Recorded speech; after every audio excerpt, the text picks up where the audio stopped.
All right, let's are we go? We are a go 8 seconds ago. So let me jump over here and make sure I'm muted so we don't have that overlap. Check your channels, guys. Make sure that we are live there. Mine just grabbed. Check one. And check two. Mute that. We're here. Come over here, click that. We'll give it about a minute or so for all the notifications to go out and for people to file into our sacred spaces, our safe spaces. That's what we're going to call it. You say space? We're going to go for spaces? Spaces, the sacred spaces, safe spaces. It's day 10, right? I've got fans now. Good morning, everyone. Let's fly off the top here. Happy morning. I like to show this. Thank you very much, Brown. Brown.flop. Thank you. Thank you very much for becoming a member of Watchers Talk.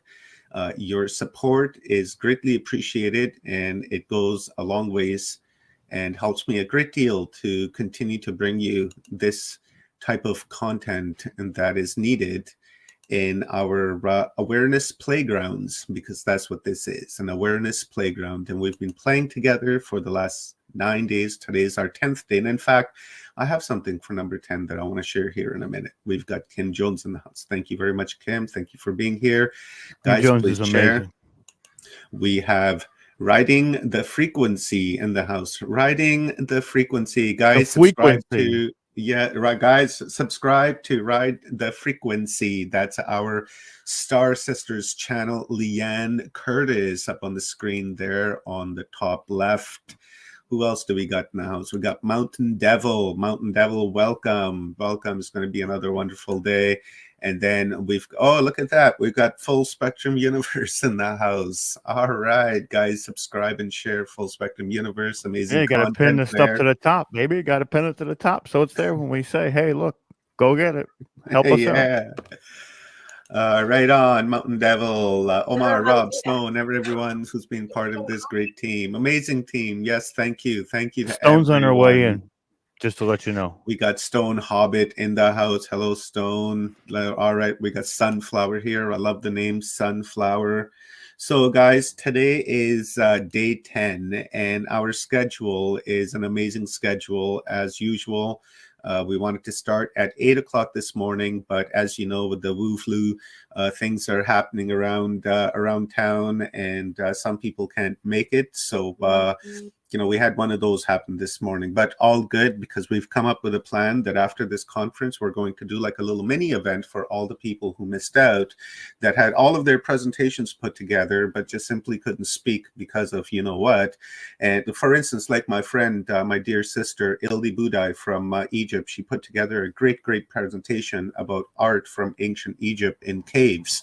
And she was looking forward to showing that, but then unfortunately, boom, shit happens, right? So we're going to bring all of these guys back in the next couple of weeks to do like a little mini event for one day, and get their uploads as well, because they're part of Humanity Unplugged, and it's not their fault when shit goes down.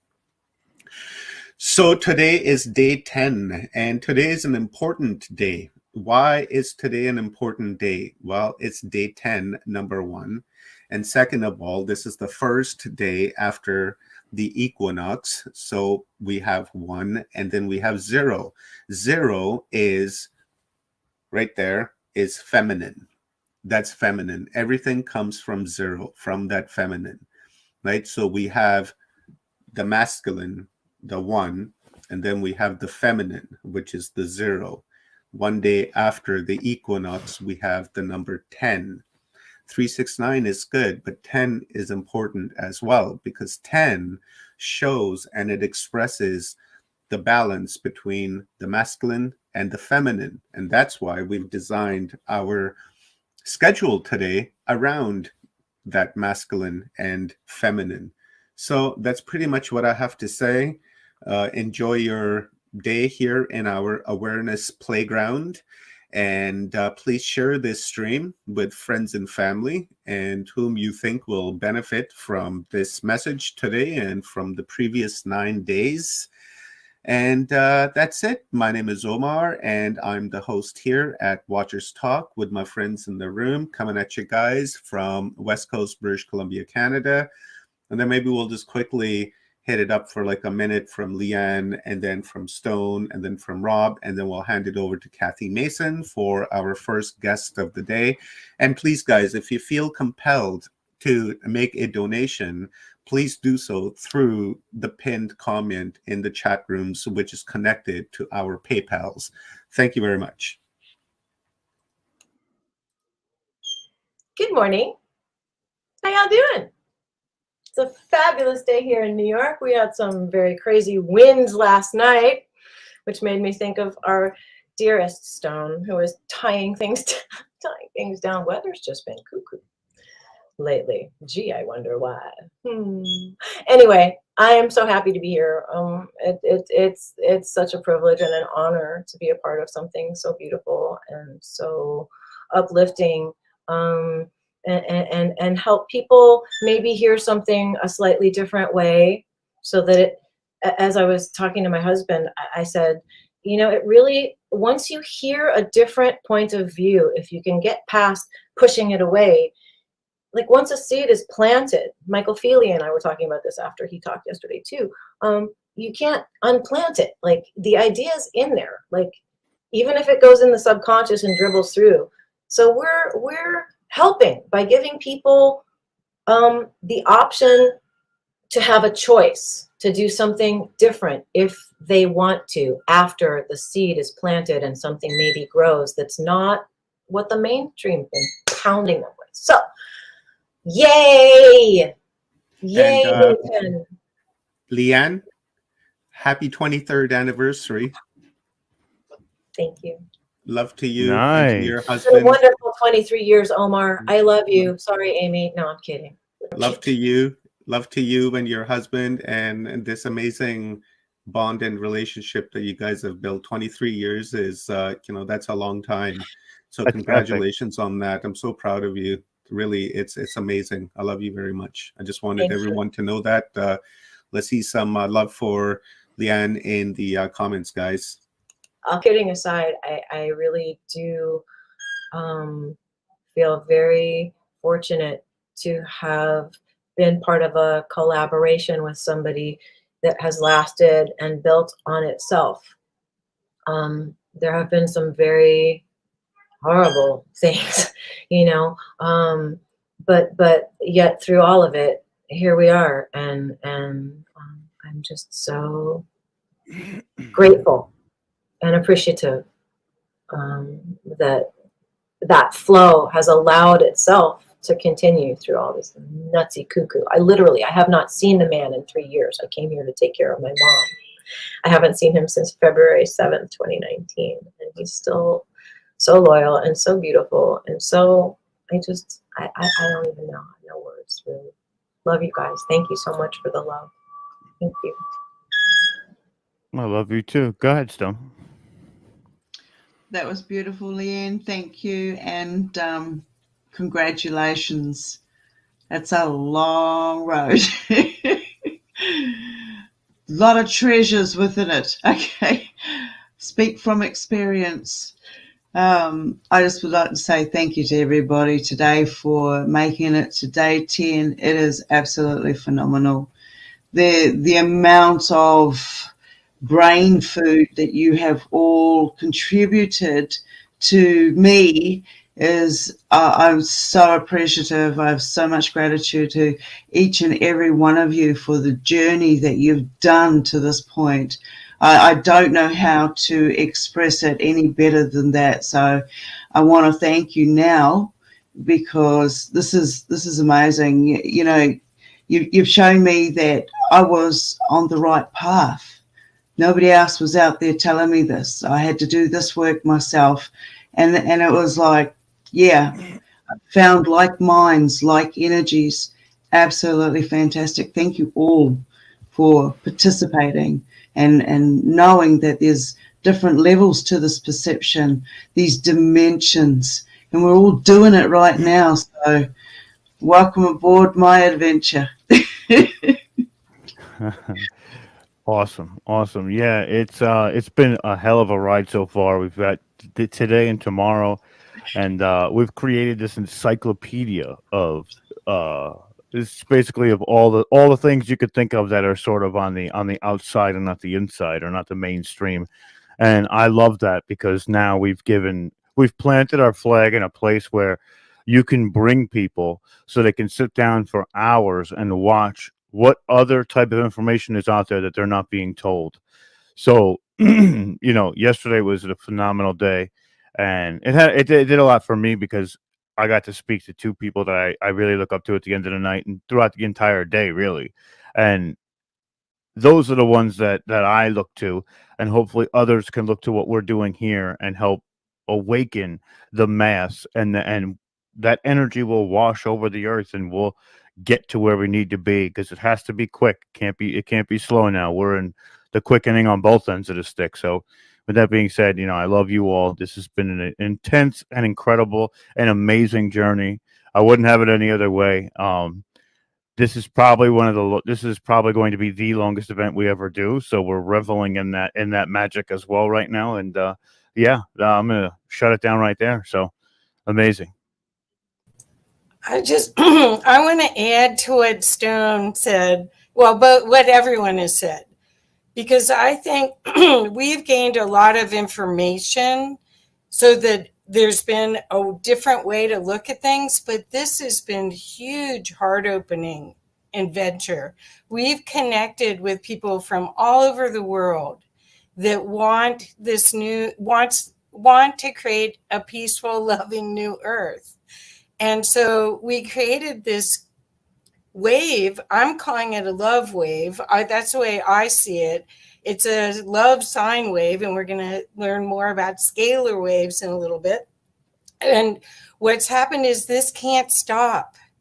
The thing that we created here, it's not just 11 days of great information. This is a huge opportunity to change the world, and to find parts of your soul family, find the people that get it, because we've all felt alone. We've all been in our own little area trying to tell everyone they have a choice. And what this 11 days is doing is giving people the choice. It's not just telling them about it. And it's so hard. And Leanne, you're big, and I don't know why. And you're not. I'm scared of touching this because I don't know what I'm doing. There's the chat. Oh God, I love Lucy. It's the comedic comedy for everybody, unintentionally. Anyway, sorry. I just want to say, Kathy, absolutely. It's not just about our lives and how long we've been learning. It's about the whole lot of us, and that's thousands of lifetimes. This is generations. This is dimensional. We're coming to a center point. We are the creators of what we're wanting. And this is what we're doing right now. That's what I'm doing anyway. So thank you. Transmuting that energy, guys. Yes. Let's do it. And I'm so grateful to be in group with all of you. I'm so grateful.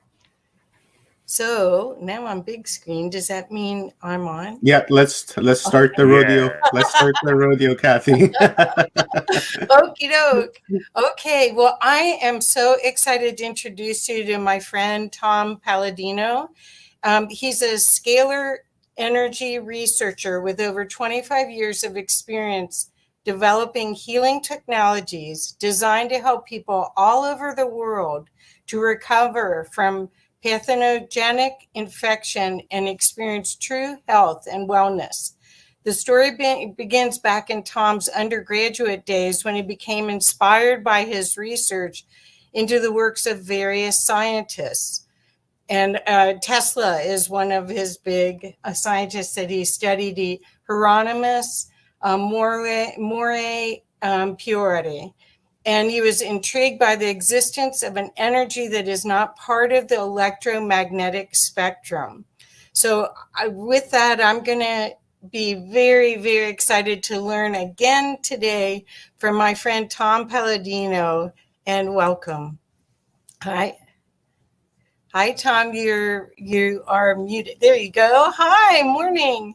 Kathy, good day. Hi, everybody. Thanks for the invitation. Oh, sure. So, Tom, let's start with your story so that everybody can get an idea of how this wasn't an overnight aha download, and then you just started doing this. This has been 25 years of scientific work. This is not woo-woo. This is science. Could you talk a little bit about that to start? That is correct.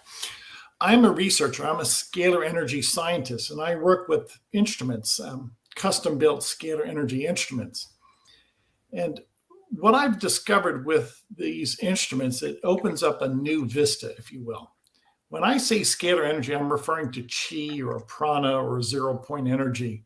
This is a new dimension that we're now starting to learn about. It's as old as the sun and the stars. It's light, it's sunlight or starlight. It's not electricity. I'm not working with electromagnetic energy. I'm working with a different dimension, scalar energy, or what some people call longitudinal waves.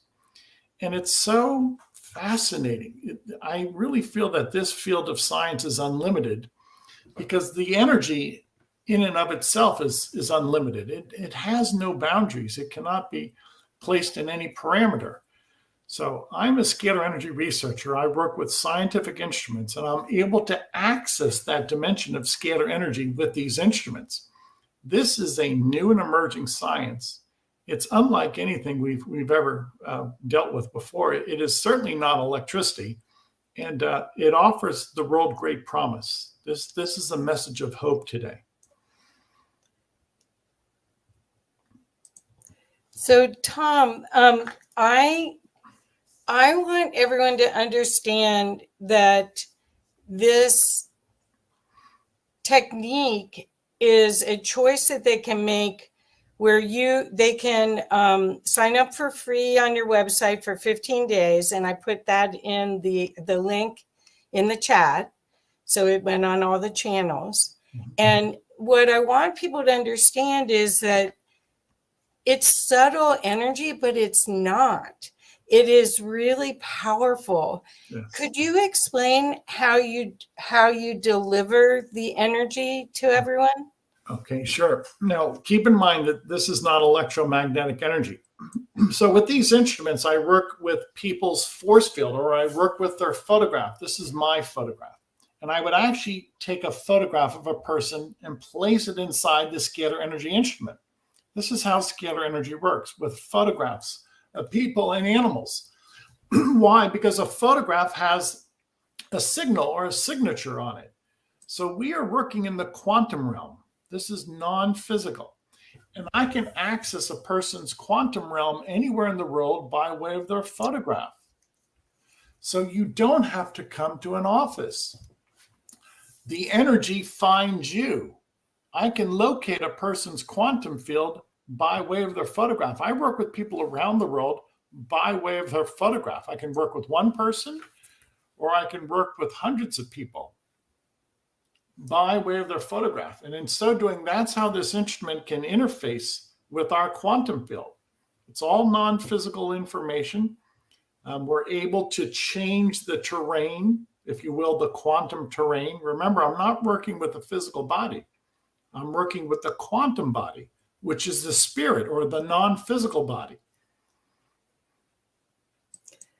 So I'd love to learn a little bit more about how the scalar being in congruency in how that works, because you take a picture and somebody could be, let's say somebody's got a chronic illness, And does the picture of them with a chronic illness, how do you make it flow correct, resonate correctly? Yeah, that's a great point. So if I hold up my photograph would detail my soul, mind, and body, my constitution at that present moment. So my spirit, my mind, my physical body would be incorporated on this photograph.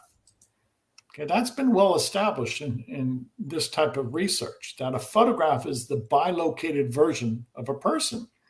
And in so doing, when I have a person's photograph, it's always in real time. So at that present moment, I can tell the state of the soul, mind, and body by way of a photograph. Now, with my instrument, with this all-knowing energy, that I believe this is divine energy that I'm working with, I literally just place the photograph of a person inside the instrument. And the instrument will perform what I consider a balancing or a brain balancing or a chakra balancing immediately. Because this is a direct interface with a person's brainwaves, a direct interface with a person's chakras. This is how scalar energy works. It works in the present moment. It's an instantaneous action. You know, many physicists have looked at this energy, and they say that it far exceeds the speed of light, to the point that it's billions and billions of times faster than the speed of light. Nobody's been able to measure this. Well, when you really look at it closely, it's instantaneous action. Why? Because the universe is connected, pre-connected. So that calls to mind, say, quantum entanglement, or what some people might call the mind of God, that the universe is holographic. And with this energy, we transcend time and space.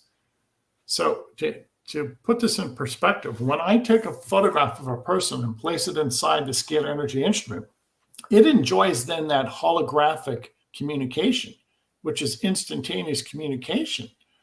And in so doing, that photograph has chakras, or it has brain waves incorporated on it. And a scalar energy instrument transmitting, if you will, scalar energy will immediately interface with the brain waves and the chakras. And the upshot is people feel better. Some people say their depression has been lifted. You know, we have testimonies from people around the world at least vouching for this type of session, at least giving some type of credence to this new science. So we're at the cusp of a new era. We're at the beginning of a new technology, and that will be in application a game changer for mankind. Scalar energy is free energy. It's the energy of the stars. And with that in mind, we won't have to power the world with a power plant. The new power generator are the stars. That's what I'm working with, the free energy of the stars. So I love this. I love all of this. And I have to say, I have benefited from this work a lot. If people want to make better choices for themselves, again, there's a free 15-day experience. And for those of you that are sensitive, I'm highly sensitive to everything. You'll know. You'll know that you have a rock and roll. So Tom, do you think science has kind of forgotten about scalar? We hear about photonic energy, we hear about magnetic, we hear about all sorts of other kinds of energy to work with. Do you feel like it's a new field? I mean, it isn't a new field. You've been putting it together in a different way. Yeah. But tell us a little bit about the field, because you're an innovator in it. Okay. Well, let's go back 120 years, 130 years. Nikola Tesla was the first man to harness and control scalar energy. Nikola Tesla. And at that time, he discovered that, yes, indeed, this is free energy, and its capability far exceeded AC electricity. So if you really look closely at Tesla's life, the latter part of his life, he was working with scalar energy instruments. Now, that discovery came to the attention of a number of people, and they deemed it a threat to the existing order. So Tesla's work with scalar energy was suppressed. Now, to this day, I still see suppression. Why? Keep in mind, this is free energy. Yeah. I don't tap into a power plant. I don't drill for oil. I simply tap into stars. This is free energy. I have a free energy device. And with that in mind, there is concern that free energy would change the world, at least the military-industrial complex. Yes. Yes, I agree. I think that it's time, though, for people to know about your work and choose something different. Do you want, is there anything on the slides that you want me to, and just remind me when you want me to put them up, but I am starting to get some questions. Is it okay if I throw a question in here real quick? Go ahead. There's one slide I'd like you to show, and it shows the double helix. It shows the golden double helix. If you can show that to people. And the reason I want to reveal that, there you go. Okay. Very good. That is a standing scalar wave. Now, below, that's a Tesla coil. It is surmounted by a copper pyramid. And then at the very top, you see a helical structure. You see that double helix.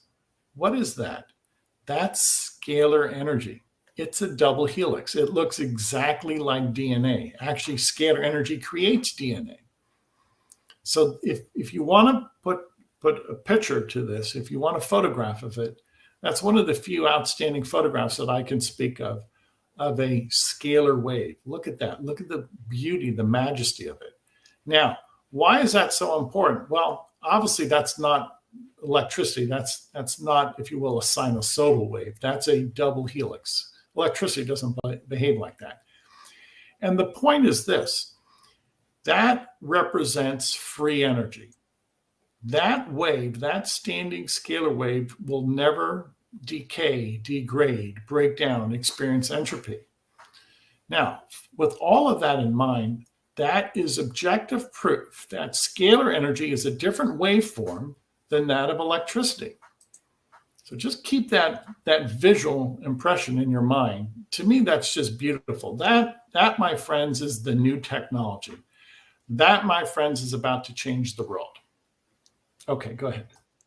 Do you want any more slides, Tom? We'll take questions right now. Perhaps time is limited. Okay, well, we have plenty of time, so I don't want to. I want to make sure we get to do everything with you.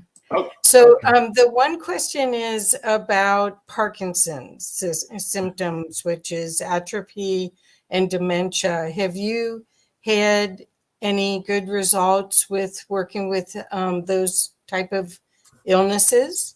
I have. Now, keep in mind, this is a new science and there's no objective scientific protocol to prove my work. So I have to rely upon testimonies because nobody can measure scalar energy to this point. So there's no way to measure the energy. There's no way to show before and after results, with the exception of somebody's testimony. So to answer the question, Parkinson's and other what we would call neurodegenerative diseases, we have some good success with people, provided we start working with them before it's advanced Parkinson's or advanced Alzheimer's.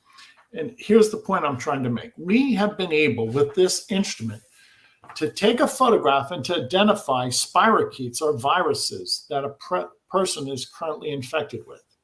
And then we send information into that force field to break down, to eradicate those spirochetes or to eradicate those viruses. Okay, and I can prove that in my laboratory with a photograph. I cannot prove it with people because I never work with people. But ultimately, people will say something has changed, that they feel better. And many people say, I'm no longer infected with a certain type of virus, or I'm no longer infected with certain types of protozoan, parasites, or bacteria.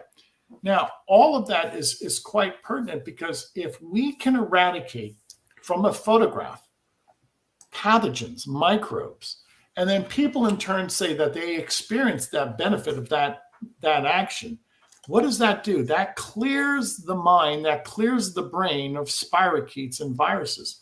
It's been proven, for instance, the herpes virus has been proven to attack nerves, especially the neurons. And when you have that constant assault upon a neuron, what happens? One of the consequences, sad consequences, is neurodegenerative disease, some type of impairment, cognitive impairment. So if we can identify now on a person's photograph spirochetes and viruses and remove those from their quantum field, then in turn people say, yes, I feel better. People say, yes, I think you've done that likewise for me. So that's the state of the art right now. Keep in mind, it's a new and emerging science, and I only work with photographs because when you're in the quantum field, you don't have to come to an office. You send your photograph in substitution. Yeah. Your photograph is your representation. You don't come to the office. You send your photograph instead. Well, when you and the system to sign up on the website is so easy. You fill out your information and just put a digital photograph up. You can't make it much easier. Right. I'm wondering though, you're scaling this as you go. How many people can you help at one time? Well, today when I first started to treat in my laboratory, I was working with about 250,000 people. In other words, I have miniaturized photographs from people around the world. And every day I'm receiving 1,000 or 2,000 people by way of email. People email us a photograph. So the transmission of the photograph is by way of email. It's instantaneous. And on any given day, I can receive 2,000-3,000 people by way of email photograph. And then we miniaturize the photograph. We place them on a collage like this. So are we scaling? Yes. Presently, we're treating 250,000 photographs a day. Wow. Are we eventually going to treat 1 million photographs a day? Yeah, that'll soon become a reality. Well, one of my goals, there you go, thank you. One of my benchmarks, one of my goals, I have many goals, is to treat 1 billion people a year. Fantastic. I can see how you could do this because once you have the capacity to see what creates alignment and vitality and good health, that's something that works for everybody. So, but you do have specific programs. I want people to know that you can sign up for the 15-day and get an overall, and then you can go and do anti-aging. You can do all sorts of things. Do you want to talk a little bit about the other programs you have? Sure. When people send a photograph, first of all, the age of the photograph doesn't matter because your photograph is your signature, and your signature is with you throughout life. In other words, this photograph is 10 years old, but it still carries my force field, the current force field, so to speak. Now, when people sign up for our 15-day free session, we have a 15-day free trial on our website because we want people to be comfortable with what we're doing. This is new. This has never been done before. So we give away free sessions. It's not a big deal to me. And the free sessions include the chakra balancing that I mentioned. Number 2, the ability to identify microbes, germs, and eradicate them. Now, this is in the quantum field. And then the third modality, we're able to we're able to create nutrients. We do all of that by way of your photograph. That is, your photograph, your quantum field receives the action. Now, if you have studied quantum physics, you realize that there's some type of, that has not been properly explained, some type of connection between our quantum field and our actual constitution. I agree with that. But we have to come to terms with the fact that working in the quantum field is not electricity or magnetism. So the way the current physics textbook reads is really centered upon electricity and magnetism. We're introducing another energy, another force field into the equation. So this is my comment. All action that I take is scalar energy action, which calls to mind a new definition. It calls to mind a new branch of physics, quantum physics, or scalar energy physics. It is not electromagnetic physics. What's my point? There's 2 dimensions, and hence there's 2 possibilities. I don't work within the electromagnetic dimension, what is known as Newtonian physics. I work in the other dimension, quantum physics, with what people might call consciousness. Perfect. Perfect. That's we're multidimensional beings, and we're projecting this human form from our higher self. So what you're doing is you're tapping into that pattern, the divine pattern. That's a good point. I'll speak to that. I come from a Christian background. I believe angels, there are angels, and they are scalar energy beings. They're not subject to electricity and magnetism. So when we're talking about the spiritual realm, those good spirits are what? Immersed, are entrained to that scalar energy environment or consciousness. Okay, they transcend time and space. So there is another dimension, and the action in this other dimension, a quantum dimension or scalar energy dimension, is instantaneous. It's instantaneous, and it's so much. It's perfect. It's perfect action. Whereas in this world that we live in, the electromagnetic spectrum, it's slow. It's tedious. Right, and you can feel that because of the global consciousness that we're in, and this gives you a chance to really reconnect to that higher consciousness of yourself and be vital. That's what the whole thing is right now with we're not allowed to talk about it, but with now what we've gone through for the past 2 years, there's so much fear about outside forces affecting you, and here is a way that you can make sure that they don't. So that's what I'll say about that. Are you ready for another question? Sure, please. Okay, so first I'm going to put this up. Greg put, "This is great. I've heard about scalar waves, but never got a good explanation of what it is." So he thanks you. And then this is from CRXSH. Have there been any drawbacks or negative reactions that you've seen in any of your research? If so, when does this occur and how? Yeah. Great question. There are no drawbacks. I firmly believe this is energy from God. This is divine energy. So scalar light is God's light, and God cannot harm. God can only do good. Secondly, this is light. There's no chemical process here. We're not dealing with physical matter. We're not working with a chemical process. So a lot of people say, well, is there a negative consequence? No, because there's no chemicals. How could there be a negative consequence if we're not working with physical matter? So it's non-physical, it's not a chemical, it's divine energy. So everything is a win-win situation. It's perfect sessions. It's perfect information.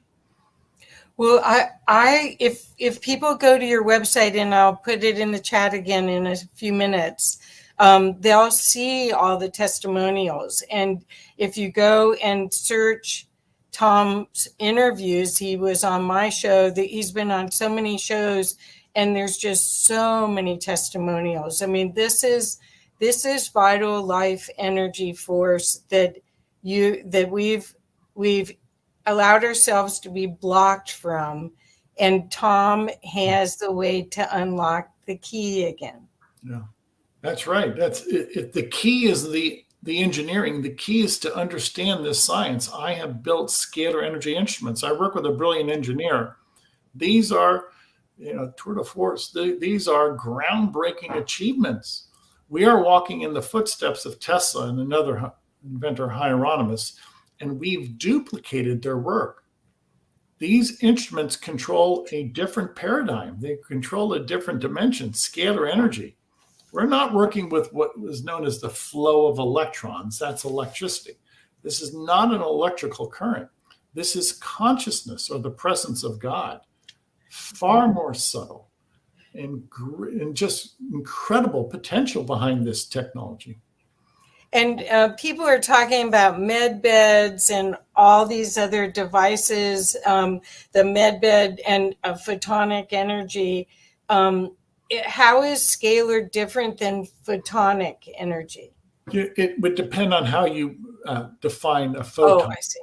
But let me take a stab at it. Many people think a photon has mass, and from the definition of Newtonian physics or general relativity, it does have mass. Now, keep in mind, scalar energy does not have mass. So we're not dealing with electrons or protons or neutrinos. This is massless. We're only working with information. So if you look at electromagnetic theory, whether it's Newtonian physics, classical physics, or say general relativity, you're dealing still with protons, electrons. You're still working with mass, some type of unit of mass. There's no mass in scalar energy. Right. This is non-physical. And this is what Tesla saw. He saw the fact that we were encumbered by a physical universe. When you work with physicality, it's wonderful, but you're still, it's a ball and chain. Let me just be blunt.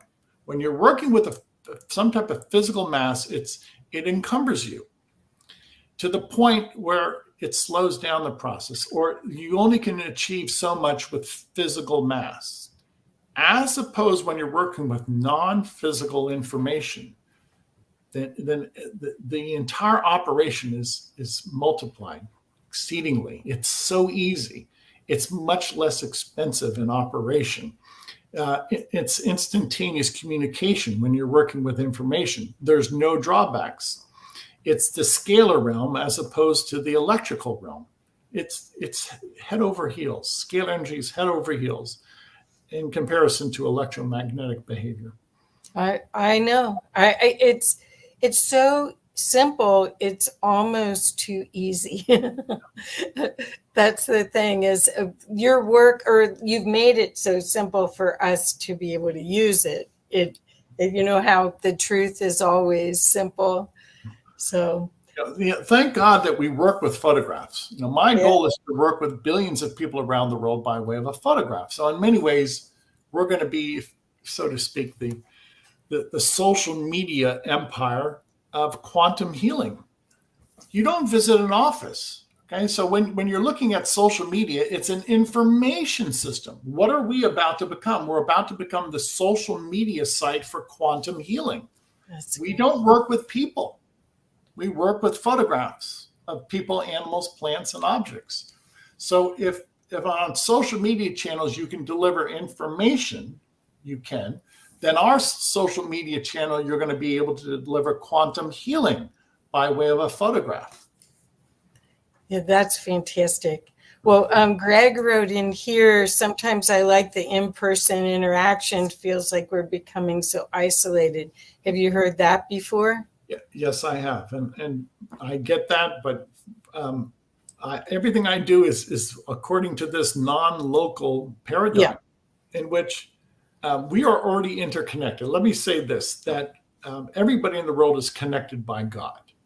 Okay? Yes. And scalar energy is that connector. It's the matrix. It's that fabric that connects everybody. What am I getting at? In a scalar energy paradigm, in consciousness, everything pre-exists and everything has been connected, pre-connected. So if we live in the electromagnetic spectrum, we do, whereas California and New York are two separate geographical points. In a scalar energy paradigm, everything's connected. California is New York. New York is California.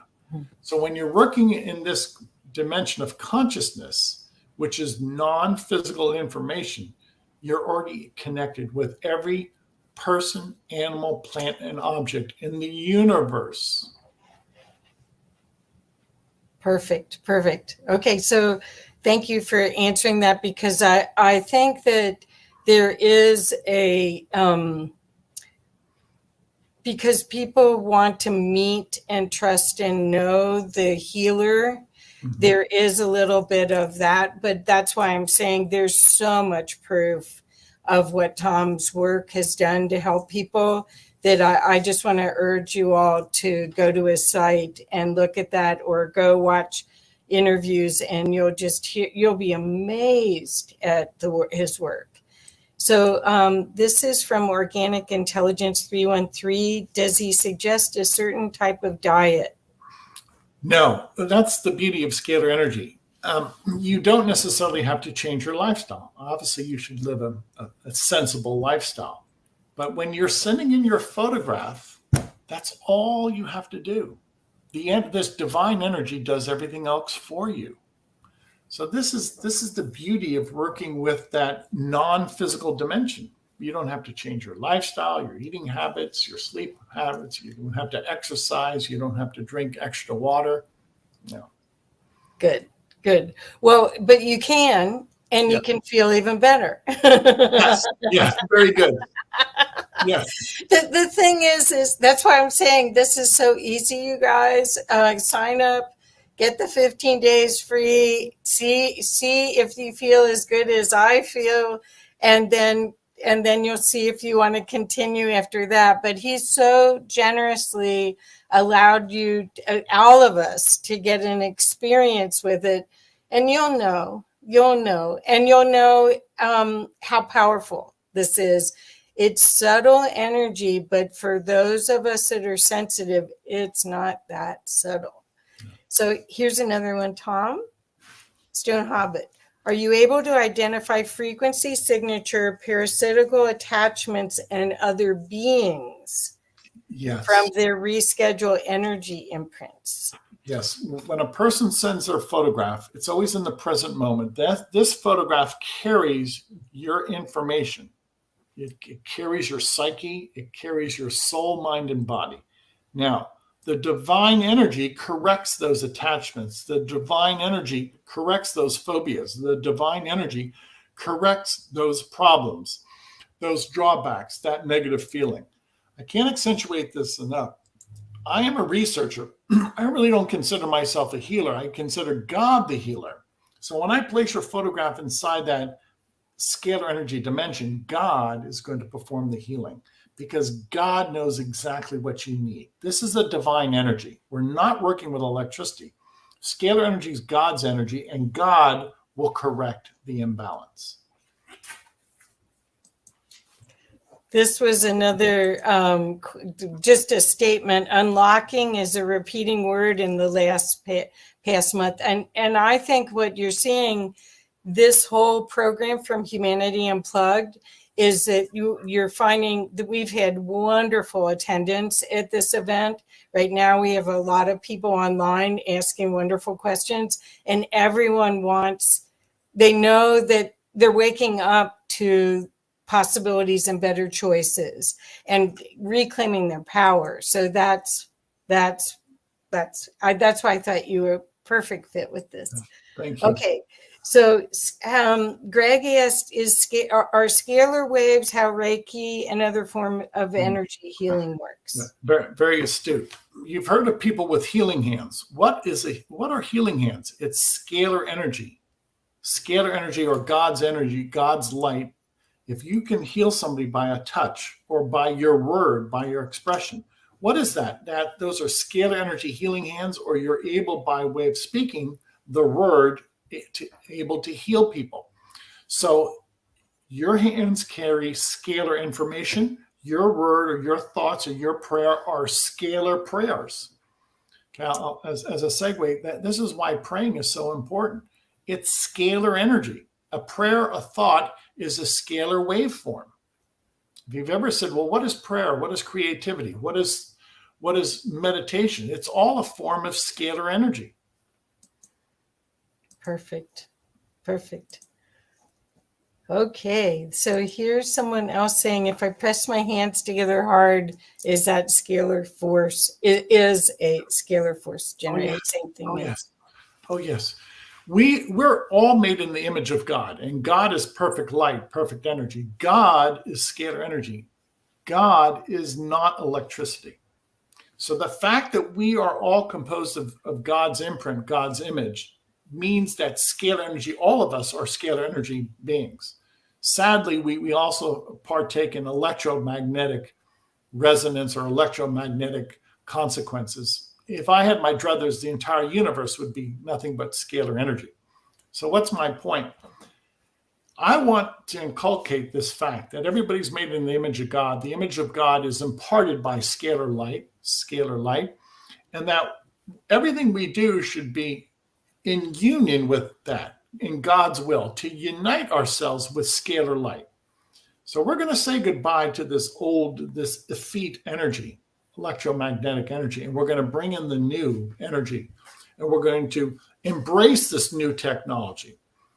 Scalar energy is much more than just a few instruments. Scalar energy is a new way of living. It's a new way of living. Yay! That's why I'm so excited about disclosure of everything, about our ancient history, about everything, because I really think that once all that happens, they weren't going to be able to keep the free energy away from us. I was a sponsor for an event that went on for, I think, 8 years called Evolve Expo. And the last one we did, there were Tesla machines at healing machines at, if there were 200 booths, at least a third of them were Tesla machines. So it's coming out. They can't keep this from us anymore. So this one's from Writing the Frequency. Humans have been programmed to complicate things. Simple things seem like it's a trick. Little by little, the collective will learn to shift. I feel it. And she says also, all information is non-local. We're all entangled in Yes, God. we are. We are all entangled. Exactly. Beautiful. Stone Hobbit asked, what do you do with everyone's findings? When I'm working with a photograph, I always work with that photograph for the time period that people sign up. And then after that, I destroy the photograph. I don't keep photographs. And then secondly, I don't provide feedback for each individual. I let people ascertain that. I'm not in the business to diagnose disease. I let God diagnose it. I let God diagnose whatever's on the photograph. I have a standardized protocol, and I continue and I follow that standardized protocol with a photograph. I don't diagnose. So there are no personal interaction. It's just simply a way of sending us your photograph. And again, God is the divine physician, and God will understand what you need. I would say that, again, the testimonials are how you do your research at this point. And you've been doing this research on yourself and your wife and in close proximity to you for 25 years. That's so right. It's not, this isn't experimental for you. It's whether or not, because it's subtle, whether or not you feel it and can register that it's helping you. Correct, Tom? That's a good point. So I've been working with my photograph for 25 years. And frankly, what I've experienced with scalar energy is really nothing like that I've ever experienced in the physical realm. Working at the information realm, everything happens instantaneously. It's a different feel. I just feel different with scalar energy as opposed to electricity, electromagnetic energy. And this is why we ask people, visit the website, look at our 3,000 testimonies, read, educate yourself. And then if you're comfortable, only if you're comfortable, then email us your photograph. The reason we give away free sessions, this is new. It's never been done before. My instruments are new. They're unique. And with that, I'm the only one in the world with this unique process. So I want people to feel comfortable. I really am so excited. And it seems like people really have good questions right now because they're really looking at this as a way to be empowered. And I think that's what this whole event has been about. So the next question is, Sandra's asking, can I transmit scalar energy into the food I cook just by touching, cleaning, preparing the goods? Yes, of course you can. Of course you can. And I want people to always pray, which is scalar energy, or if you feel that you can extend your hand and give a blessing to your food or your home or your kids, do so. Do so. I'm so poignant on that matter. Prayer is really the analog to scalar energy. What we can do by way of prayer or meditation, everybody can pray and meditate. I have the scientific analog of that by way of my instrument. That's fantastic. Okay, so then this question, I don't know much about it. Okay, this is from A. Baker. I'm obsessed with Malachi 4:2. Yes. Do you know what this is? Yes, that's a quote from the Bible, and it speaks of the Son of Righteousness, and that is exactly what I'm working with. I'm working with God's energy, the Son of Righteousness. Many people consider that to be Jesus Christ. I do. And when we speak about the healing from the Son of Righteousness, that's the healing that we're working with. So the Old Testament mentioned that. That's in the Bible. Yes, you're right. Cool. How about that? And I didn't know that. So I think we don't even. Oh, here we go. Here we go. Is the Visiv Tower in Melford, Texas, a Tesla tower? Do you know? I don't know about that. I'm not sure. I've heard about that tower, but I really can't speak about its character. I've seen a photograph, and that's all I know. Okay. And keep the questions going if you've got any other questions. Tom, what else would you like to share with us so that people can understand, or that they can get a feeling? Again, I would love to have you talk about some of the results you've seen, Sure. The testimonials you've gotten, because I think that's where you're not bragging. People Right. are telling you this. Right. That's a good point. Our testimonies speak about the efficacy of what we're working with. Let me say, every testimony is pursuant to the fact that we're working with only the non-physical by way of a person's photograph. Now, 2 or 3 years ago, I started doing a lot of pro bono work in Tanzania and Africa, and we were working with an HIV clinic amongst other people. And the people that sent us their photograph, who are HIV positive, started to report that they felt better after 2, 3, 4 months of sessions, scalar energy sessions. Well, the latter part of last year, 2021, in November, I received reports from these people in Tanzania. And everybody that we work with by way of their photograph is now reporting that they're HIV negative or no viral load. They don't have a viral load for HIV. Now, that in and of itself is very promising, but I cannot prove that my sessions cause that, if you will, remedy, cure, effacement, disassembling of the HIV virus.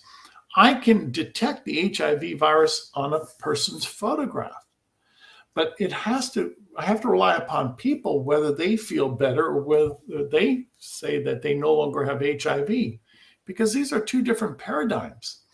The information field on a photograph is not the physical person. So what am I getting at? Read our testimonies on our website. Many people say that they no longer have herpes or HIV. And, that's great news to us. That's the beginning body of evidence. Can I say that I can prove that by way of a scientific protocol, that I can show that I can establish that? No. See, I only can prove my work in my laboratory with a photograph. I cannot prove the outcome by way of a person. So a person has to speak as to their outcome. And that's the new science right now. I think that's fantastic because, well, I think I met you and talked to you 10 years ago. Mm-hmm.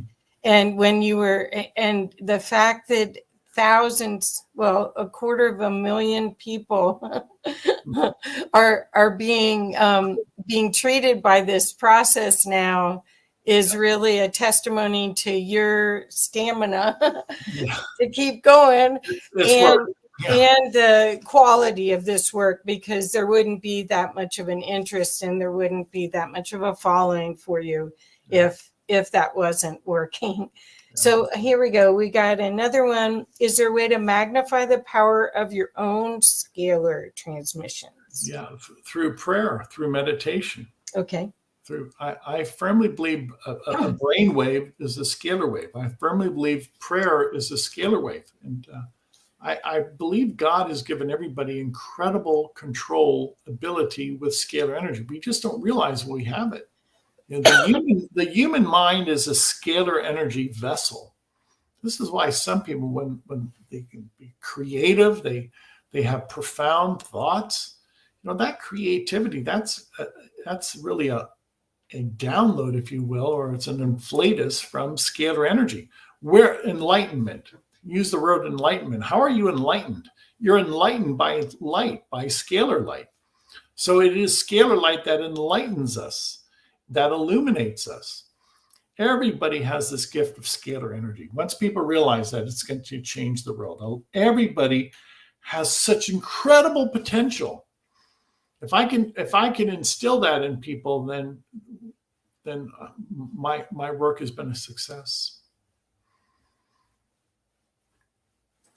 I said, yay. I didn't want to cough while you're talking. So the question Stone is asking makes me wonder what would happen while fasting. Would that matter if people are fasting while they do this? By all means, go ahead and fast. What we've discovered, we have a nutrient program, and the nutrient program that we administer really seems to curb to the diet. It seems to diminish the desire for food. So when you're on scalar for 2 or 3 months and we're having this ability to assemble, we can assemble vitamins and antioxidants and amino acids into the quantum field. By assembling nutrients, people are no longer as hungry as they used to be. Many people say that they miss a meal. They can miss a meal. That's great. That sounds good, Stone. Okay. What about cancer patients? Can it cure? I want to help my sister. Yeah, I don't have any control over cancer. I don't. I can't help. Yeah. So, and this is what this A. Baker says, this must be why I keep saying God is on the move. He literally is. So many people I know that I never expected to find God have found him of late. It's beautiful to witness. You're right. You're right. There's a change coming. People are waking up. People are seeing just how incredible their actions and their words are. The world's changing for the better in many ways. This is one more statement from him. Her. I've been cured of intense pain and injury by simple prayer. It was like he gave me the miracles to convince me of himself because they were so quick and very noticeable. I'm a true believer. Well, I would say, of course, our prayer and our thought affects everything we do, but this scalar wave process is like the gift you give yourself to have a good starting point for all of it, because it releases the negative, all the viruses and parasites that are running through our systems from this modern day living. It can't be denied. And once you're free of that, just like once you're free of EMFs, you all of a sudden have more vitality to do your life's mission. So, okay, so here we go. Tom, this is clearly new and exciting work. Have you received any pushback from any agencies or groups to see this practice going mainstream? No, not really, and I'll tell you why. Nobody can understand how a scalar energy instrument interacts with a photograph. Okay, academia has never understood that, nor has any government. So moving forward, this is such a new field, and it requires a great deal of study.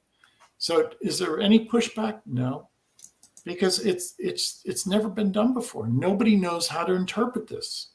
So if you can't interpret this, you can't say yes or no. You have to define something first before you agree or disagree.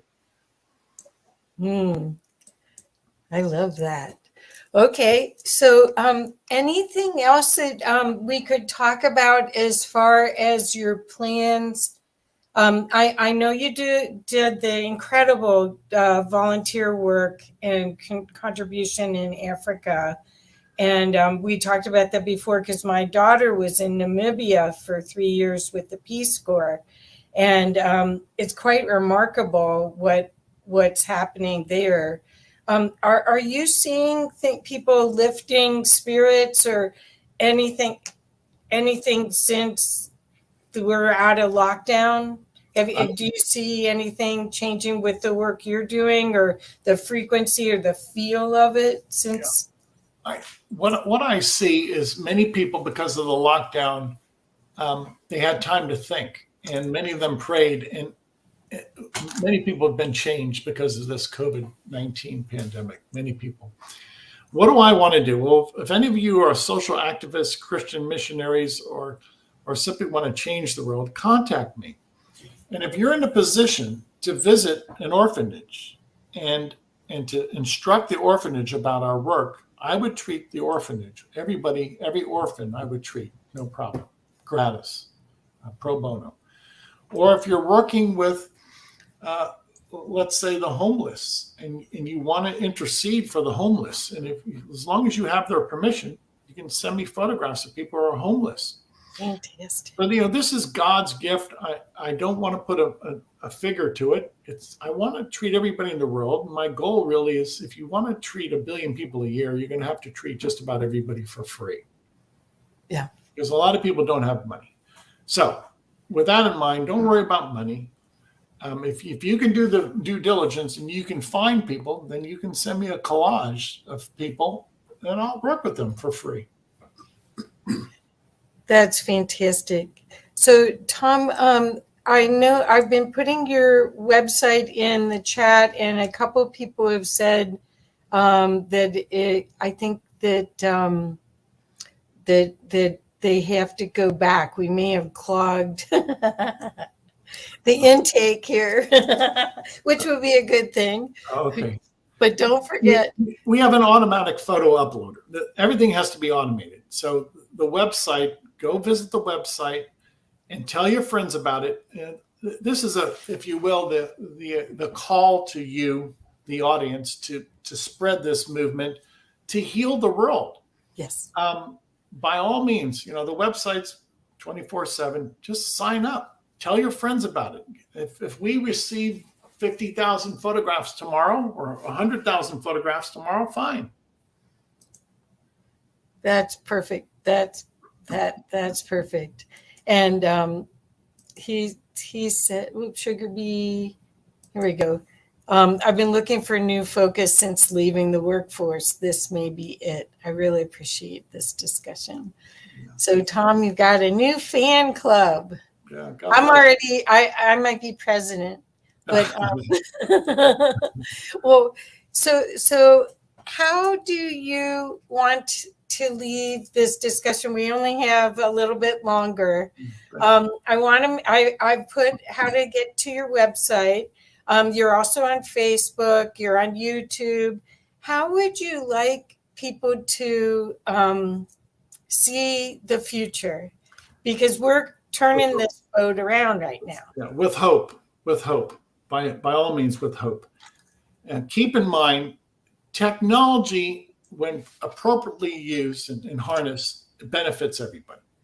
So look at around and look at the technology we have. And when we use it prudently, everybody can benefit. What's my point? Scalar technology is changing the world. Scalar technology, in my viewpoint, will have a greater impact than that of the computer. So if you look at the technology that the computer has provided, I say that scalar energy someday will outpace that of the computer. So be a part of this movement. We're ready now to present our work to the world stage. Be a part. Just tell people about what we're doing. Sign up for the free trial. That's what we're trying to do, to get people involved. Get involved with us. Wonderful. So so this is. I tend to think of God in terms of science, so this all makes sense to me. And there's lots of gratitude in the thread here. Tom, you are incredible. Yes, he is. We all are. Everybody's a genius, by the way. And I say that, I'm not saying that to make people feel smug. Everybody has this image of God, which is scalar light. What is scalar light? It's God's light. Perfect. And everybody is made in the image of God with light. And so all of us have incredible potential. So wonderful. And thank you for the reminder that we all are divine beings and we're much more powerful. So organic intelligence just subscribed. So and to you on YouTube even. So I'm hoping that this is really going to make a difference for so many people and empower them to make better choices and to make reconnect to who they really are and use that power for good. Let's change the world. That's what this is all about. I'm a humanitarian. I'm a Christian. I want to change the world. Let's put our differences aside. Let's unite. Scalar energy is God's light. Everybody will unite under this banner of scalar light. Perfect. So someone actually said, any investor programs for this? Just saying. No, but thank you so much. Don't take this the wrong way. If I keep it simple and pure and I keep it grassroots, then it's going to work. I don't want money to get in the equation here. Yep. And that's the only way that this is clear to use. This is, there's no monkey business. Okay. And this is from my friend Amalia, who's from Bali or usually lives in Bali, but she's in South America right now. God bless you, Tom, doing the same human to human and planetarily with scalar. She's a Qigong master for people and organizations. Yeah. So good for her. Many cultures, as you well know, whether it's Qigong, some people call it Qi, prana, consciousness. We've been working with scalar energy for years. Many philosophers have considered it. It's real. I have instruments that control it. Prana, Qi, scalar light, those are synonymous terms. This is very real. This is a new opportunity for mankind. Yep. And the idea that we can pick and choose and work on whatever subject we want after we go through the 15 days is really so valuable. One more, NIST has a report about using quantum detectors to receive broadband radio transmissions that could be some scalar effect. Is that true? I don't think so, and I'll tell you why. Scalar energy and electromagnetic energy are two separate dimensions. They do not intertwine. They do not interfere with one another. Okay. So if somebody is receiving some type of radio transmission from microwave or radio, then that's electromagnetic energy. It's a separate dimension. Perfect. And people are saying God is moving and we are too. Thanks be to God. Yes. I love this man already. Yep, me too. Let's save it. And in gratitude. So thank you so much, Tom. Again, we want to direct people to your website. And let me make sure I have I'll put it back in the chat again. It's scalarlight.com. Yes. And Tom, anything else, any other way that you'd like people to connect with you? Just the website. God bless everybody. Thank you for your time today. Your time is precious. I appreciate coming into your living room today. Let's heal the world. The day that we can work with 1 billion photographs a year is a milestone, is a benchmark for me. Send us 1 billion photographs and we're going to heal the world. Wow. Thank you. Thank you so much. Thanks, Kathy. God bless you. Talk to you again soon. Thanks, Tom. So, hi, Omar. Scalar light. Wow. Yeah. Yeah, that seems to be the next level thing, eh, Kathy? Well, let's put it this way. It makes total sense to me. And as a sensitive, I've definitely benefited from it. I've known Tom for a long time. This is not somebody who just woke up and started creating some Palladian device. They didn't know where it came from. This is a researcher and a scientist who's spent 25 years on this, and it's remarkable. One of the people that's spoken here said that their children are still in high school, and she did the 15-day program and then put her whole family on it, and everyone around them got that second batch of the flu, and none of her family did. Beautiful.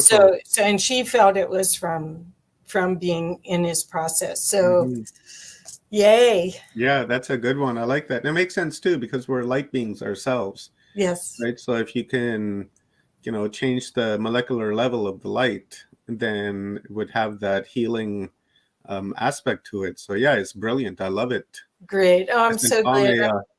Friend request on Facebook, so I'm going to connect there, and looking forward to learning more from him and watching his YouTube channel. Yeah, great. Okay, well, I'm going to get off, and thank you so much for letting me bring some of these brilliant lights. You're very welcome. This event. Thank you. You're very welcome. So, guys, are you ready to unmatrix yourself? Because that's what we're about to do, is unmatrix ourselves. There's some things happening in this world that we are aware of. We are anyways, but there's a lot of people out there that are not aware. And one of the ways, this force that we're dealing with, they have to tell us what they're doing. It's the karmic law, and it's the universal law. They have to tell us in one way, shape, form, or another. They have to, either through art, through monuments, television, movies, music, in some way or shape or form, they have to tell us. And they have been telling us through a lot of the movies, like Marvel movies, for instance. Those are very esoteric, and they have some very deep messages embedded within them. People think that it's just Superman flying around and doing this and doing that. But if you look in between the words and look in between the pictures, there's a lot more going on, and they're telling us their intention on exactly what they're about to do. So my next speaker, Pim the Great, I love this guy. I had him on Watchers Talk a few weeks ago, and we had just a wonderful conversation on unmatrixing yourself, but we really didn't get into the unmatrixing. We just kind of hinted towards it through music and sound and such. Really, that talk was in getting to know Pim and what he was going to bring to the table here today. And he sent me his presentation, and wow, what an amazing presentation he has. We're going to touch on a lot of important things here. So let me quickly read Pim's bio, and then I will bring him on, and then we will continue in our playground. So, born in the 80s and raised in the Netherlands, Europe, growing up in an atheistic environment, but with past life memories and a deep understanding of life, made Pim avoid religions but seek spirituality to understand his embedded knowing. During his teens, as most people do, he had let go of the spiritual path and was seeking material gains, riches, and fame. Entering the world of entertainment, surrounding himself with celebrities and executives that operate the show behind the scenes, soon enough he discovered the metaphorical man behind the curtains that was pulling the strings. Disgusted by his findings and how the material world is really operated, he stepped away from that life and obtained a regular 9-to-5 job, traveled the world, and studying the occult in his spare time, which led up to starting his own movement together with his brethren, Aziak, in 2019, Unmatrix. The aim of Unmatrix is to expose what's going on behind the scenes and help people upgrade their frequency for faster transcendence. And that's exactly what we're doing, is transcending through this playground that we've created for the past 9 days. Sand is everywhere, and we're having a great time awakening and raising our awareness. And Pim, Thank you very much, brother, for being here and raising our awareness, because we're about to get a lesson in how to unmatrix ourselves and how to surgically look at the world around us and the messages that they're giving us and how they're controlling us through sound, through visuals, through movies, through audio. So thank you, brother, for your contribution to Humanity Unplugged is greatly appreciated, and a lesson that we all need to learn, because we're creating this new timeline. And what you're going to show us is in this timeline that we've just left behind yesterday, and the new one that we're creating here. We have to be careful and keep an eye out for what you're going to show us, just in case somebody tries to infiltrate our timeline, right? And try to pull this wool over our eyes and turn us back into acquiescent sheeps. And that's something that we don't want. So welcome, brother. You're looking lovely today. Happy equinox. How are you doing, brother? It's good to be back here. I really loved our last session. And yeah, it's a really amazing event. I've checked out a few of the sessions before. I really have to, I think it take a few weeks actually to run back all the shows. But also the previous interview with Tom, that was amazing. I really have to see the whole thing. I was like partially in, and so it was really super dope. And yeah, I love the introduction you did, and that's exactly what we're gonna do. So basically, like the idea is right to work on like the internal, unplug yourself and work on the internal. But what is the best way to do that is actually to look at the external, right? And just what you were saying, like the karmic law is that basically they have to show you, the elite, right, what they are doing. They have to expose themselves. And yeah, we're going to go into that right now, because I made a little presentation of some exoteric work. So basically, this is the exoteric execution of the Philosopher's Stone.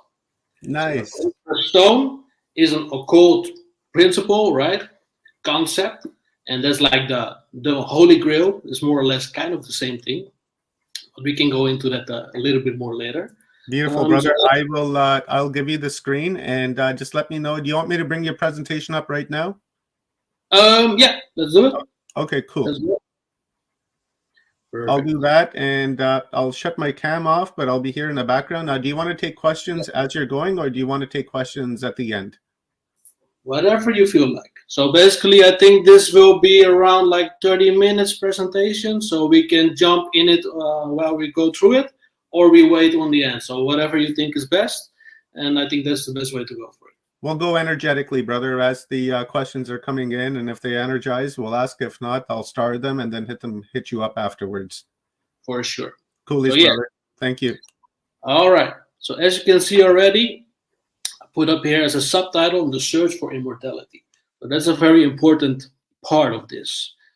So what I've done for this little presentation is actually I gathered information mainly from Wikipedia. Not because that is the best source, definitely not at all.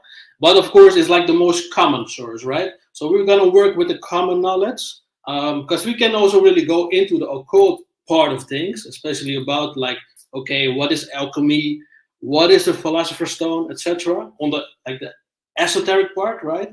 But now we first go and focus on the exoteric part, because that will expose basically the agenda of the elite and all the situations that we've been into since 2019. Also, one good thing to say right now, or actually two things. First of all, I have dyslexia, so I'm not the best writer and not the best reader. So keep that in mind. So if I make some mistakes, bear with me, please.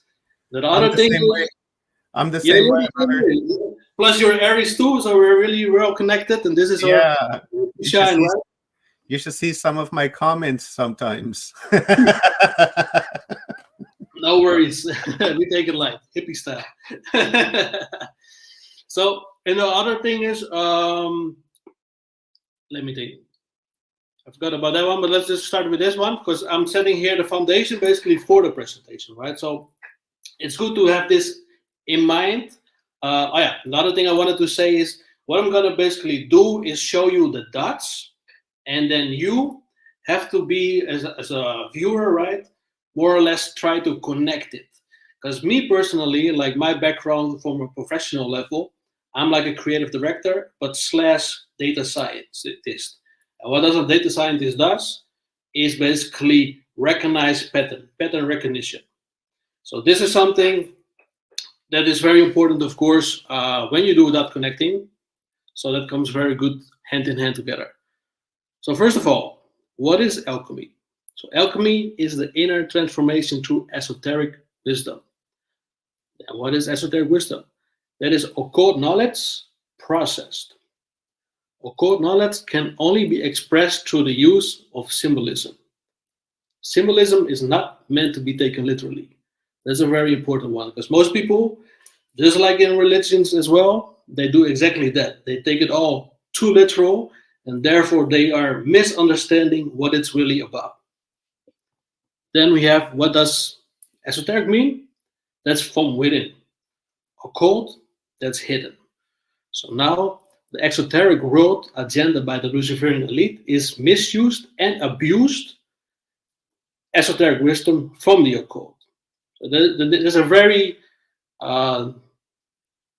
big difference between what the elite is doing, so those who basically pull the strings in this world, right, the physical world, and what the occult, so the hidden ones, those behind the veil, are working on, because they are more focused on the esoteric, while the elite is focused on the exoteric, the outside world.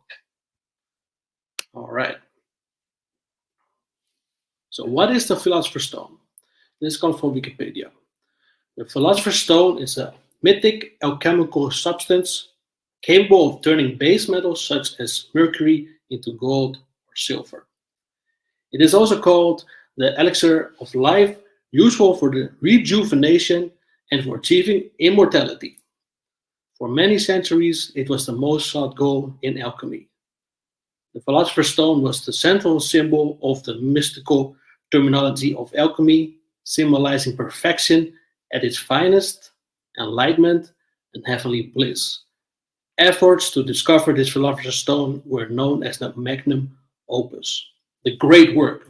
This is also a very important term. So what does the Philosopher's Stone look like? Descriptions of the Philosopher's Stones are numerous and various. According to the alchemical text, the stone of the philosophers came in two variations prepared by an almost identical method. So we have the white. I no longer see my slides right now. I don't know if you can pull it back up, or do I have to be the one? No, all good here, brother. I think what's happened here. Let me put it over here like that. There you go. Yeah. Oh, what's going on here?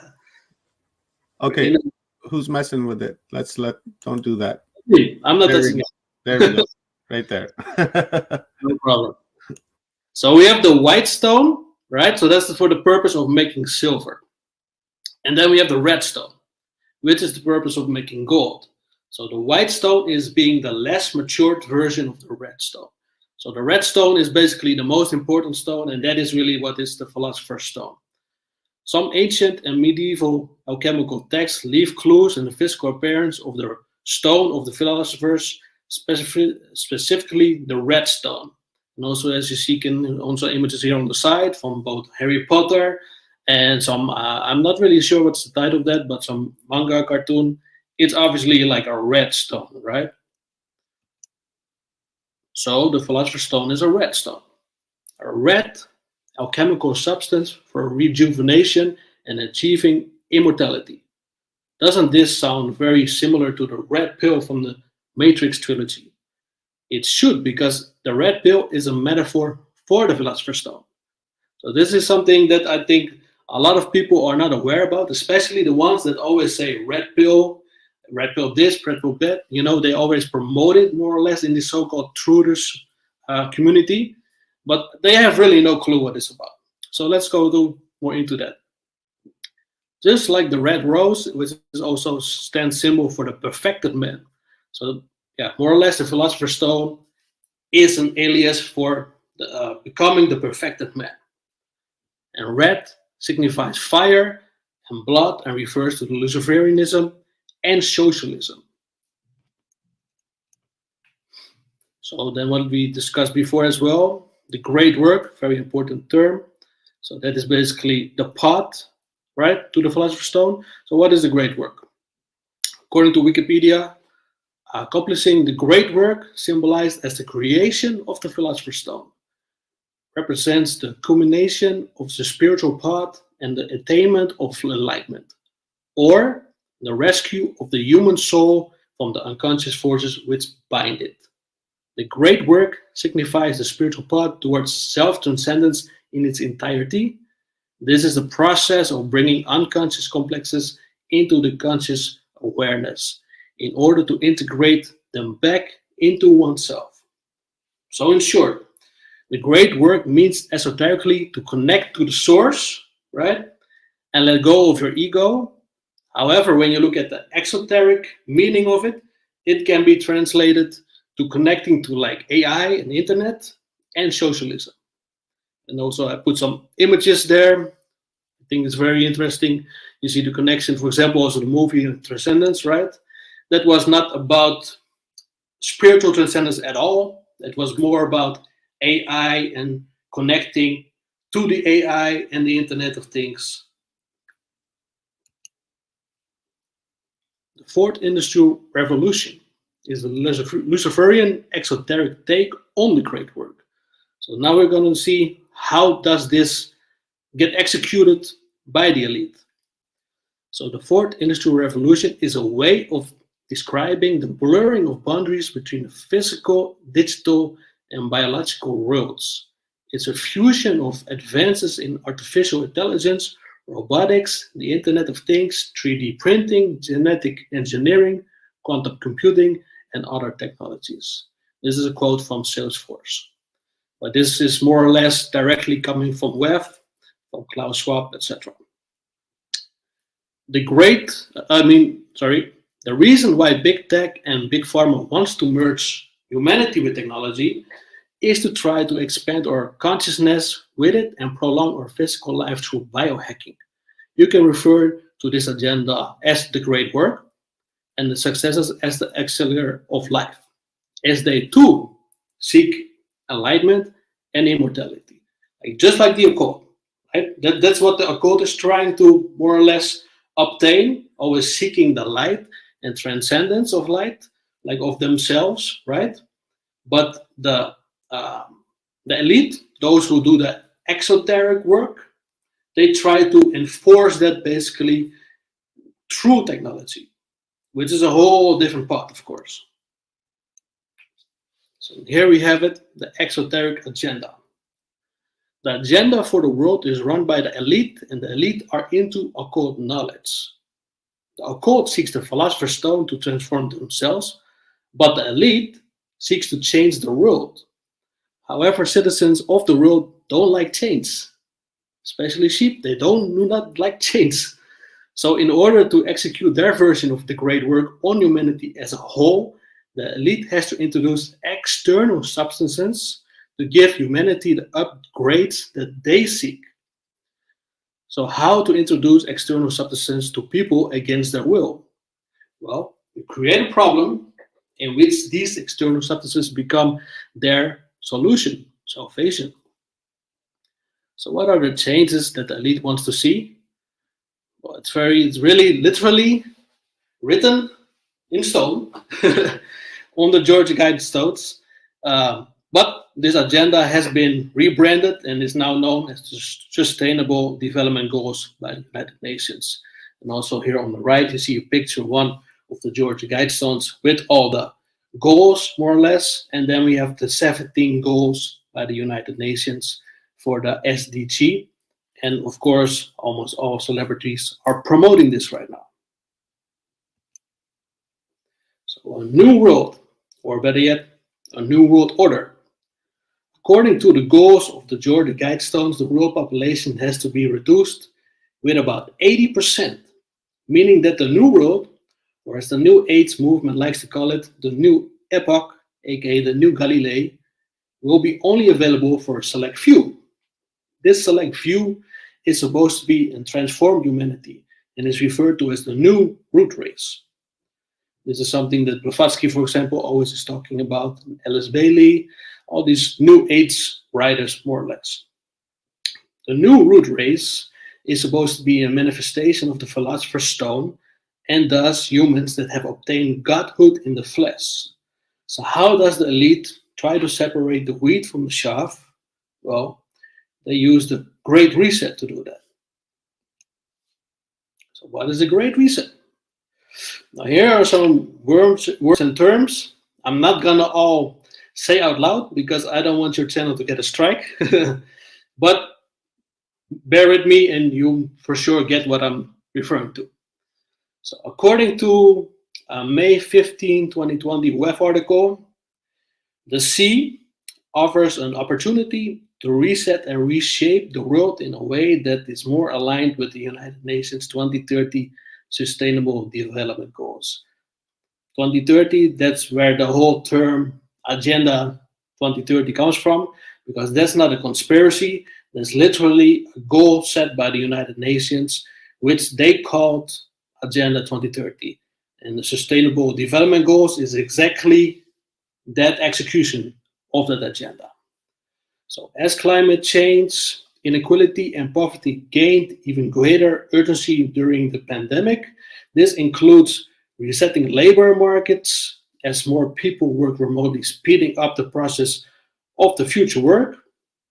The reset will advance work already began to prepare for the transition for the Fourth Industrial Revolution by upskilling and reskilling workers. So to establish the Fourth Industrial Revolution, the elite needs to reset our current society, and the pandemic was the perfect excuse to do this, start this process, and most people were really happy to give away their freedom, give away their, the previous lifestyles, just to be safe from this disease, right? The V.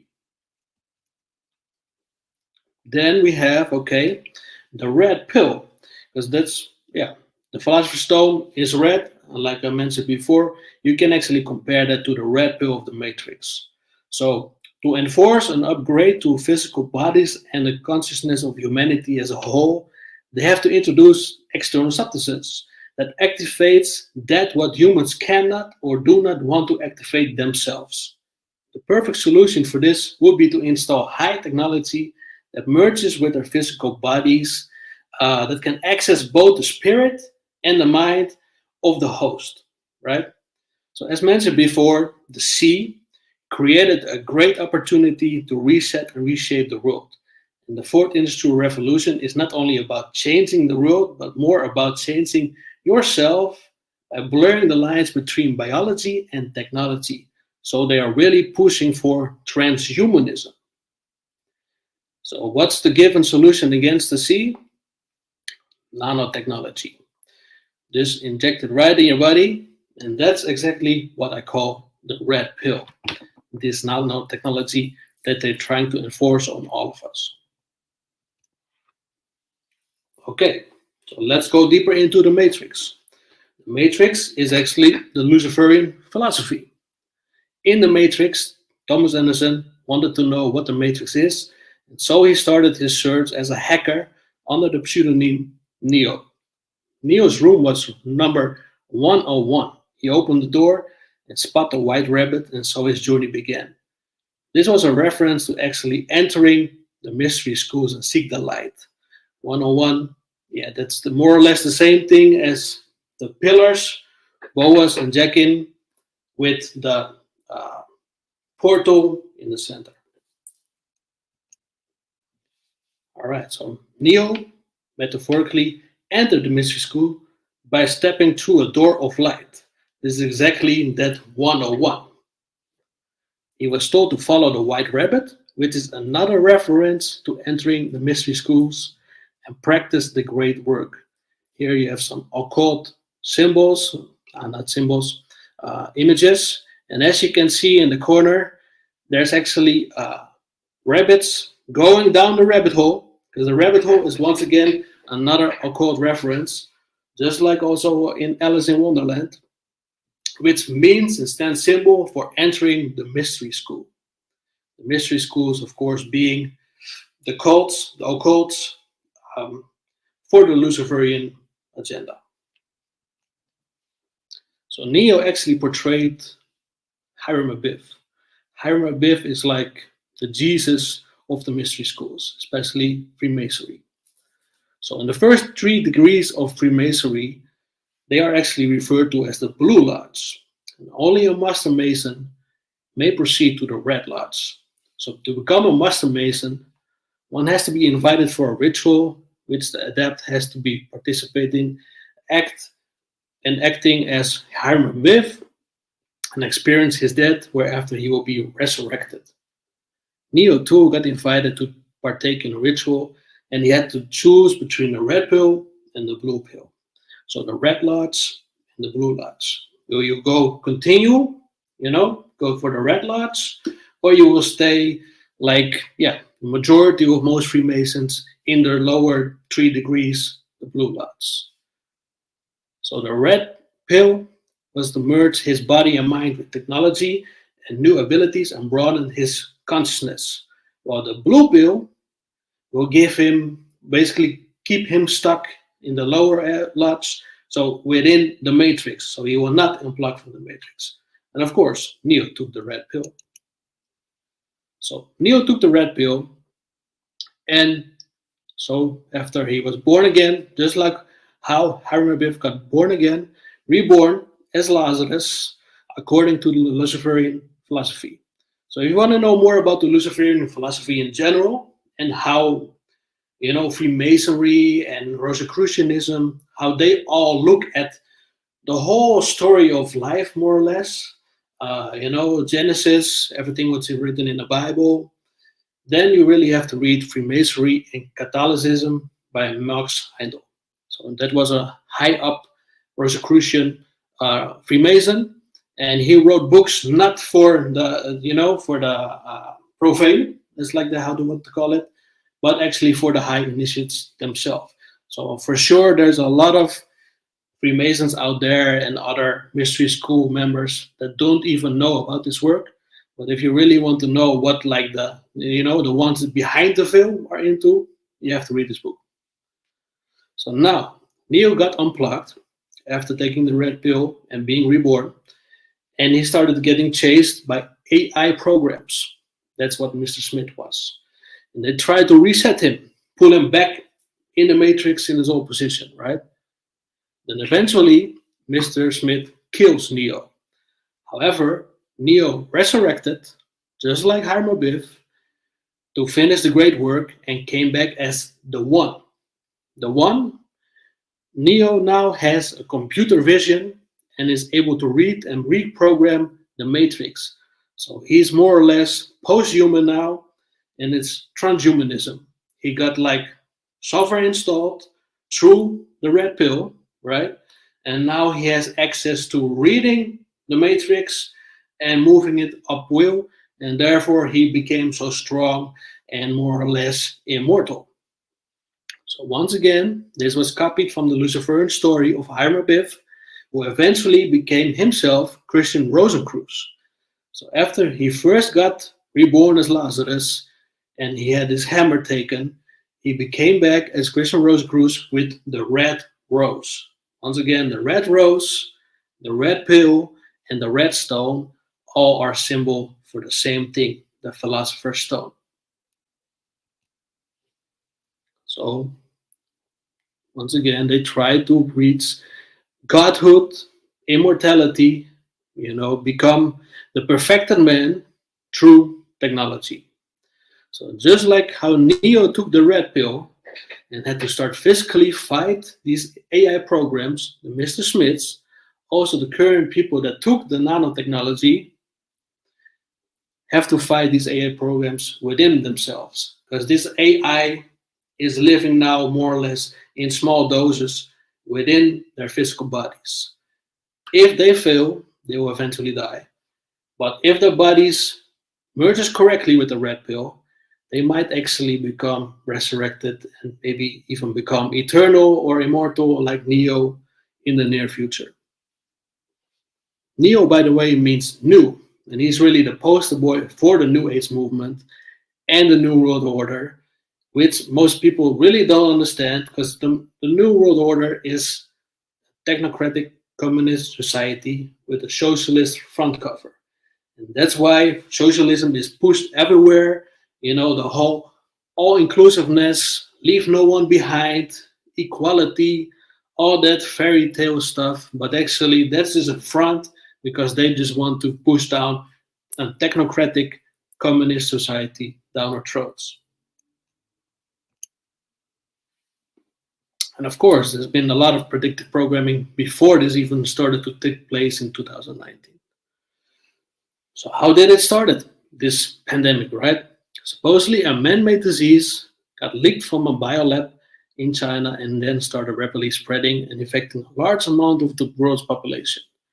This is a very similar scenario as in Resident Evil and many other disease and zombie movies and games, storylines, which have been projected onto humanity for years by Hollywood to prepare the world for these staged sequences of events. However, in these movies and the games, the idea behind the man-made bioweapon is always to reshape humanity and give them an upgrade through technology to seek eventually some form of immortality, godhood, aka the Philosopher's Stone. So, actually they use parasites, inject parasites. In Resident Evil knows many variants and strains of this disease, the C. In Resident Evil 4 is revealed how they have used ancient alien-like parasites to manufacture a new strain, and in Resident Evil 5 shows a red flower that is used to further perfect their Philosopher's Stone. So once again, the color red comes back in here, and now in this case it's even a flower. So that of course is a symbolic reference to the red rose from the Rosicrucianism, and that's another, symbol for Philosopher's Stone. The eventual goal of all these strains is to separate the wheat from the chaff and obtain godhood in the flesh for those who survive the shift. It's all very similar to how these nanotechnology that the people took have different batches with different ingredients by different producers. All these different batches basically serve a different purpose. It's really survival of the fittest, and they're trying to see, okay, which groups in what locations and what ages can survive what. And of course, we just started with this, last year, more or less. And more or less, I'm pretty sure that they will come with even more different batches and executions of this technology, just to see how far they can push it. And interestingly enough, there are batches that were discovered that includes Hydra vulgaris, or better yet, Linus. So what is that? We will talk about that next up. But here I want to show you first something from the Resident Evil 5 game, some storylines. So here on the left side, it's like two screens. You see that the bad guy, Wesker, has a conversation with one of the founders of the umbrella company, one of the engineers of the first V. So he was saying, so you were saying that I was manufactured. And then this founder said, I was to become a god, creating a new world with an advanced race of human beings. So see, once again, they really are focusing on this new root race, new age idea. And Wesker says, the right to be a god, that right is with me. Then on the next slide, you see that he has a conversation now with the hero of the story, Chris, and he's more talking about this project within this game called Ouroboros. And that's like we're going to talk a little bit more about it in the next two slides, but I will finish first this story. So with Ouroboros, I have that right. Has it never occurred to you that this planet is overpopulated? Only a handful of humans truly matter. Everyone else is just mud chaff. Only those fit for survival will be allowed to carry their genes in the new age. So really, you see, this is all we're again focused on. Okay, we have to reduce the population with 80%, and we have to make sure that only the select few will survive this and carry on their genes to the new age. This is the Luciferian philosophy, where they believe that evolution is the key point to creating a better new world. So now I have to separate the chaff from the wheat. And then Chris says, so let me guess, you're going to be the one to rule this new age, right? And then Whisker again, and with Ouroboros, I can finally accomplish this. Only those, cannot properly see myself, with this DNA, with the right DNA, will be the chosen ones. All right, next slide. So this Ouroboros thing is actually black goo. And black goo in the exoteric world, right? You also have an esoteric meaning of that, but in the exoteric part of it, it's basically graphene oxide plus hydra together. So this hydra Linus, what is found in some batches, is actually an artificial version of the organic hydra vulgaris, which is basically operates more or less like a parasite inside the body, where it starts to leach and replicate itself throughout the body. The most interesting part of hydra is that it's said to be immortal. So if you put this in a blender, if you put hydra in a blender and you want to smash it up, it will not die. It will actually start to multiply. So why the hell are they putting this in some batches and try to inject it into people? And on top of that, there's also graphene oxide in a lot of these batches. And by some doctors, it's said that this graphene oxide is actually there to feed and hatch the hydra eggs, so it can grow quicker and replicate more inside the bodies of the host.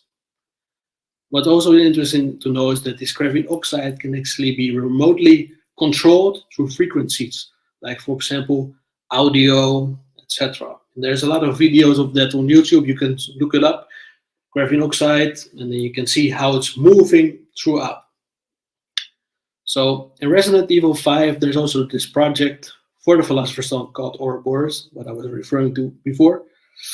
And it shows the infected with like some black goo inside their bodies, transmuting to the outside and basically taking over, hosting the body, just like as also in the Marvel. Just what Omar was saying, that there's a lot of, hidden gems in the movies from Marvel, like the Venom, because exactly that's what's happening in there.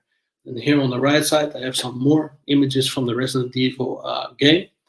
So here's another lady that's working for the bad guys, Wesker, that's talking about this Ouroboros project and also showing what's happening. We cannot show the full video in here because maybe we get some copyright. So I will just talk about what's basically happening.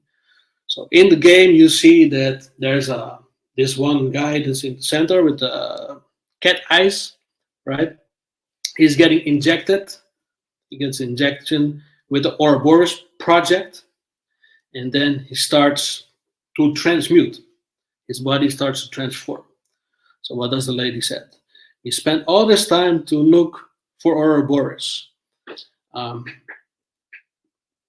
It's a little hard for me to see here, so bear with me.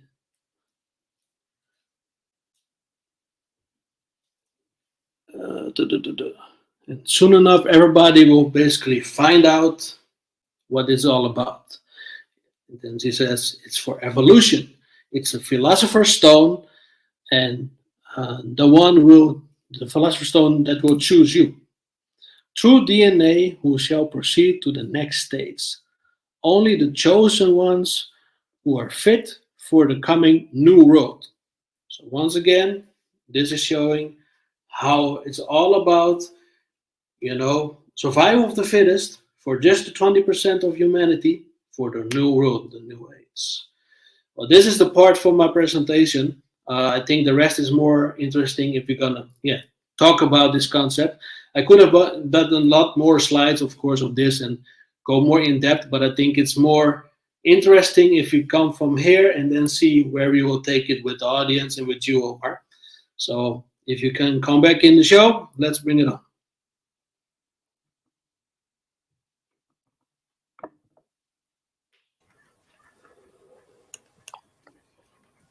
Fantastic presentation, bro. That was great.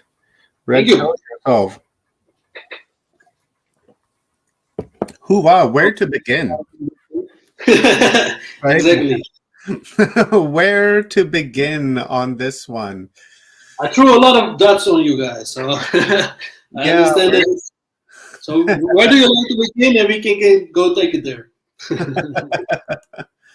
I'm thinking about the Georgia Guidestones, Right? and I'm thinking about Star Trek, and I am thinking on multiple levels here. You know, number one, the Agenda 2030 and the Agenda 2021.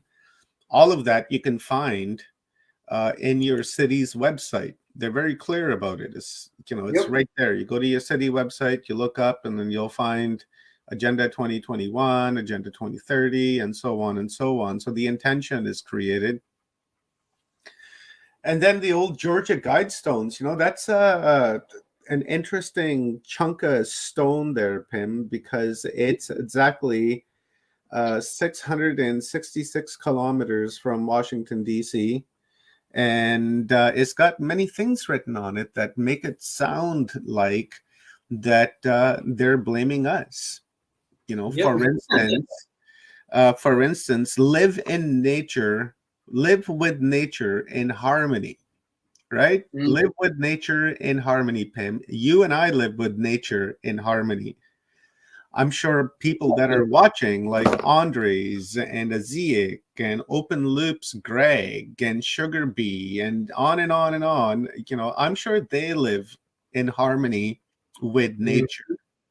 But when we look at these parasites that created this Georgia Guidestones, and when we look at all these corporations around the world, they're not living in harmony with the nature.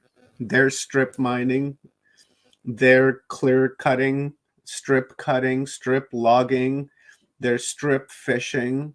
They're chemying our skies. They're blowing up nuclear weapons on a weekly basis, literally on a weekly basis.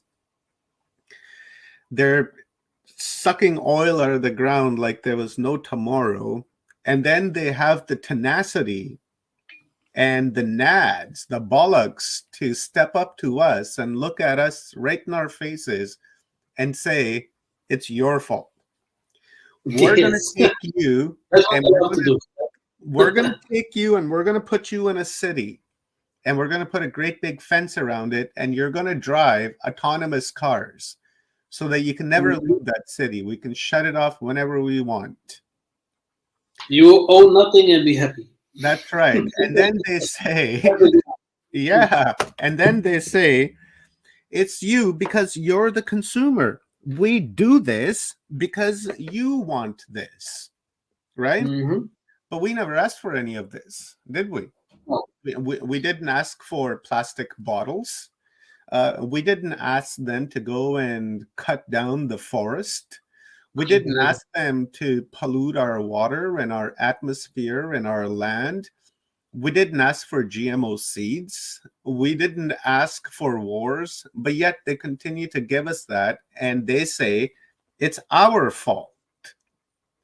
We do this because you want it. You're the consumer. I'm the good guy here because I'm the guy that's providing you all of this. So don't blame me for strip mining. Don't blame me for blowing up 2,054 nuclear weapons in the last 72 years, which equals out to one a week, literally, if you do the math work on it. And that's just one aspect of the Georgia Guidestones. Now, there's a whole list of them. Now, when you actually go through the list and you look at it with constructive thinking, original thought, and you go, something's not right here, right? And how do we combat that? First of all, Pim, is to bring awareness to the fact that that's what they're doing, right? And second, how do we fight these guys? Because if you look at the sense of this, right, they tell us, I find this a little mental illness involved in here. They tell us you can't use plastic straws, right? Then you go to the grocery store and everything is wrapped in plastic. Well, think about all these structures, right? So many countries are now mandating a negative swap for you to even enter the country, right? Yeah. Imagine how much plastic, because those swap test kits are already made from plastic, then they're all in separate plastic packages, right? And it's, it totally doesn't add up at all if you really start doing the math and look at everything in detail and start calculating. Because that's the whole thing, you know, the elite are all philosophers. They actually don't do the math. They don't do it. Like, they have a philosophy. The same thing, for example, with electric cars, right? If you're gonna really start digging into, okay, what does it take to make the battery of an electric car? How much damage do you have to create to nature to even make, you know, a battery for one of these cars? But then you start pushing it to saying, you know, green energy. Like, also another thing, I literally worked for an energy, one of the biggest energy companies here in Netherlands, here actually in Europe. So I know, you know, how much percentage of green energy is actually green. And that is nihil. That's very little. They have just rules from the government that they say, okay, if you go for like 15% green energy, you can label it green. So the rest can be gray. So the rest can be nuclear energy. So you can produce 85% nuclear energy, then 50% solar and wind energy, and just call it green energy and sell it to the people. And that's legal. And people buy it thinking that it's all 100% green. No. That's generated under the mask of global warming to usher in 2030 and 2021 and sanctuary cities and hostage cities and prison cities, smart cities, so that they can lock us up in there and really keep us in there. Now, you know, Pam, when I read your presentation and then listening to your presentation, it sounded to me that we need to change our vocabulary when it comes around a red pill, right? Because from what I'm understanding, totally. Like, I mean, from what I'm catching here, the red pill that they're trying to give us is not the red pill we want. In fact, we want the purple pill. Correct. Hey, Exactly. You want the balance. You want the purple. That's exactly it. You know, you want to combine both of that together. And of course, if you also look at the, you know, the tree of life, if you have the boas and the jaggin, you have the red pillar and the blue pillar. And you want to be in the middle of that, right? You want to be to the top, to the crown, and also the crown chakra. What color is the crown chakra? That indicates purple. So indeed, you want to go for purple. Yeah, exactly is what we want. You know, this nefarious agenda that's been happening for a long, long time, and it seems to me that it really got kicked into plan with Albert Pike. You know, he sent a letter to this fellow named Giuseppe something or other. I can't recall his name off the top of my head, but he himself was a Mason and part of the Illuminati. And in that letter, they discussed the 3 world wars, right? They talked about the First World War. And I remember this letter was written in 1871, and the First World War didn't happen until 1914. That's a huge span. That's like my lifetime, right? And then they talked about World War II, and then they talked about World War III, right? So it seems to me it's like that's when this plan of theirs, you know, really kicked into gear. Right? Prior to that, it really wasn't all that organized. I would say, you know, it was organized according to their technology back in the day, but like around 1871 is like really when we got into the Industrial Revolution. And then when we got into that Industrial Revolution, this plan came forward, and they've been implementing this plan ever since, step by step by step, problem, reaction, solution, all the way up until today. You know, we just went through a problem, reaction, solution, and it's had a very negative effect on humanity. And it seems that they're giving the red pill to humanity instead of the pill that we want to give them, the purple one.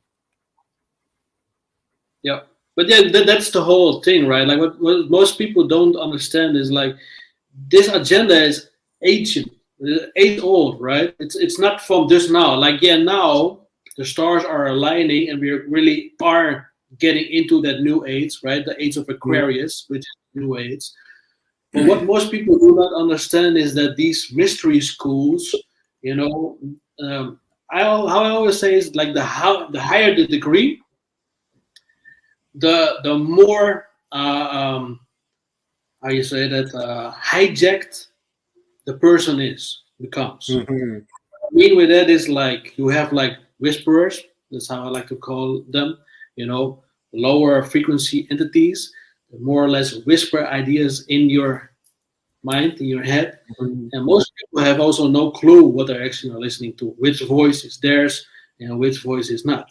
Because the whole thing is like, you know, angelic spirits, angels, are of a very high frequency, and they only more or less come here inside the matrix when that's needed for like divine intervention, which is very rare. It's not you can just do that all day, every day. So when people tell me like, yeah, I have this guardian angel who talks to me every day, bullshit. That is just, you know, some more lower frequency spirit, because they can actually connect to this room, because this is actually quite low frequency range that we are operating in, right? So these angels, they are like, you have to be really very unique if that's really the case, and most times it's really not the case. And yeah, or very powerful. As you were saying that, the image came to my mind of like this divine light angel coming into this matrix. And it's kind of like when Neo was standing in that courtyard and he had to fight like a million Agent Smiths, right? When he grabbed the pipe and he started beating them with the pipe, and then finally he thought it was too much, and you know, and he was gone, and he flew away. I wonder if some of these light angels, these very high frequency vibrating angels that come into this matrix, if that is what they're encountering, but instead of Agent Smith, they're encountering this parasitic archonic being that you know, that attacks them to make sure that they don't carry out any of the light work that they're here to do. Well, the whole thing is, of course, right, that like the lower frequency entities try to manipulate everything. They want to control everything and keep, you know, interfering, trying to change things their way, and always try to win basically this war of dark versus light, right? Yeah, well, like that god Hermes Trismegistus, something like that. You know, he's the trickster god, where he gives you the truth and he'll do things for you a couple of times to gain your confidence. And then once he has your confidence and then you ask him to do something, he'll screw you over royally, and then get that really dense energy, emotional energy. Is a jinn, yeah. And then you're screwed. I gotta be specific, because otherwise you are screwed as well. Oh yeah. Don't ask for anything, because you don't know who you're asking. But really, like, that's how it is, right? Like the whole thing is like, especially these elitists, they always stack, you know, depth. They keep on asking more or less to spirits and everything around them to get their manifestation, right? Because that's all they want. Like we personally, like most spiritual people are always seeking also manifestation, you know, like the secret, and they follow all of that, and you know, but they don't understand is that when you do that, you create debt. I rather create credit. So I always work on karmic credit. I try to stack my karmic credit, right? So I do a lot of things, helping people out for free, stuff like that. And not, once again, like what we discussed in the previous episode, about charity. I don't do charity, right? But yeah, I'm into stacking karmic credit. And not into the debt. And most people do the debt, and then when it's too late, they will find out what's the price of all those things that they manifested. yeah, exactly. I don't do charity either, because as our divine brother Michael Feely has made us aware, that charity is a form of prostitution, because back in the day in the Roman temples, you would have like all of these prostitutes, and when you went and hired them for their services, it was called getting charity. Right. So knowing that, I no longer do charity. I like that karmic credit. I really, really like that one. So Pam, I've got a question here from you. It's been 10 days, brother. So I got a question from Grandmother Suzanne. Grandmother Suzanne is amazing. We had her on a few days ago, and we did a wonderful panel. And I came to the understanding of a feather. So I've tried to employ that, and I'm going to continue to try to do that. But Grandmother Suzanne asks, in your view, how can this be changed or countered? Right. Well, the first thing is, of course, like the whole reason why the elite has power is because people are giving to them. Right? They're giving their energy, their money, their focus, and basically do what's told. So the first thing is how to fight it is don't listen to the elite. Don't listen to celebrities. Don't listen to politicians, because they all lie and they all do serve the same agenda. So just focus on you and your own loved ones, your family, and do your thing. Follow your path. Follow the point in your heart. Find out what that is and focus on that. And don't listen to any of this fear-mongering, narratives. Just shut off your TV. Don't listen to the radio. That's just the best way, more or less, to start. The whole thing also, like a few days ago, I reshared an old post from the Matrix, the On Matrix Challenge. So more or less there, the first step of, matrixing yourself is actually to shut off all external influences. Create, focus only on the internal. That's the best way. Hence, humanity unplugged, explore the internal.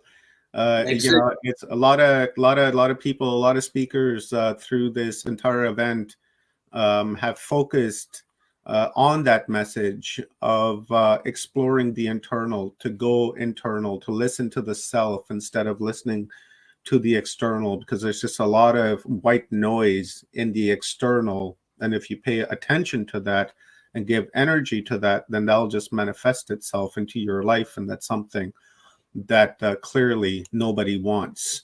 Let's have another question. Let's go with Andres. Andres asks a question. He says, question, how is the Ouroboros connected to the Philosopher's Stone? Right. Well, that's a good one. Well, I mean, it's only more or less in the Resident Evil games that I saw that direct connection. But of course, Ouroboros is the snake that eats its own tail, right? So that's more or less like the infinity sign. We see the infinity sign of the snake eating its tail. Yeah, correct. And what that, of course, is referring to is like two things. First of all, that history repeats, right? It's a continuing cycle, basically, and immortality. And if you connect that to the Philosopher's Stone, the connection in that is that the Philosopher's Stone is trying to become God in the flesh, right? And the whole purpose of that is to be immortal. So the idea is from the Freemason Luciferian philosophy is to become Hermes Trismegisto, in the sense Mm. that you can reincarnate any moment in any type of body that you want. That's the whole idea. I see. That really connects to that Ouroboros concept. Yeah. And that totally makes sense to me. My hair on my body are standing up when you said that, because I've tried to tackle this question in my book Earth Frequency, and I've been struggling with, like, how do I go about doing this? And you just hit it right on the pin.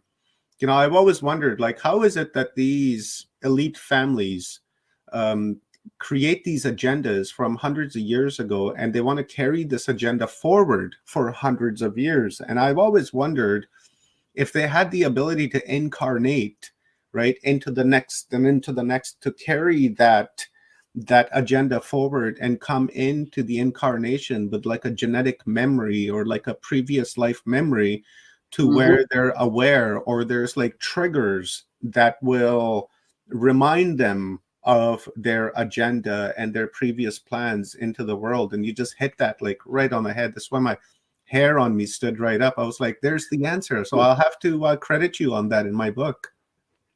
For sure. And I always want to give you one more on that point, because you, of course, you know that the whole elite is also like into the moon children thing, right? This whole Alice Crowley concept of catching basically the butterfly, right? That is another symbolic metaphor, how they refer to it.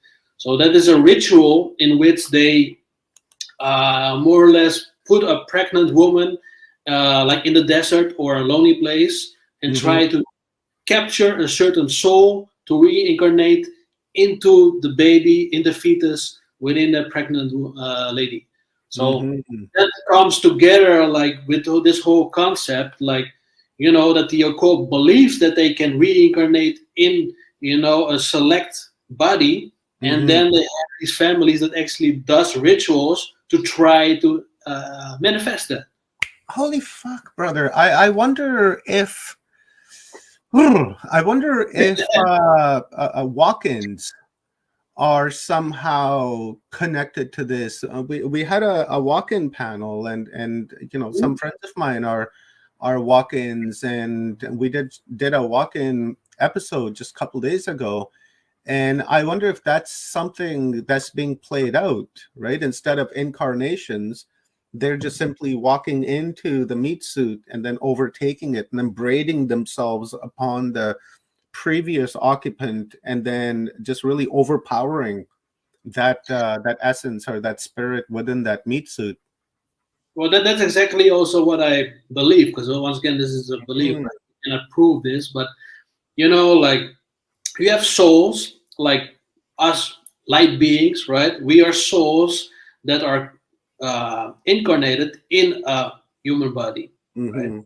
But then you have these spiritual or spirits, negative spirits from all kind of other sources, let's put it like that, right? And they hijack. So that's the whole concept. For example, also the movie Fallen, right? With Denzel Washington, where I was watching that just a couple days ago. Right? So where an evil spirit can go from body to body snatching, right? I saw a something similar on Star Trek Voyager, where in one of the episodes where an alien had come on, and he would touch somebody and he would transfer from their body into their body, and then he was doing that consistently and changing. And of course, Hollywood ending, at the end they were able to reunite everyone to their right body and to their right to their right essence. And then there in that episode they're talking about the same thing, like the intention that they were trying to tell us is that this walk-in is very possible, and this is how is another form of incarnation, and right. Like we were saying again, these people, they have to let their intentions be known. And when you look at Star Trek is very esoteric and very Luciferian as well, right? There's a lot of Luciferian symbolism embedded within Star Trek. See, I got one right up there. I love Star Trek, but I understand to what it is, right? So let's do also one more time, a small little one on it. So because we talked about the black goo, right?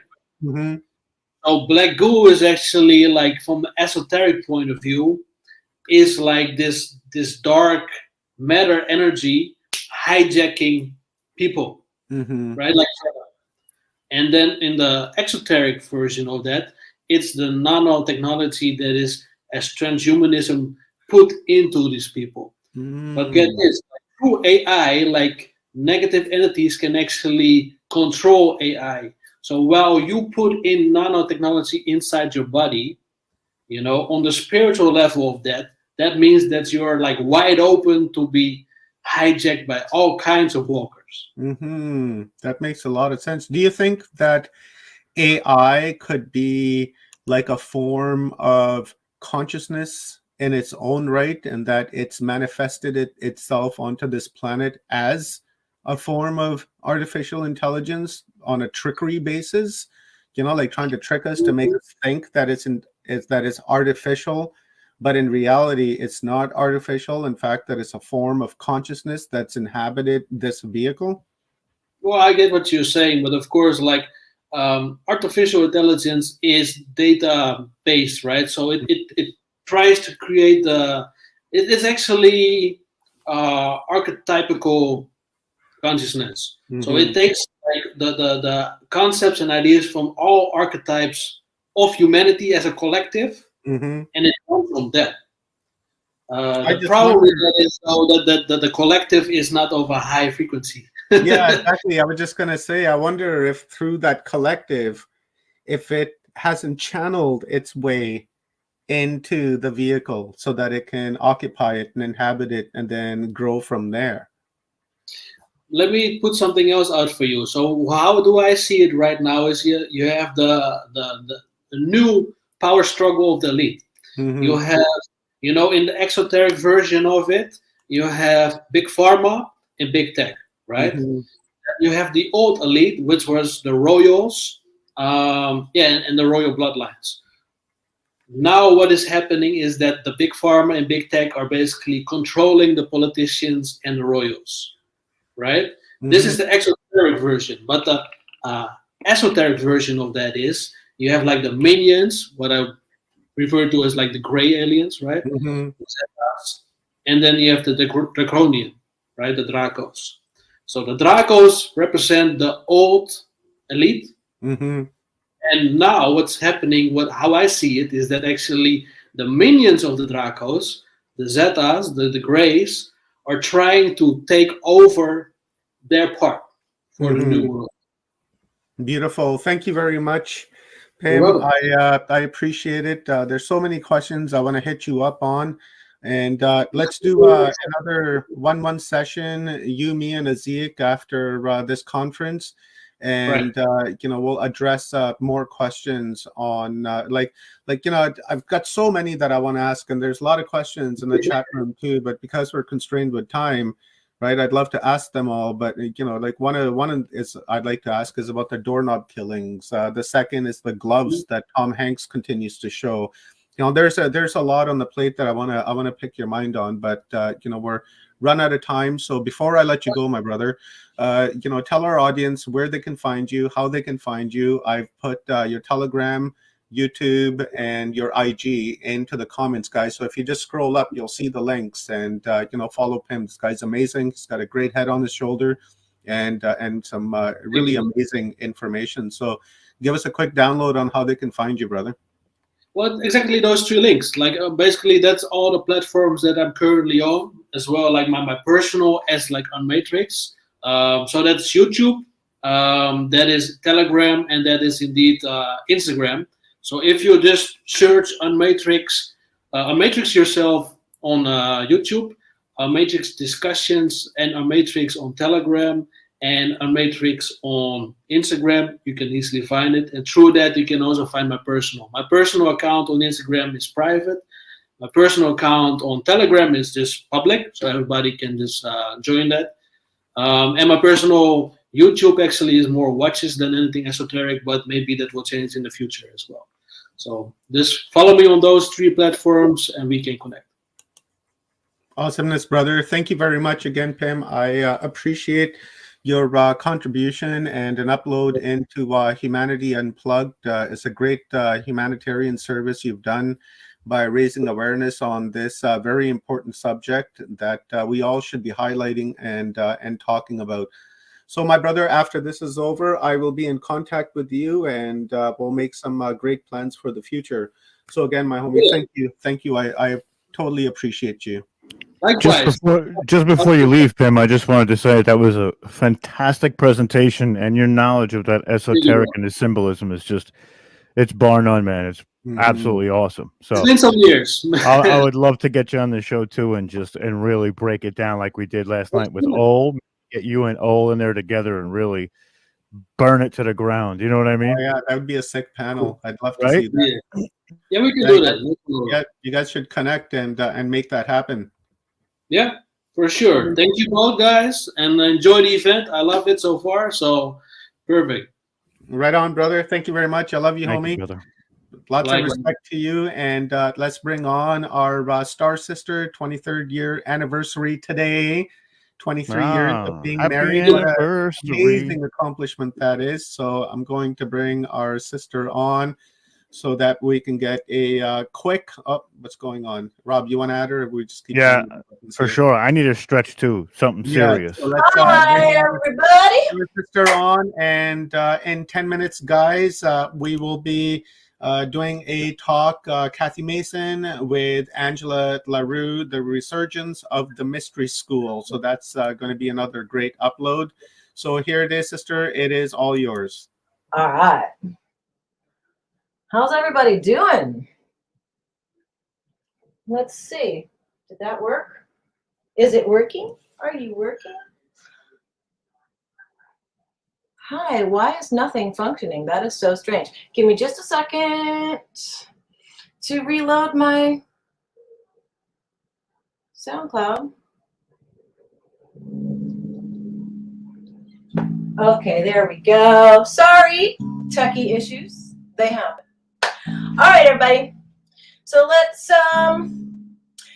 feel our feet on the floor. Let's feel into our containers, which are hopefully not being poked or prodded in any way, form, function, except good ones from Tom. Let's put our arms out and stretch through our middle fingers. Palms up. Stretch, stretch, stretch, screech. And then back out. Okay. Let's put our feet out wide. Let's squat a little bit. Let's get our elbows in there and push out. And feel those adductors.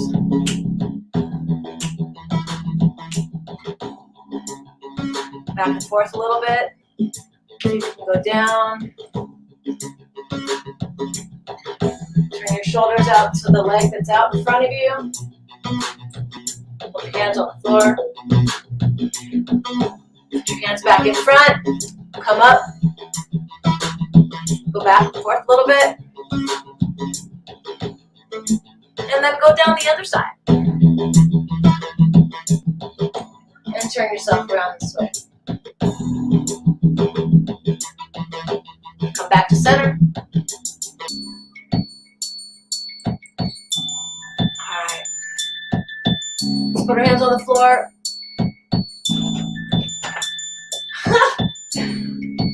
And stretch down as you can. If you can't get all the way down, you can put your hands on your thighs, on your shins. Get a nice stretch down here. You can widen your legs a little bit too. You want to get your elbows on the floor. Just let your heads hang. Keep breathing. Haven't said that yet.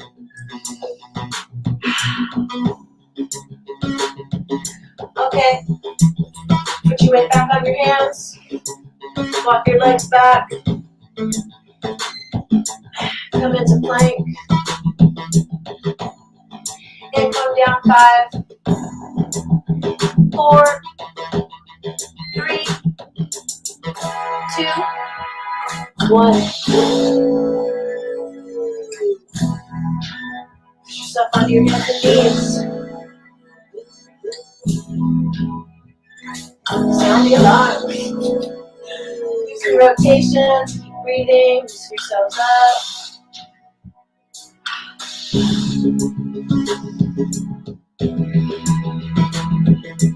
Okay, push up into down dog.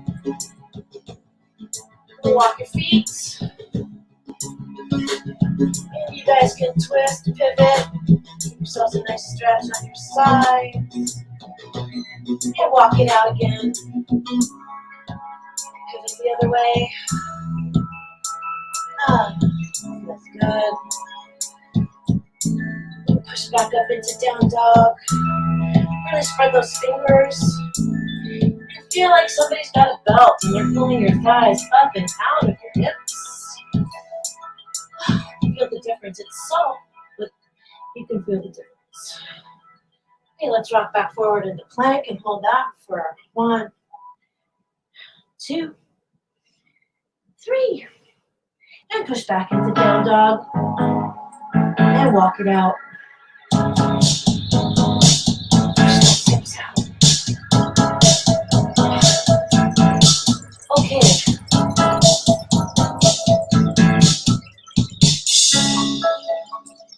You guys can go back down into child's pose. Sorry. And take a couple good breaths. Walk those fingers out.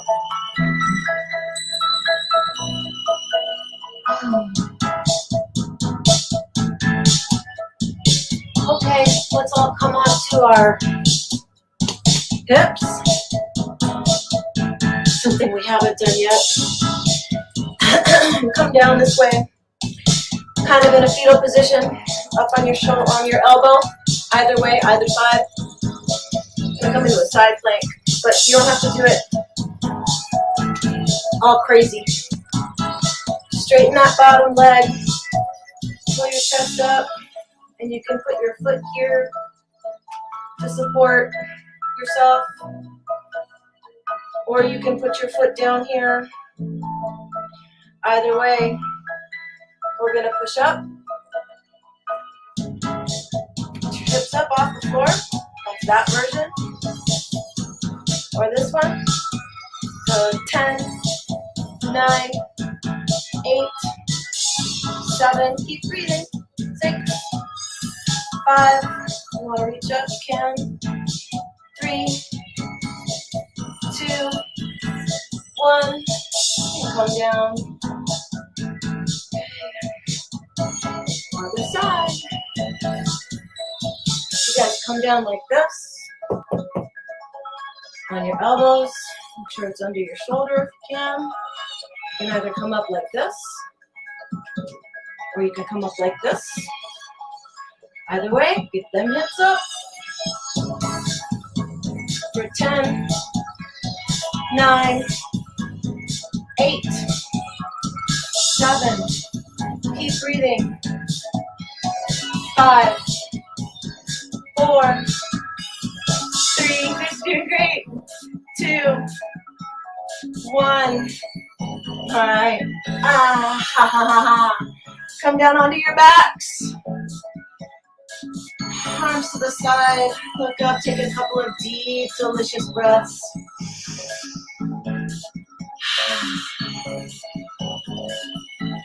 Feel where your body's touching the floor. Sky above me, earth below.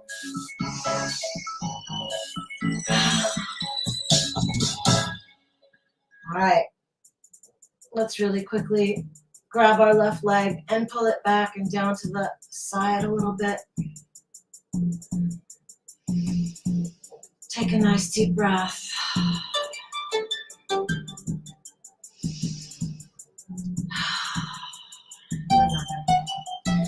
Gently pull your leg over, roll over. You can adjust your hips or your shoulders or back, however you need to. Then put the back arm. You can play around with what angle it's at. Whatever feels good. Like I have mine up a little bit, and that's allowing me to get a nice stretch from really literally my hips, my adductors, all the way through to my fingers.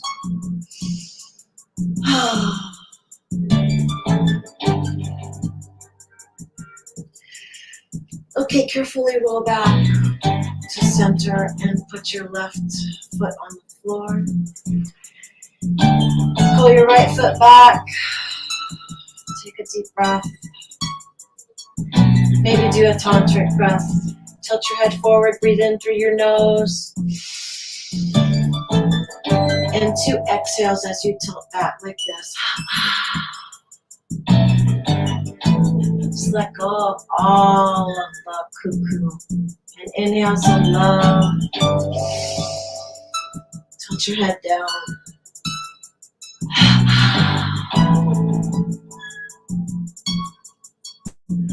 Okay, now we're going to straighten our left leg, or whatever leg you didn't do yet. Don't do yoga in jeans unless they're loose. Pull our right legs back and down. Take a couple deep breaths here.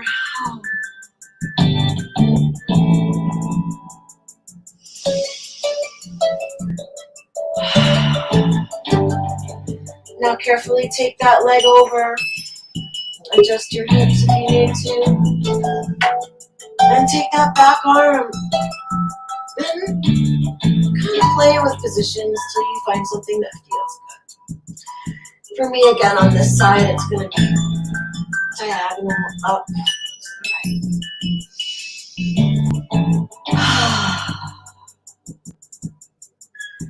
I love my breath.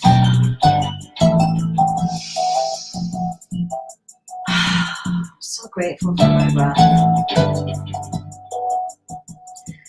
Okay, carefully come back to center. Put both feet on the ground. So put arms down to either side of our feet. We're going to do a little bridgey. Feel free to interlace your fingers and get that little extra push off of your shoulders if that's how you like to do it. Everybody's different. But either way, we're going to bring our heels back. And we're going to push up. And really extend through here. And take the deepest breath you've ever taken in your whole life. Ever. And make a sound when you exhale. 2 more times.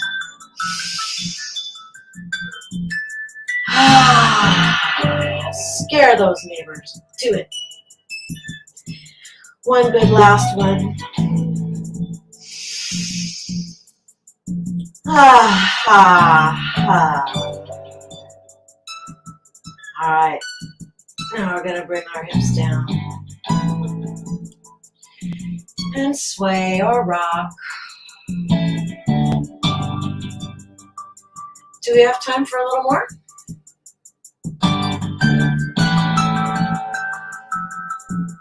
If so, We got our next speaker in. okay, well then let's not. Let's carefully take one more deep breath where you are. Put your bottom hand out. Roll over like a little baby. Put your hands down or your other hand down, palm down, and push up. Find your meditation poses. Palms down or palms up, deep breath in.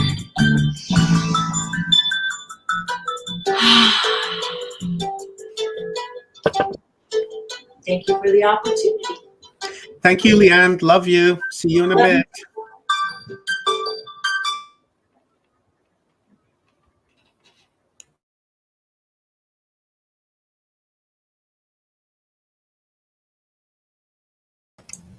How do you do that in blue jeans? That's amazing. Thank you, Right. Leanne. I was thinking the very same thing, Kathy. Wow, because I'm wearing them too, and I was having trouble. But that may be I'm not as flexible as she is for sure. Thank you, Leanne. Okay, so I'm very excited to introduce you to a dear friend, Angie LaRue. Hi, Ange. Oops, she's not ready. Hello. Hi. So I'm going to introduce you. I also have a few of your things that I can show if you want. Nice. Okay. Okay. So everybody, let me introduce you to Reverend Angelia LaRue, who I call Angie, and I'm going to have trouble calling you anything but Angie. That's okay. That's why I put it in parentheses. She's a master Christologist, and she'll explain what that is. Healer, ordained reverend, medical intuitive, medical innovator, psychic, teacher, Reiki master, and manufacturer of orgone energy generators. She's also the bearer of the Antonian stone, a gift from the Palladians. And I was there when she got the stone. In 2018, Angie founded the Inner Passage Mystery School located in Boulder, Colorado, where we both live, and online via Zoom. And due to popular demand from her psychic development students and their desire for community and interactions with others of like-hearted states of being. So welcome to Humanity Unplugged. And Thank you, Kathy. And hello, everyone out there. It's a joy and an honor to be there with you at this very auspicious time in history. Yep. So, Ange, I wanted to first give them a little bit of a view of some of your orgone tools. This is my organized tool that I have right by my router that protects me from all EMFs. And then what do we call this one, Ange? Oh, that's the quartzal. It moves energy and a little bit in a toroid, actually, and it puts out very high frequency. It's based on selenite and Herkimer diamonds. That's a big ol' honka Herkimer diamond right there. Yeah, and then I have a set of these. And this one is 963 hertz. Earlier during this event, we talked about all of the different frequencies. And we talked a lot about the heart frequency of 528. And we talked about 432 and 440. So to let you know, these are pocket size. They're like half of an egg. And you can fit them in your hand, your bra, your pocket, and carry these high frequency devices with you. And they tune your body. The energy goes into you intravenously, tune you to that frequency so that you can live and operate from the frequency that you want, no matter what frequencies you're surrounded with. Right. So, Angie, let's first explain what a Christologist is, if you wouldn't mind. All right. So a Christologist is a person who understands the crystal and mineral kingdom and the properties of those and how they move energy. And as a Christologist specifically, we work with multiple crystals, creating circuitries that that the crystals move energy through our system, through our auric field in different ways, which creates a new energetic pattern inside of us. And they can be used to heal the body or specific organs. They can be used to change mental patterns so that we can move into higher states of forgiveness or self-love, begin to diminish self-doubt or shame or wounding that happened to us, in this world. And they also evolve consciousness. So they increase spiritual states of being. So almost everything that we can imagine in the human experience, there is a configuration, an energy pattern that can be done with crystals to re-imprint the correct pattern onto a pattern which has been misaligned. I need to let you know that I'm afraid that people are having trouble with your audio. Oh, okay. Could you put a headset on, maybe? And you guys, as she bends that away, you can see right behind her, there is a incredible structure. It is a crystal bed. It's a healing bed that she does crystal arrays on your physical body on it. And it's actually almost like a sentient being. And I don't know if we'll get to show that. But and in behind her, you can see on the left-hand side, that's a huge slab of selenite. The art on the walls are art that she created after she had her awakening. The one in the far left is a metal. It looks like hair. It's absolutely beautiful. The one in the middle is part of her art that's I saw it and saw what I saw when I had my spiritually transformative experience. Only hers are squares, mine was waves. And then you can see, if you could see, you can see a little bit more stuff, but there's crystals everywhere. And then that bed is, I think you said it was a ton. It took a lot of people to move it into that room. When you open the lid, it actually can be, you can see metal wire actually lighting it up. So sorry about this. I guess the audio wasn't. Okay.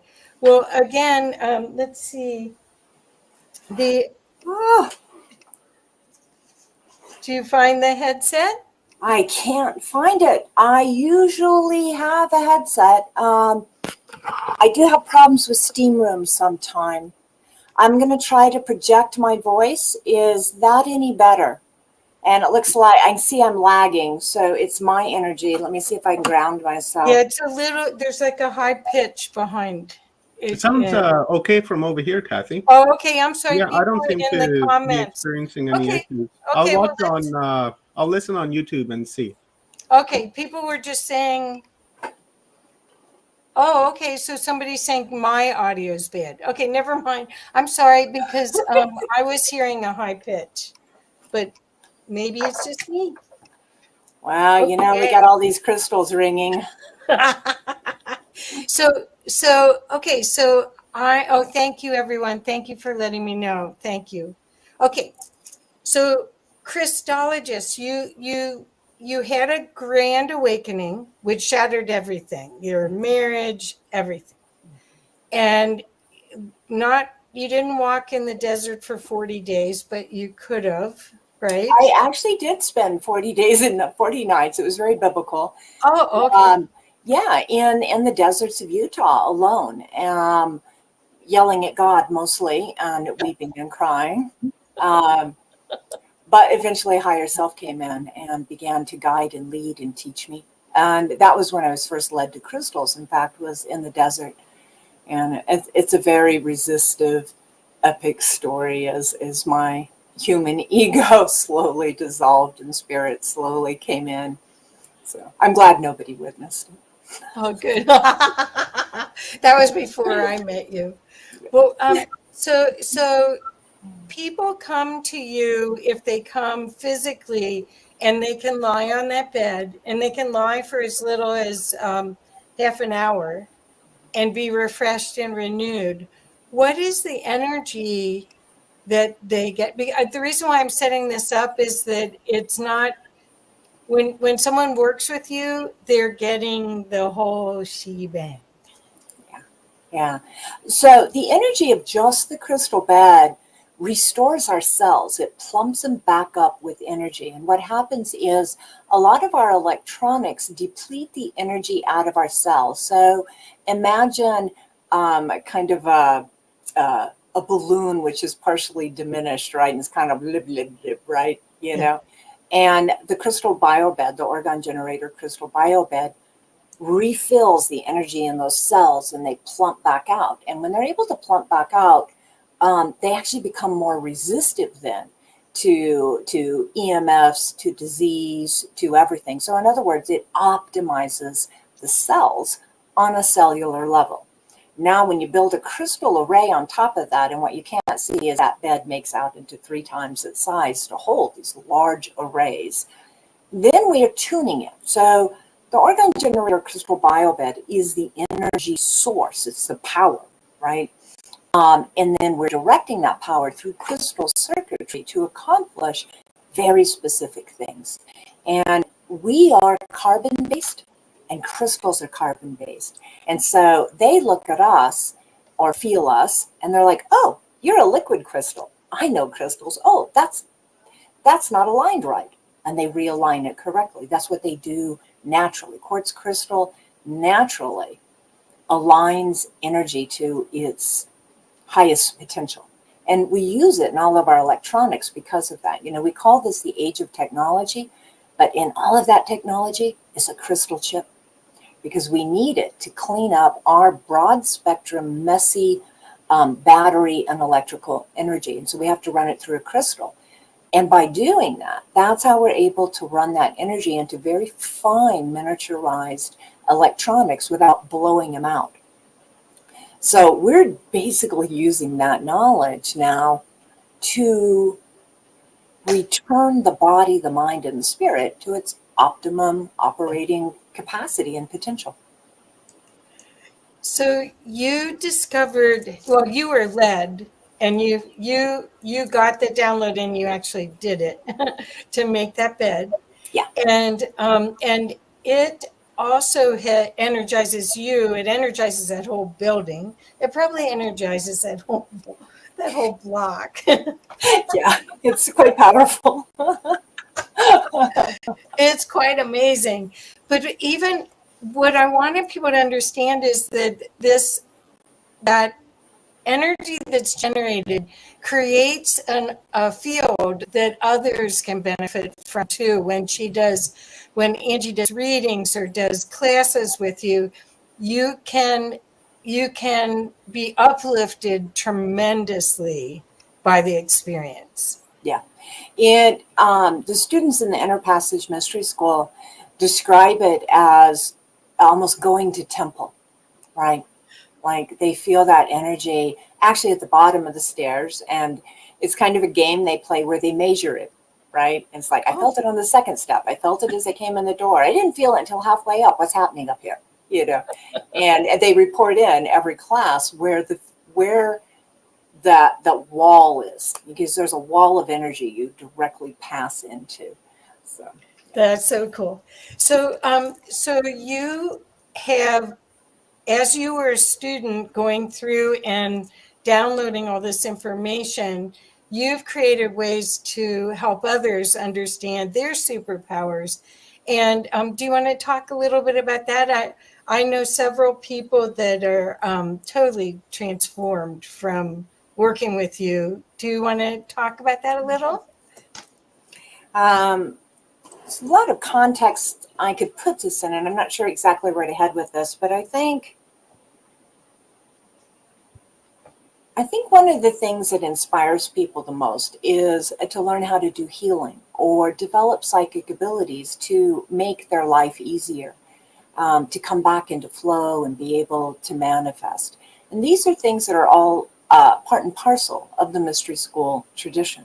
But in order to achieve them, we have to clean up a lot of the trauma, a lot of the beliefs and misbeliefs that we had. We're kind of, society and culture fills us with a lot of junk, and it keeps us in high states of distraction and basically running around filling our basic needs and collecting collections of shiny objects.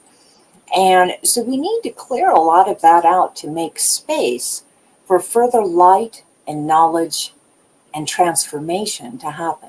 And it is based on high frequencies. And so if we have a dim sludge around us, that light can't penetrate. And if it can, it doesn't really have anywhere to go.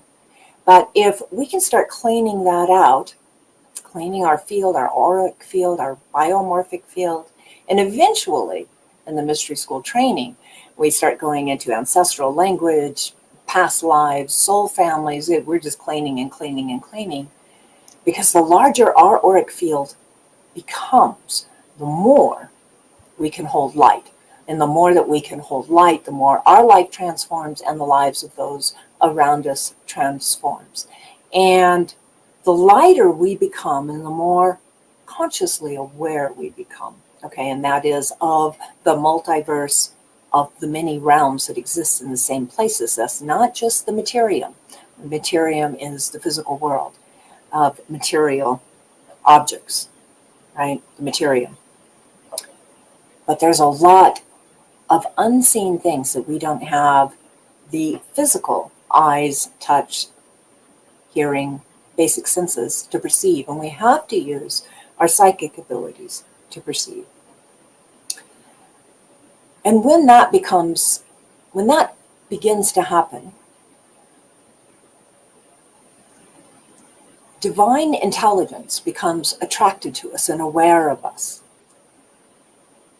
Our higher self begins to embody and indwell, and the divine connects in and begins to live with and through us.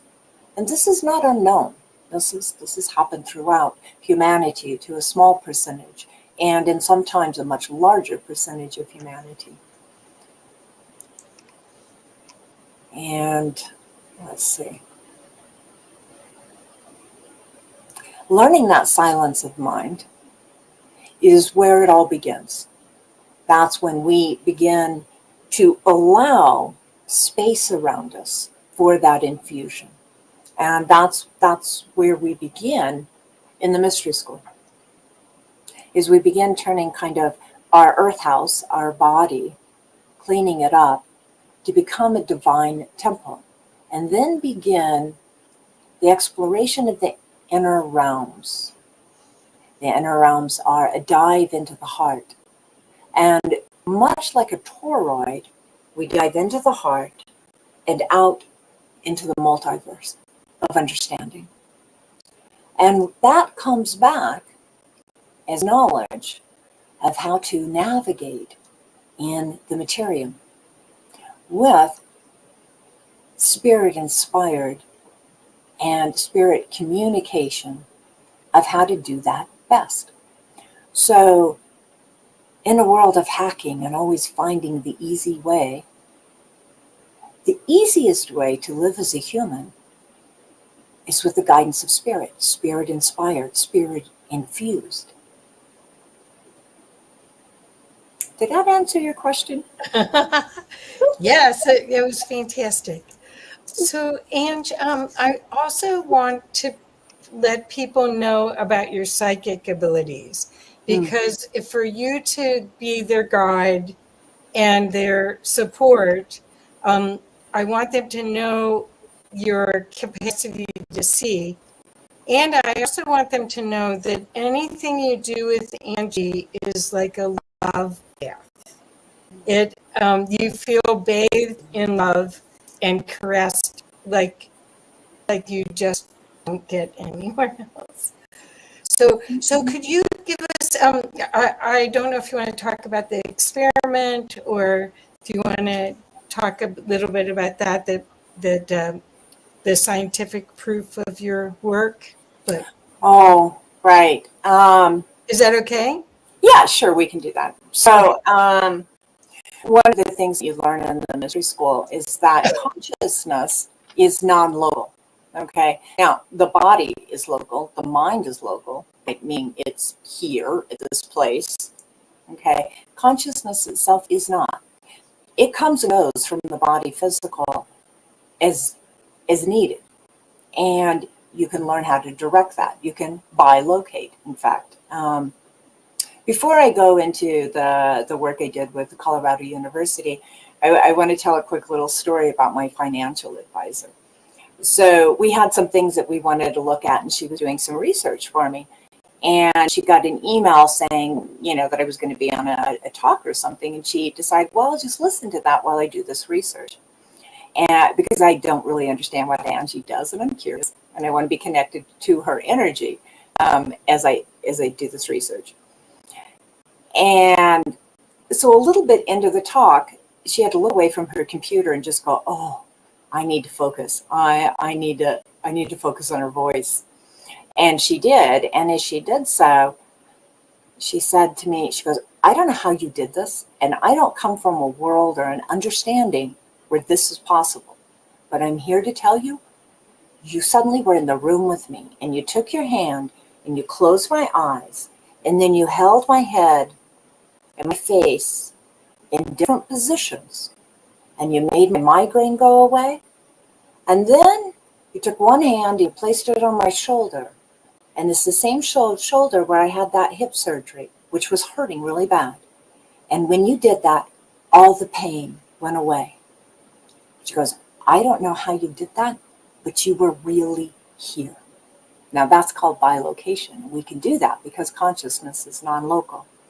Another little story that she told me the other day when we talked is she said, you're not like anybody I've ever known, but I'm curious. And I've been paying attention and I've been taking notes for the last 5 years I've known you. And I want to say that everything that you've said about what was going to happen in the marketplace is 95% correct. So that's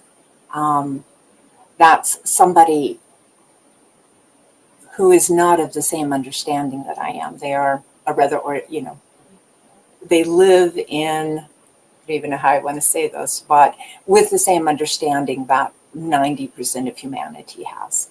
And then they have this extraordinary experience, which will shift her paradigm, right? So going back to the university experiment, that began with a random number generator and an open call. And the idea was to shift the numbers that the random number generator put out, either up towards nines or downs toward ones, and you got to choose which way it was. And the random number generator is just going to kind of put out, whatever the medium is, 4, 5s, and 6s. And so you have to influence it up or down. And a number of people told me about it, and they were like, oh, you should do this, Angie. It's so easy for you. And I was like, oh, yeah. And then it came across often enough that I was like, oh, you know what? I've got some time in my schedule. I'm going to go just see what that's about. I'm going to go play with it. It is actually very easy for me to do. And so I went, they showed me what to do. I did it. I influenced it. There was 10 experiments doing it the way they wanted me to do it. The last 10 experiments, I got to do it the way I wanted to do it. And so I actually really got to experiment now at my level of understanding.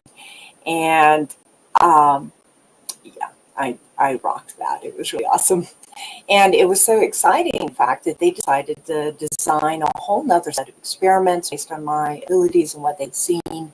And that set was to jump to the future, read some numbers, bring those numbers back to the university. And basically, I was looking at lottery numbers, which is a messy soup of energies. And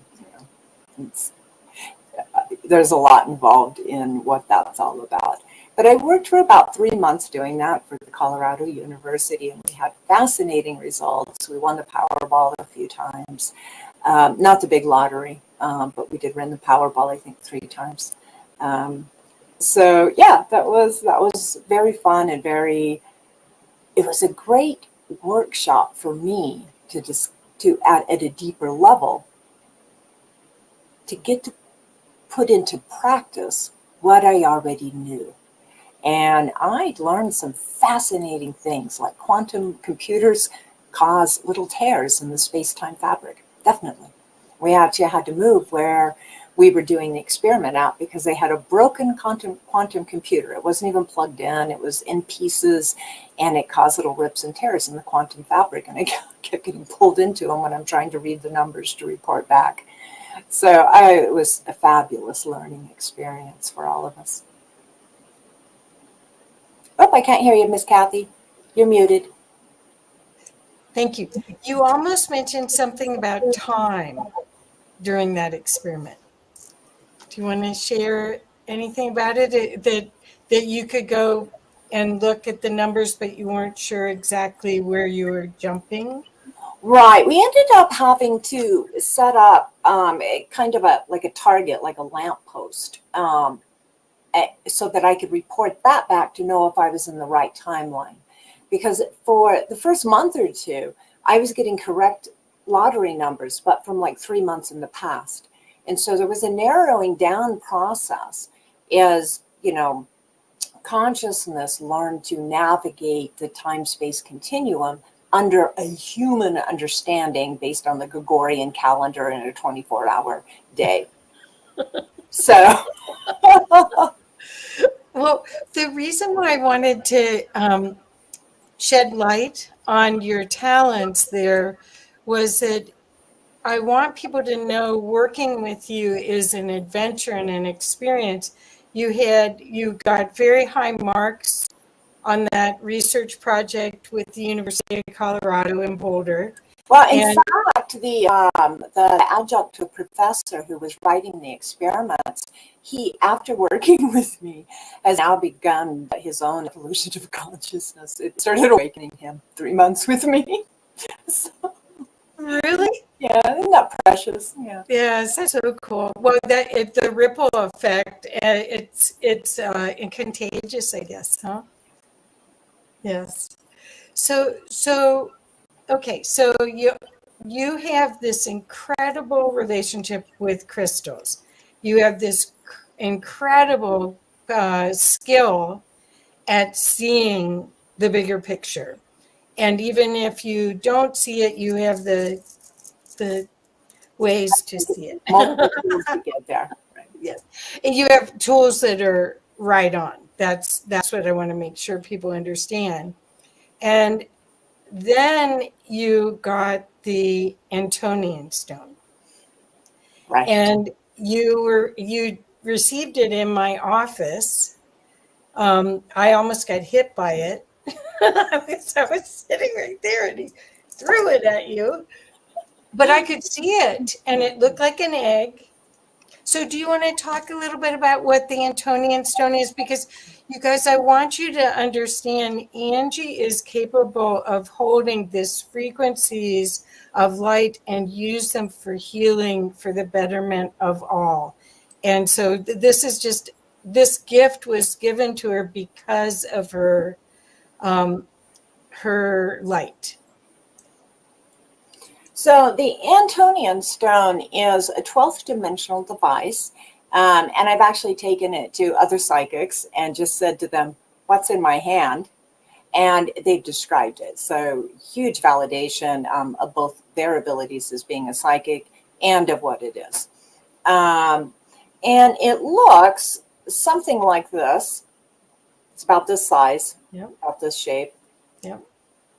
And I see it as being red with yellow dots on it. And the yellow dots put out energy which turn blue and turn into a holographic image. And it's blank until I take somebody's blueprint. So if you hold your hand up near mine, I can get an energy blueprint, and that prints out on the holographic screen. And I can zoom in, I can zoom out, I can turn it around and move it, look at it from different sides. I can see where issues are, where the DNA needs repaired, or, you know, a hip or whatever it is. Repair that essentially on the third level, but it's happening on a holographic screen that I see, and send that back to you. And it allows that to repair itself. It remembers what the imprint is for correct alignment and potential.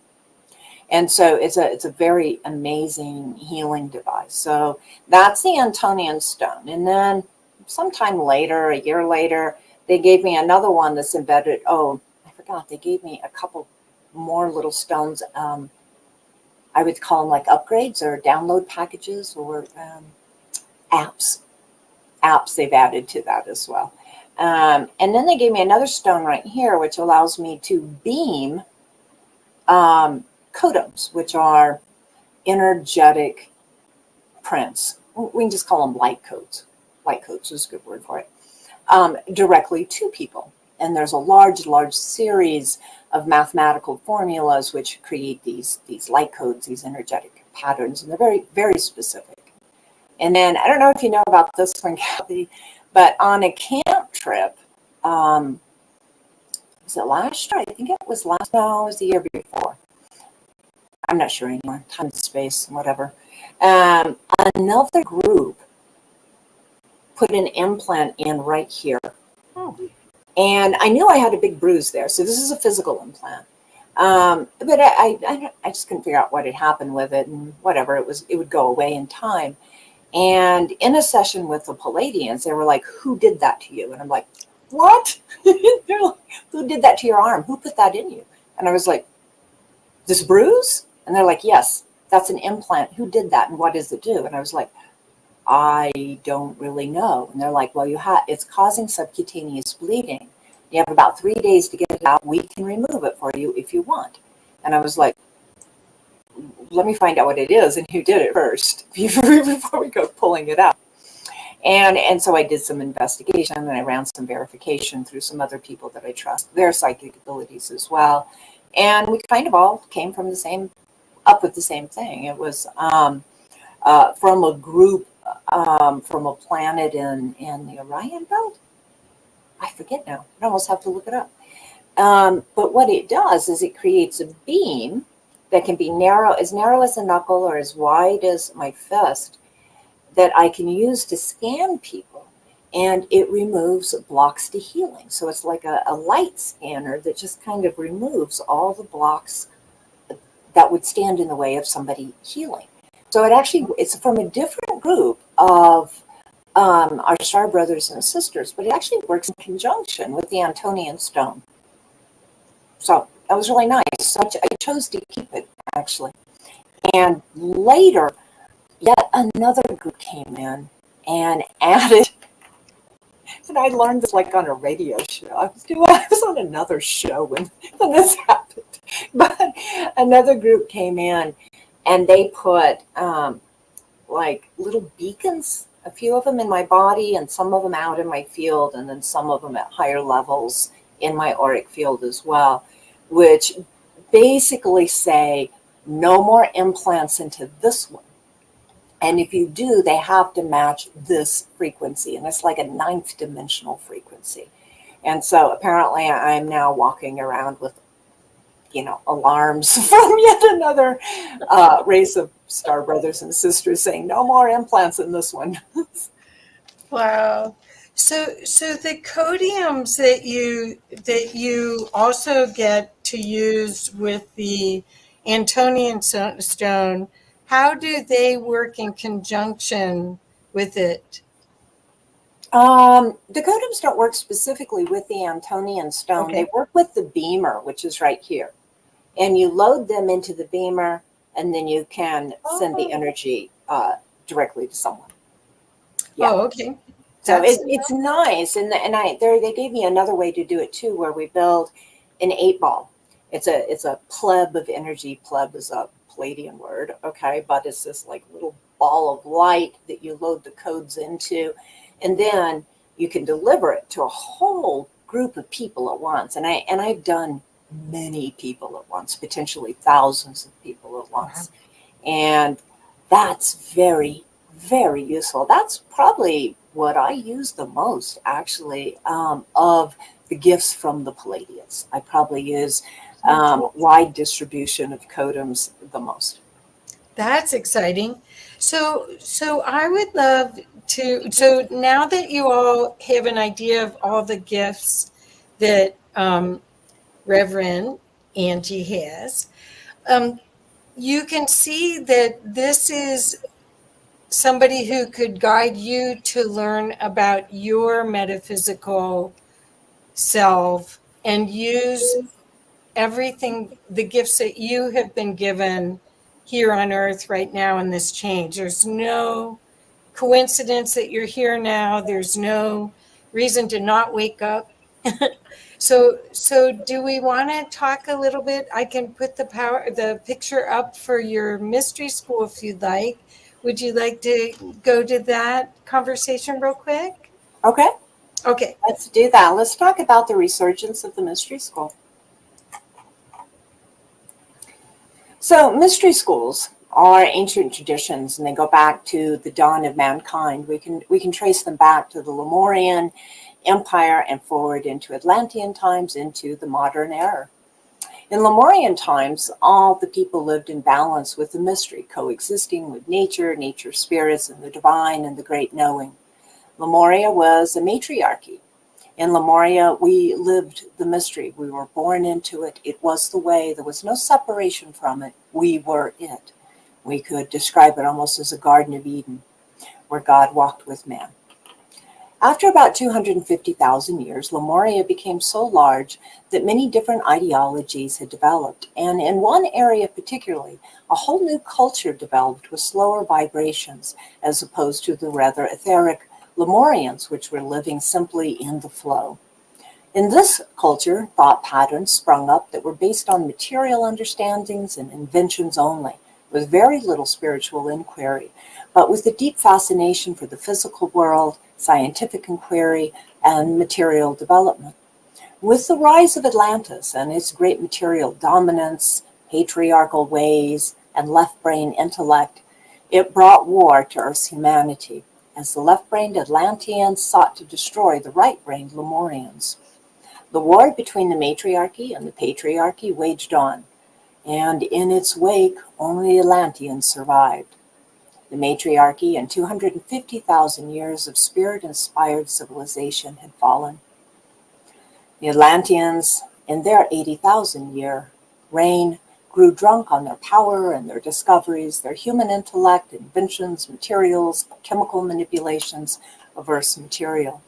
They had forsaken the natural affinity and knowledge of Earth, of the other realms, and lived only in the physical world, and their dominance and understanding of it was paramount to their civilization and their culture.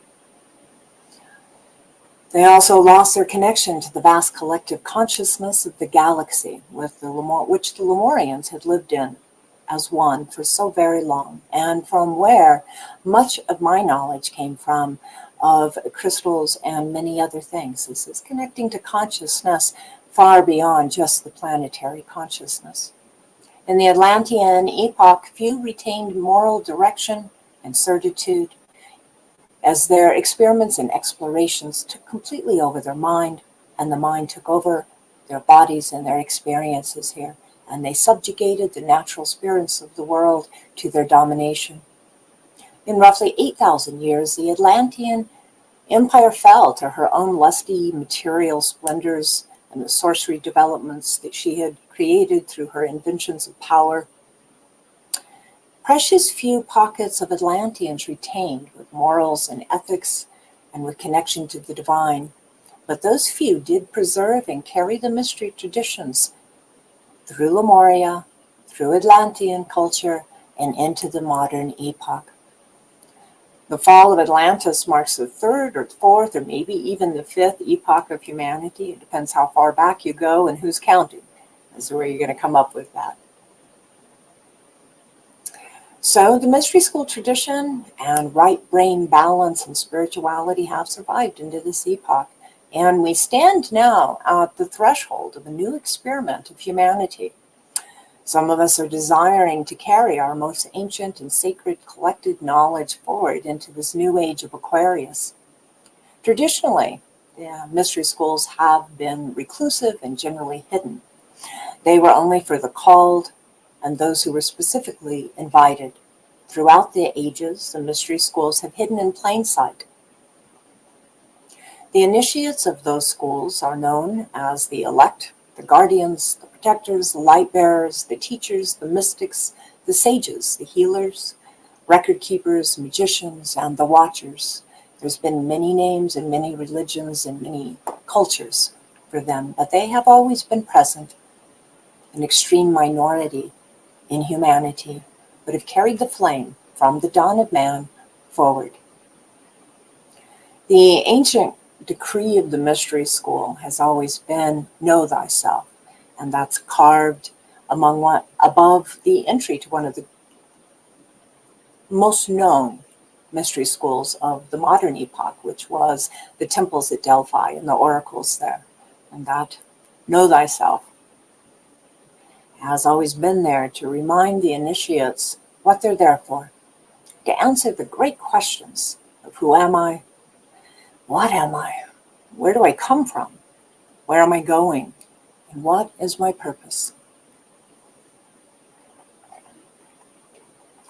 The teachings of the mystery schools are referred to as wisdom, enlightenment, and the esoteric teachings have been shared throughout all the ages of humanity. Carefully crafted, the teachings were taught externally to the masses in parable form, and esoterically to those ready to look deeper inside the soul.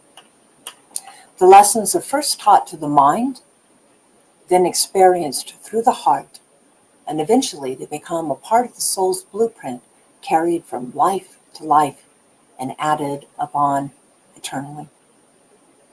The mystery school presents the core concepts of universal wisdom. The teacher helps the seeker to remember who they are and find whatever is already inside of them. The essence of the mystery school is the inner temple, created within the heart, the mind, and the soul, which then connects to the higher self on the spiritual planes. Mystery school trainings help purify the ego so that one can manifest their desires and needs from a place of pure spirit, acting from love, and a place in which fear holds no ground. Students in the mystery school increasingly become sovereign and stop turning to the materium for wisdom and guidance to live in the materium. Instead, they turn to higher self and divinity to sort out the next step, the next phases, and their own soul purpose in the materium. As the student begins the process of knowing, or gnosis as it's called, an awakening, each step leads further inward, gaining momentum along the way, leading to the rebirth of the soul. This alters a person on all levels. It's like a caterpillar becoming a chrysalis, becoming a butterfly. Once the steps are taken, they can't be reversed. You can't go back to being the old way you were, thinking and relating to the world the way you used to. You are in a new state of consciousness. So the teacher holds the information in their field of what it is to be an awakened human being. This amplifies and speeds up the student's discovery of their own inner knowledge and the collected wisdom of the soul. The teacher gives the scaffolding of the mental constructs and ways to practice, which open the passage to the inner realms and the inner knowledge which is there. Most of the early path, though, is removing traumas, woundings, beliefs that hold one's progress forward to a very sluggish pace. That develops into removing traumas from family lineage, as I said early, past lives, soul family, so that the energy body can be able to receive those light frequencies. Those frequencies from the divine and of light penetrate and shift a person towards forgiveness, love, and compassion for self and other. And the higher consciousness is activated and draws near, and the universal energy becomes aware of our presence and begins engaging with us. This is where the Crown Chakra opens. This leads to direct connection with the divine and a close, beautiful relationship with our higher self. During this awakening, a series of alchemical changes occur both in the physical body and the auric body to receive energetic transformation and informational downloads. Energy is now directed in and around the student, and now their clean and expanded auric field enhances the physical, mental, emotional, and spiritual bodies. Before this infusion, the heart, the body, and the mind have only been perceived and able to hold a small amount of energy, limiting their experience in the human realm, with energy going towards basic survival, family relationships, outside relationships, with precious little left over for creating and exploring in inquiry. The new connection and energy flow expands the aura so that it can receive and store more light, working as both a container for high frequency energy and the energy source of it. This is why people have so many experiences when they are inside of my field.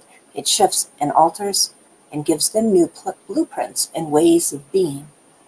It also acts as an antenna, bringing in unseen information in many forms, such as intuition, foreknowledge, ability to discuss situations and choices with the higher self, healing oneself, healing others, direct communication with beings of higher frequencies, extraterrestrials, light beings, remote viewing, clairvoyancy, telepathy, psychometry, empathic skills, out-of-body travel, bilocation, many psychic abilities, just to name a few.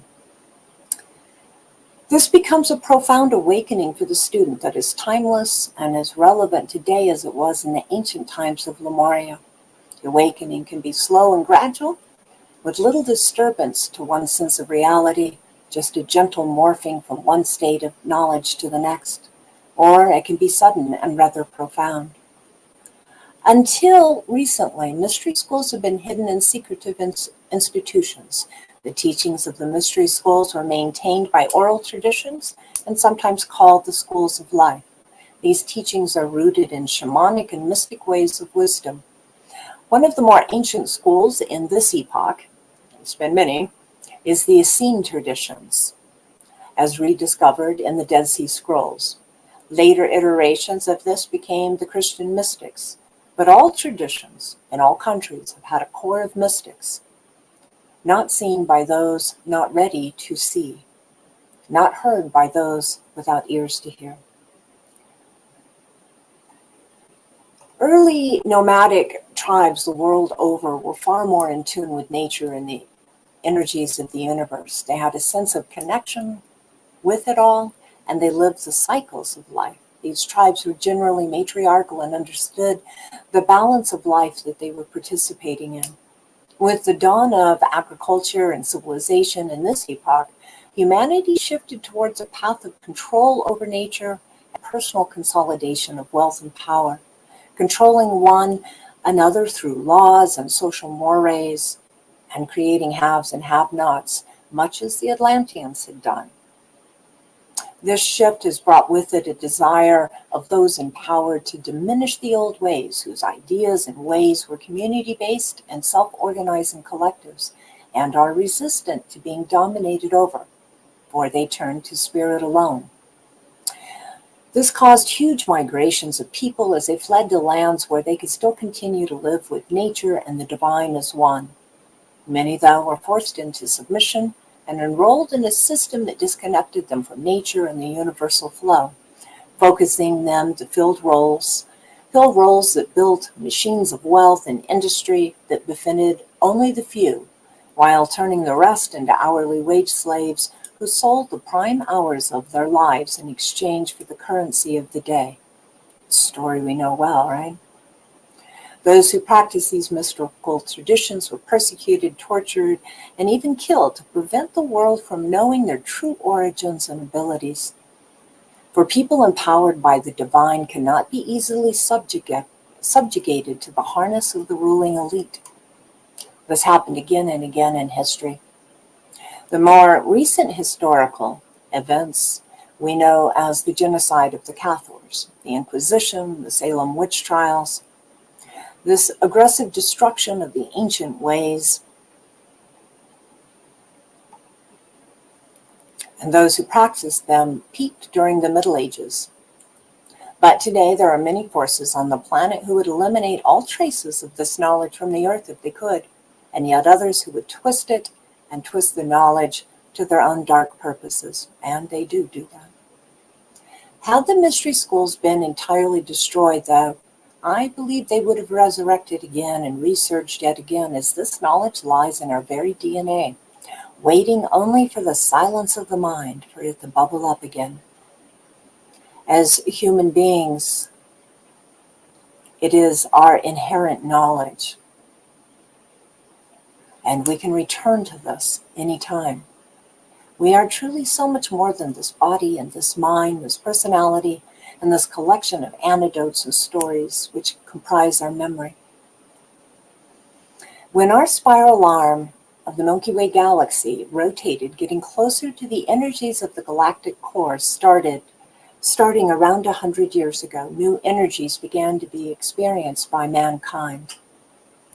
How are we doing on time? You doing okay? All right.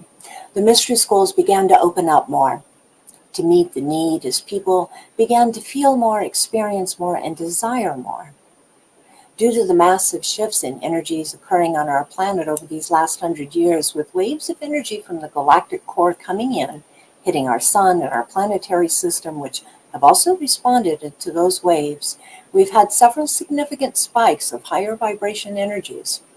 One spike was December 21, 2012, and another one happened again, December 21, 2021. We are now in the time of the quickening. Many people have begun to crave more than the instant gratification set before us as a distraction, which keeps us from discovering who we really are. Take a drink.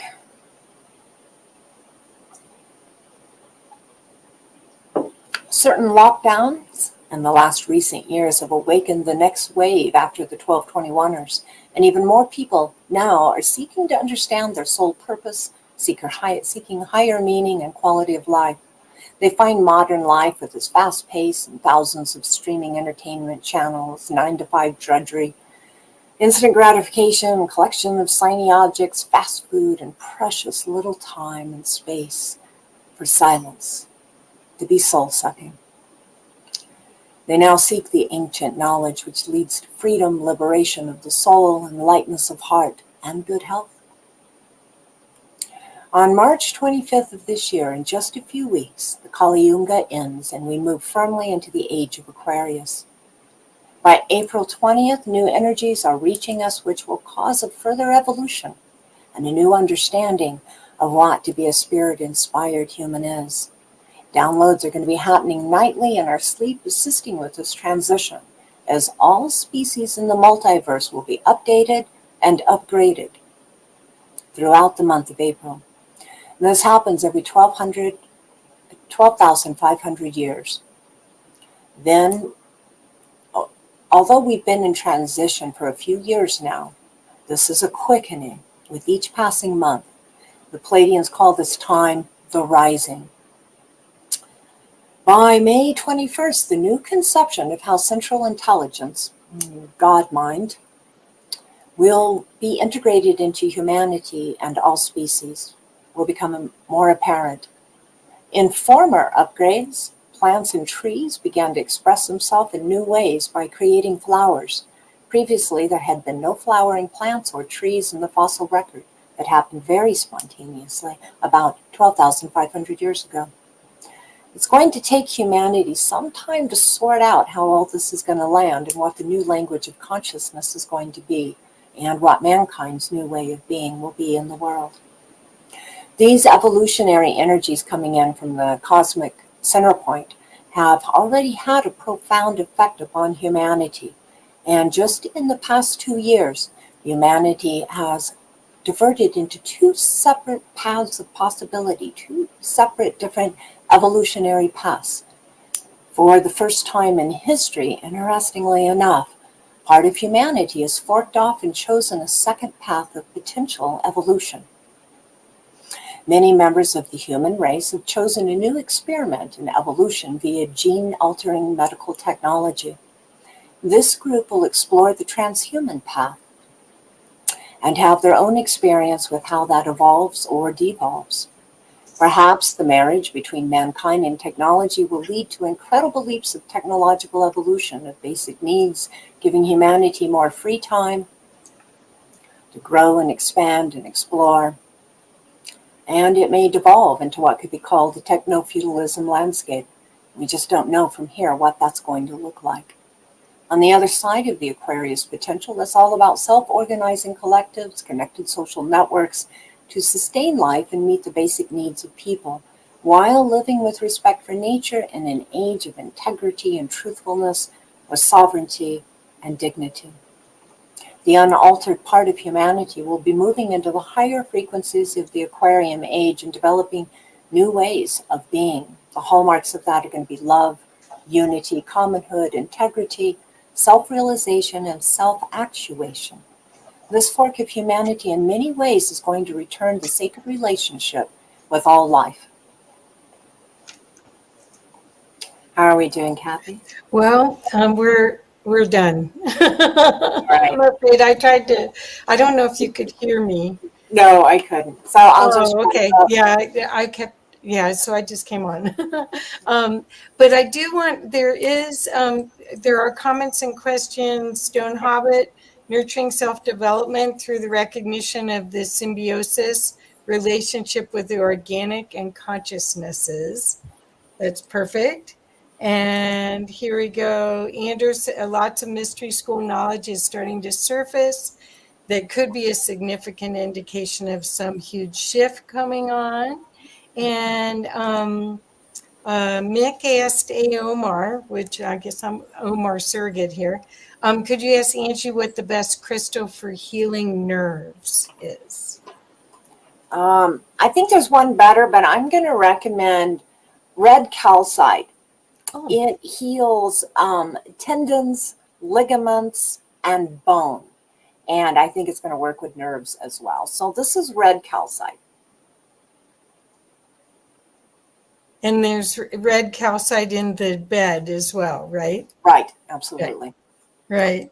Okay, so Ange, you've offered a beautiful free gift on your website. I put it in the chat.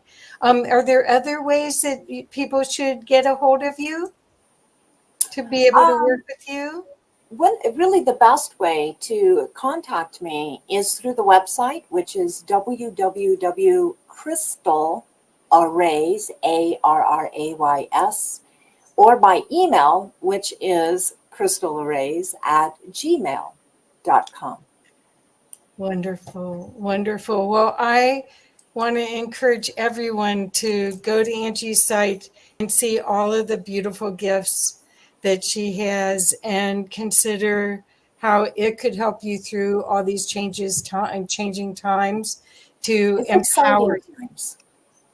Excuse We are in exciting, thrilling times, actually.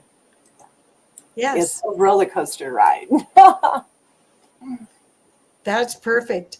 Here we go. And one more question. Angie, are there any connections between the mystery schools and Plato's investigations in metaphysics? You bet. Absolutely. Absolutely. Yeah. Yeah.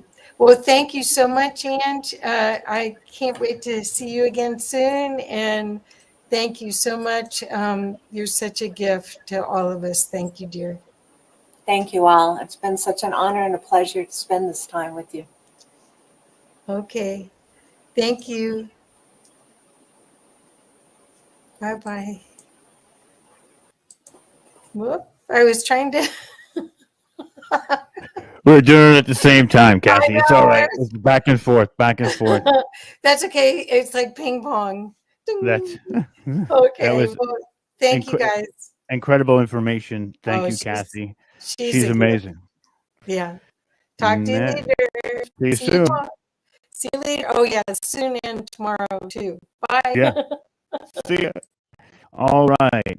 Next up is one of my good friends, Eric, deciphering my experience. Eric J. Hecker, currently residing in Alaska. Eric is a self-educated research investigator that takes from many odd life experiences and connect with others. Eric was raised on Long Island, the home of now famous Montauk Project. His childhood included being part of the Stargate Project, run by the CIA and DIA. Later on, he had an experience in the submarine service. Following that, he became a plumber for some of the wealthiest people in the world back on Long Island. In 2010, Eric took a contract to work at the South Pole Station for a year.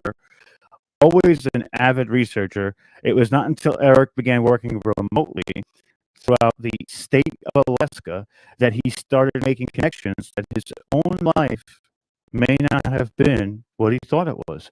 Without further ado, let's bring in Eric J. Hecker. Eric, brother, how are you? I'm doing fantastic, Rob. How you doing today? Absolutely amazing, bro. Long time no see. Yeah, it's but been I'm quite some excited that time. you're here. It has, I'm dude. very happy. I think last time I was on, I don't think I even got to chat with you last time I was on with you guys. I think I was with out Greg. that day. Yes, I was out that day because there was always stuff going on when we do these little events and all back end stuff to do. I feel for you guys. I can't believe how much goes into these events just from like what I know, and I just talk to one person. So when you guys are doing, we have to dial this on, and this is, exponential beyond exponential labor. So thank you for everything you're doing for the movement, bro. Thank you. Totally bro. understood. Thank you what you're doing, bro. Your website is amazing. Thank you so much. classified documents to videos. I mean, you've archived everything. Not only that, you have a lot of cool stuff on there, like CBD stuff. I mean, it's everything. You can find it's a one-stop shop over there, bro. So, I'm going to alleviate myself from the screen. I'm going to be here. So when you need me to jump in, call me up, brother. I'm right here. Oh, well, no worries. Don't go far, because like I mentioned to you, I got short legs today. It's been a very long week for me. I had a new gig, so I'll do the best that I can. It's going to be hopefully a dialogue, Rob. Let's do it. But, all right. You want me to stay on the screen with you? Yeah, you might as well. Let's just hammer this out, because there's some topics that I want to throw out there. But a lot of the stuff that I do, it really has a need for me to understand the feedback from the people that I'm putting this information out to, because that's one of the things that I'm really learning is challenging, as I'm sure that you're learning as well. It's one thing to present this information, it's another thing to have this information absorbed, right? Absolutely. You could say it all day long, but there's certain thresholds at which people retain that information. So right. I absolutely understand this. So go ahead, man. I'm here. Cool. Let's yeah. So rock this is like, I want to try to get this all dialed in, hopefully in some sort of exchange, because I need to learn more. I need to learn how to get my information out better. And I think this is the perfect dynamic, because you are also presenting. Well, so as an example, I was recently on a television series called The Alaska Triangle. I was in season 2, episode 9. So these are facts of the matter. Congrats, bro. Thank you very much. But this is bittersweet victory, so to say. Okay. Because it turns out I learned firsthand through my experiences that I decipher that they wholly edited out the truth. Oh, they probably butchered it to no end. To the point of deception. So the whole pretense of the show was that I was asked by the producers to go out to an area of Alaska called Ketchikan, Alaska. And that they wanted me to, because of my experiences in the submarine service and other things in my past, they wanted to know if I would be able to help them find what were reports of unidentified submerged objects and or secret submerged facilities. I told them, absolutely, I'm all in on that. I'm game. Let's do it. So sounds amazing. Yeah, I was like, this is a chance of a lifetime. Team paying for the whole entire endeavor, so it's go time. Absolutely. Yep. How could I turn this down, right? So I jump on this, and I go out there. We film everything. It's fantastic. We get out on a boat. I'm there with the camera crew, the captain of the boat. We have the hydrophone to go into the water. And, some spots here I don't hear anything. Some spots here I don't hear anything. But bam, next thing you know, we get a solid hit for which I'm reporting everything that I know. I'm like, boom, we're on something. We're recording the sound. I got the captain of the boat with the headphones. He's listening to what's going on. I got the camera. I'm making sure that everything's getting caught and going on camera. Not one bit of that went to air. Tell the people what the hydrophone is. The hydrophone is an acoustic device that is connected to the recording device that we had, and we dropped it down into the water. We killed all the electronics, everything on the boat. We could tell the difference from when it was on or off. I mean, this was the whole point of the show, was to go out there, and they wanted me to find stuff. And it's it turns out, like a sonar almost. It's sort absolutely. of like a sonar. It is a sonar, correct. It's a passive listening device for underwater. It's just like a microphone in the air, but for underwater. That simple. And we found stuff when we were out there. The producers of the show then edited out all of the information of me finding anything. They exclusively presented the audio from the points where I said I'm not getting anything. So it made it look like you went out there and literally did not accomplish what you accomplished, and you actually got zero evidence as opposed to actual They gave me zero credit for finding the sound. What they did do is take the sound that I claimed didn't have anything in it anyway. They took that sound, brought it to an audio engineer professional to have it investigated, and then when he started washing it out, they made up a show around what he did. Wow. So explain what you heard and how it's significant. You got it. It's significant because it's a sound that everybody's actually heard before. It's going to be familiar, which is very interesting. So when you're getting into underwater acoustics and things like that, I mean, there's all kinds of natural, organic sounds and things, But the distinction for things that you're looking for underwater is stuff that's unnatural. Certainly, anything that is repetitive, mechanical, or extremely frequent. And the sound that I heard, clean as day, got a clear recording of it and had witnesses hear it. It just went like this. That's indicative of some sort of exhaust, probably. Something mechanical. Propeller. I would say rotating would be my first thought. Yeah. Some reciprocating something. Either way, it's too repetitive, it's too loud, it's too crystal clear, and it was too close to facilities that they already know are in proximity. Wow, that's wild. That's wild. So what happens with this evidence now? Now that they're not putting this evidence on, do they let you keep some of this? Well, define keep. Like, I don't have any of it. It was their production. Right. So I'm saying they have it trademarked. It's all to them. You can't even get access to it now if you wanted to. I don't even have access. Right. I was just in front of the camera. I didn't get to touch anything. Wow. That's crazy. That is so crazy. And what they're trying to do is they're trying to make it seem like by only their design or only their extra work, they've come up with something that's so remarkable that it actually happened during a previous. It's like it's misinformation on a sense of not being genuine with the process. They're taking it an extra step to say, hey, look, we had to take it to this guy and clean it up, because if they didn't do that, they would show you that it's so close to being, I don't want to say being discovered, but it's so prominent in that area that anybody can find it. I would say it's full-blown disinformation. Right. Absolutely. It's full-blown disinformation because they had the truth and then they twisted it away from everyone. They made it harder for everybody. They made everybody think that it was harder to find this stuff than it truly is. Right. And that's what I'm getting at, because now the people like me and you who don't have a production budget will try and go out there and figure out how that evidence came to be, or at least try and replicate what you did to get that evidence.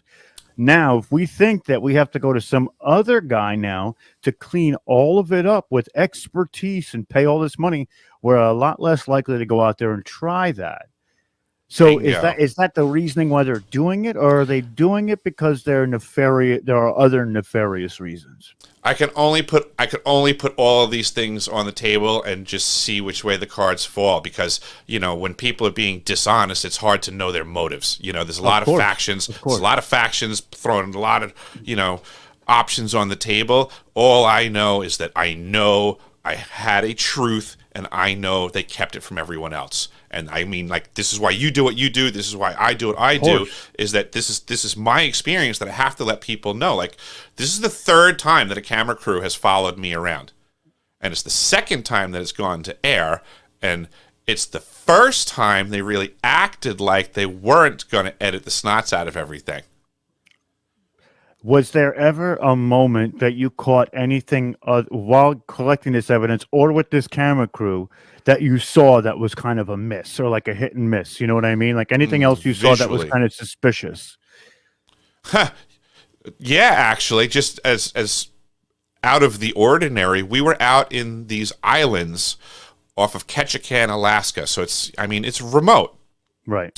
And everything was desolate from construction for the most part. There's some teeny little shacks on the edge of the water here and there that people probably use for subsistence hunting and stuff like that.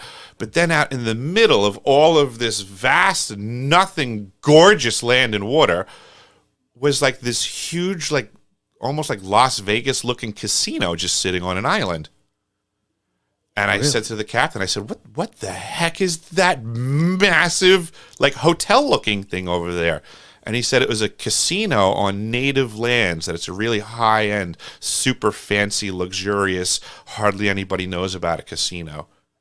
Oh, wow. That's going to be nice. I would check that place out, too, because I bet you there's something else there. Yeah. Or some kind of cover that only specific planes are coming in here because private jets end up being here. But that's just speculation on my part. Yeah. So, yes. So now we know the landmarks, but with the actual crew itself, while speaking to them and interacting with them? Did anything pop up to you as kind of funny or out of place? Maybe misconceptions while they were trying to film something? I mean, we see these people who come out here and do these shows, and a lot of the time their agenda is to put people off from the truth. I would be completely honest. The gentleman that I was working with on scene seemed extremely legitimate and professional. They were gathering info, and I think did an excellent job of gathering all of it. I think the problem was when it got delivered to where it got delivered to is that the power of the edit is one of the things that society really needs to understand. So like this today, what I'm discussing is a perfect example. I found a truth, and they whittled it down. The power of the edit made it not a story. And there's so much truth that's being put in front of people, but it gets whittled down to the point that it's not what the truth was in any way, shape, or form, and people are not seeing that nowadays. There's a real big lack of discernment going on.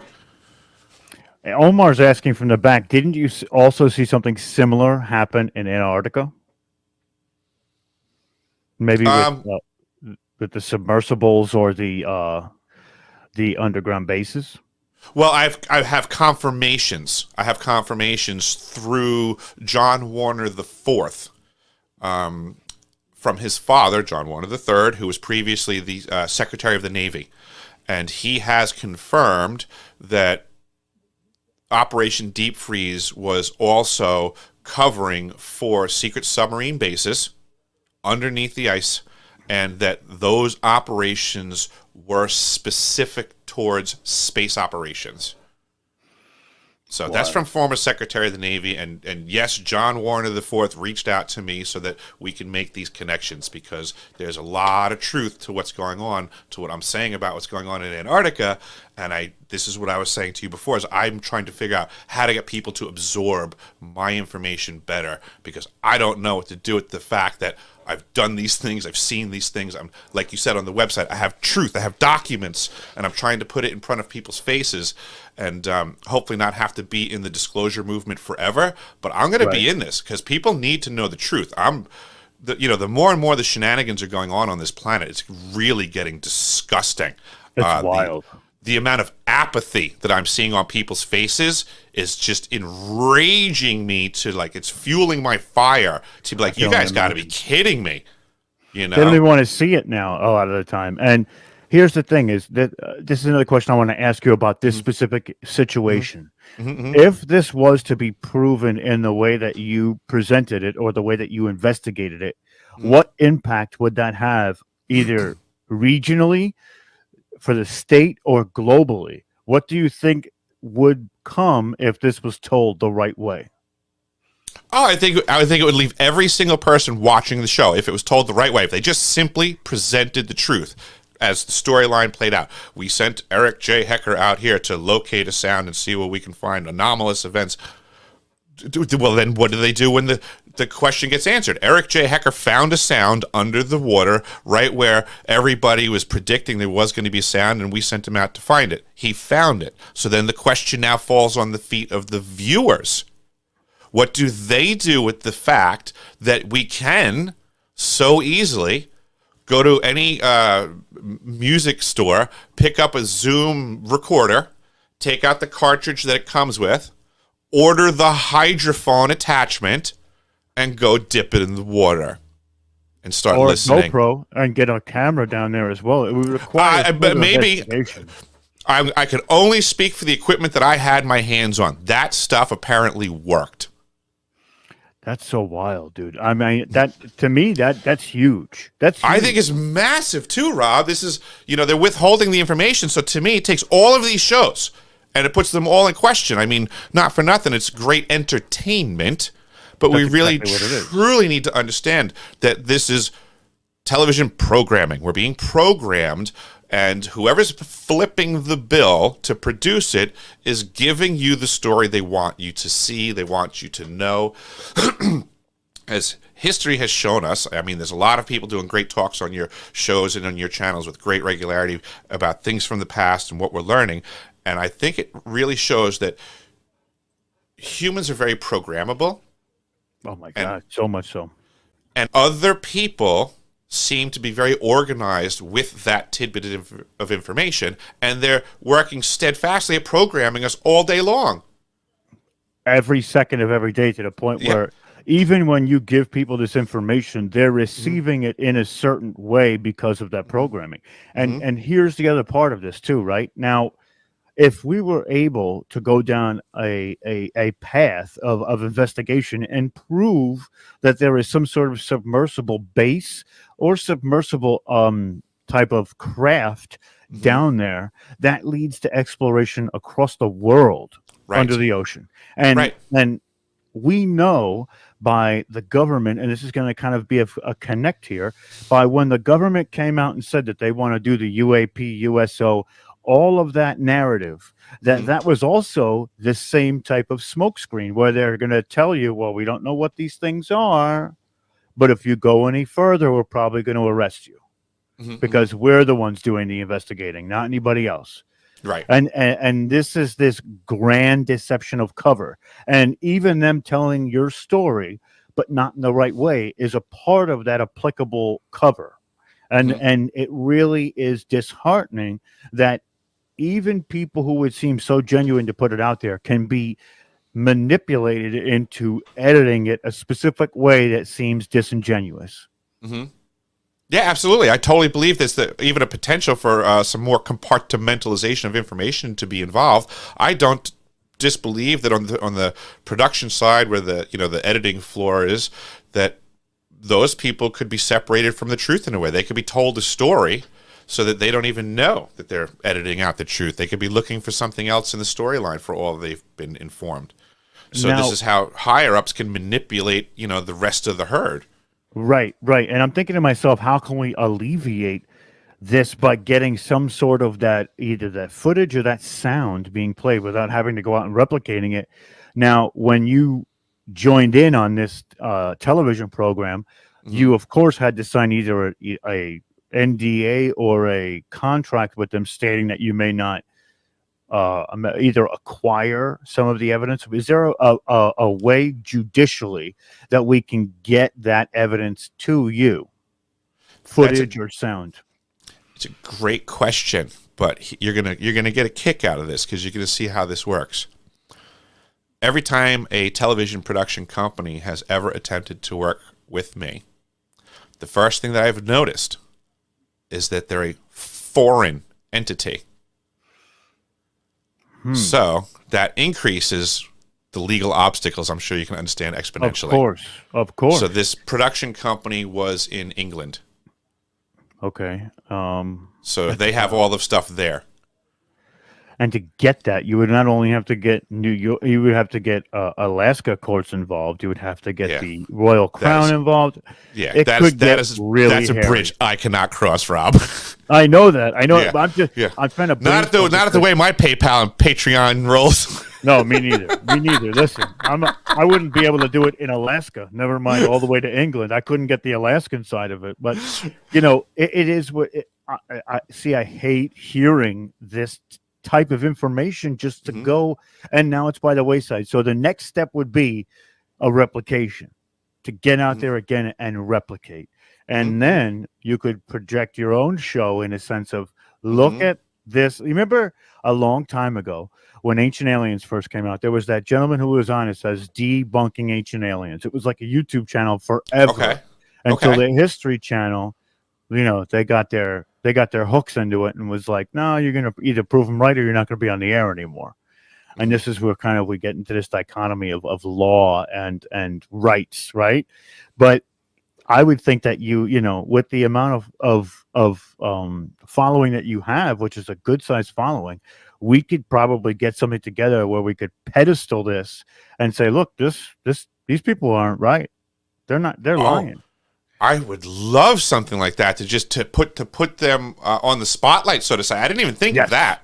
I didn't even think of that, Rob. That's a great idea. That's you know something? I'm an old-fashioned plumber in my mind. I don't think of the power of the digital realm, but that could be something to pressure these people to release the sound. Of course. And release the actual audio. Are they putting it on television, or are they putting it on a application where they're streaming to that application, as in that kind of television? This already aired. It's already aired on television. November it aired, and now it's available. You can get it on any streaming platform. Right. So it's already out there. Eric, what's the season and it would be I'll try to find it. You got it. It's Alaska Triangle Season 2, Episode 9. It's also the only one they did no advertising for. I was following. Wild. What? Yeah, I was following, and they were advertising and doing marketing for every episode. Just like anybody would normally do for a production, right? Hey, tune in this week, tune in this Friday, tune in this. They were doing it for every other episode. They never touched mine with an ad. Have you ever tried to reach out to some of the other experts on that show and see oddly how enough, they were handled? The sound engineer that they used is apparently here in my town, and I would love to go have a chat with him. Have you tried contacting him at all? Not yet. I Not would. yet, but I want to. Yeah, because you know what? I mean, even with him or maybe somebody else that they pulled in, you may not be the first one that they've done this to with other types of evidence. And you can collate together and say, look, this is me, that's him. We've got it all together. What do you say now? Now say something, because now it's a court of public opinion. It's no longer the court of law.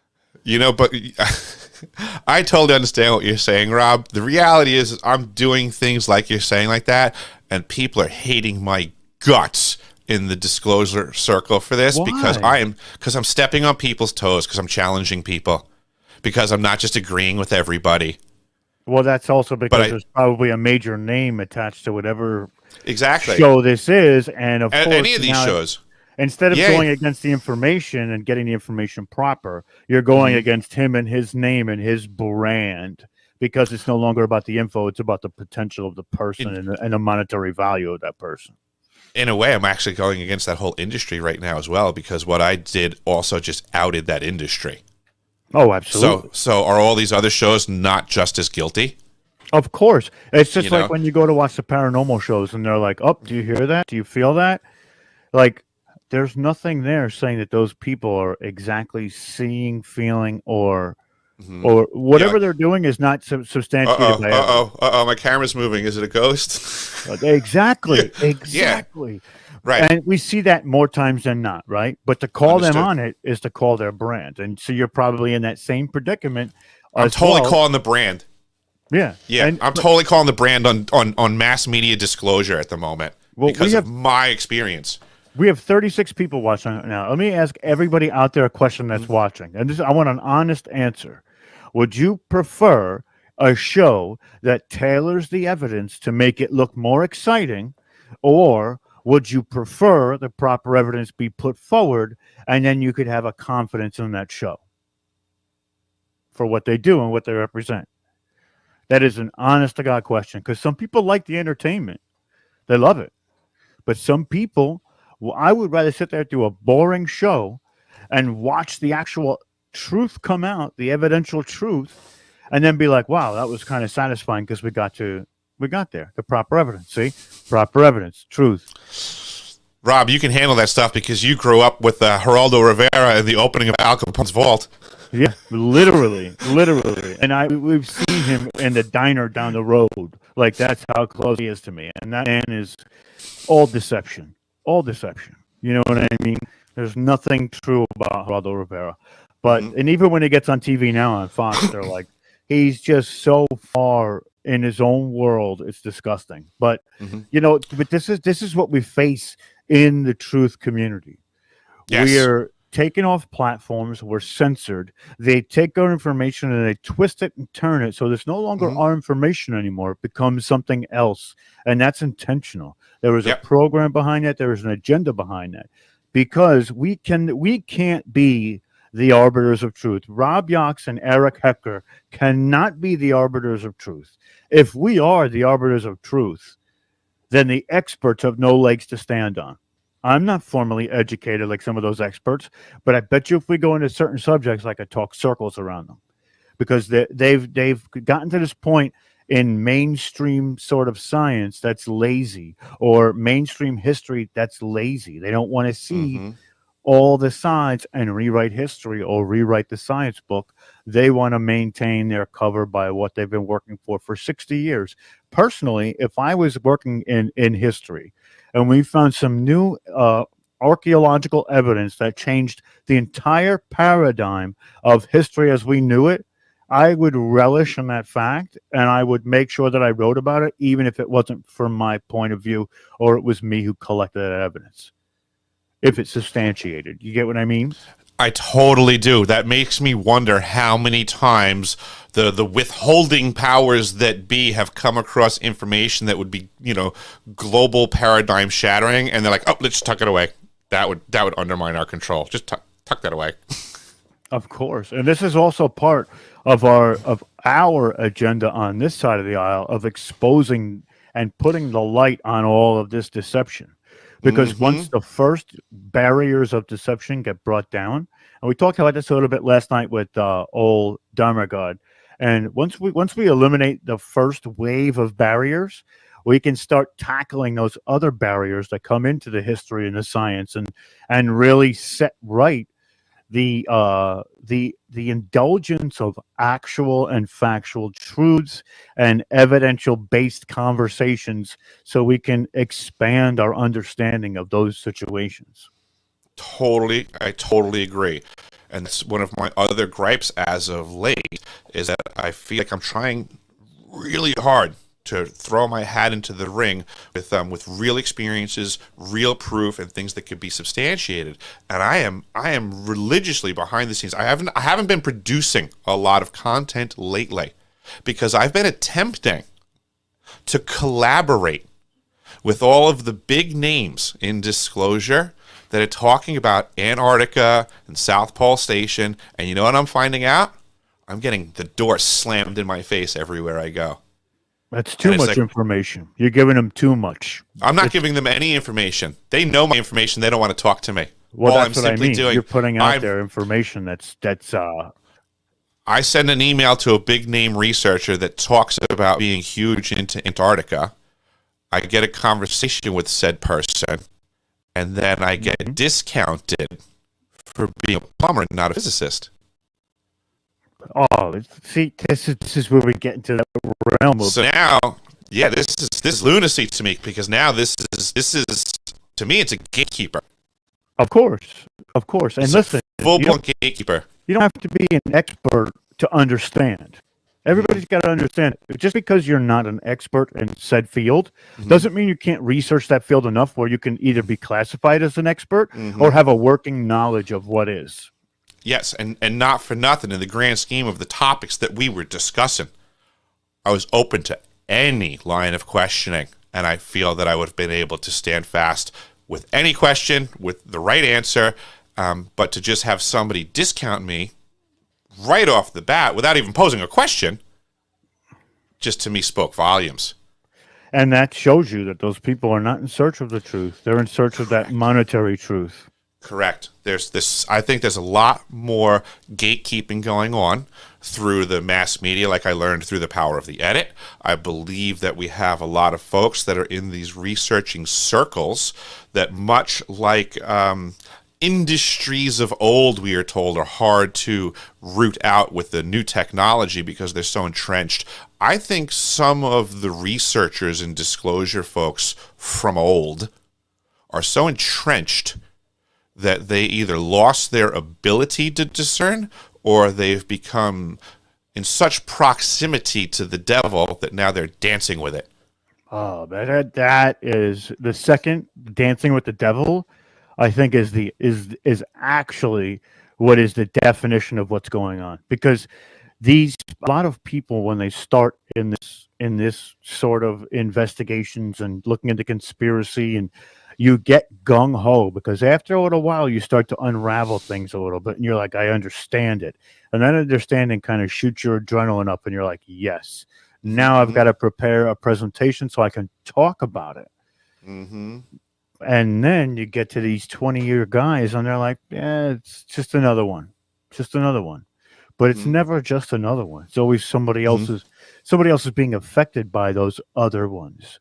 Right. And the people who are really in it to win it and to figure it out are eventually. I don't want this to become of us. I would never dance with the devil, but I don't ever want to get complacent in my ability to research either. I want to be able to explore the entire topic. So hearing this is like it's like putting a bell in my head for 10 years down the line. Like, humble yourself, get yourself back to square one. Remember your roots. Make sure you do it diligently, properly, and vet everything. And this is just wild to hear. And make sure that you listen to people that have truths. Don't get hardened to it. That's, I think, what's going on is that I think they've become somewhat self-manufactured know-it-alls. Absolutely. And now the digital media so easily supports those egos. Totally agree. And then we also have. Go ahead. Sorry. I'm sorry. And we've also witnessed, unfortunately, I hate to say it, but James Rink recently got bamboozled by some folks. And I don't know if you're aware of that, but I'm not. Tell us all. Oh, okay, you got it. So James Rinks is a really nice guy, and he's doing a lot of diligent, hard work in the program to, get disclosure out there. But with that being said, he got tricked. So some dudes showed up to the 5D event in Vegas when we were there, and they were shams. They were acting like they were SSP veterans just to show how easy it was to fake an experience and trick a researcher. They did it. Boom. There we go, folks. And again, there's COINTELPRO type stuff going on. And how do you as the listener really know? How do you know when someone presents a whistleblower to you that is true or not? Because so-and-so said, well, I vetted them. How do you know what do you know their vetting process? I've spoken to some people myself that, I almost went to air with, and they have zero vetting process. They don't know me from a hole in the wall. That happens. So it's nerve-wracking to me. I didn't know about that. Yeah, so the audience, I question, how do they know? And then it concerns me because I know my experience. I know I can document it. I know I'm putting the truth out there. So I wonder, I lay in bed at night and I go, how do I get people to understand that what I am saying is true and what somebody else is saying is a sensational story? It's difficult. It's difficult because they have these plants in every facet of research. And they're there to dissuade you from going out and saying your story because dissipators. Yes, it makes you sound fantastical or speculatory, and it's not. It's not. It's something that has happened, and I think when it comes to that discernment of who these people are, it's a resonation thing, and I think sometimes we get caught up in the information and we stop listening to our feelings too. But at the same time, you can never really tell if somebody is a fake if they're good enough at faking what they know. Right? It's very difficult. If somebody comes in with SSP, and I'm not an SSP person, so I wouldn't ask. I would ask you to vet them, or Penny, somebody that has a lot more area of expertise than I would.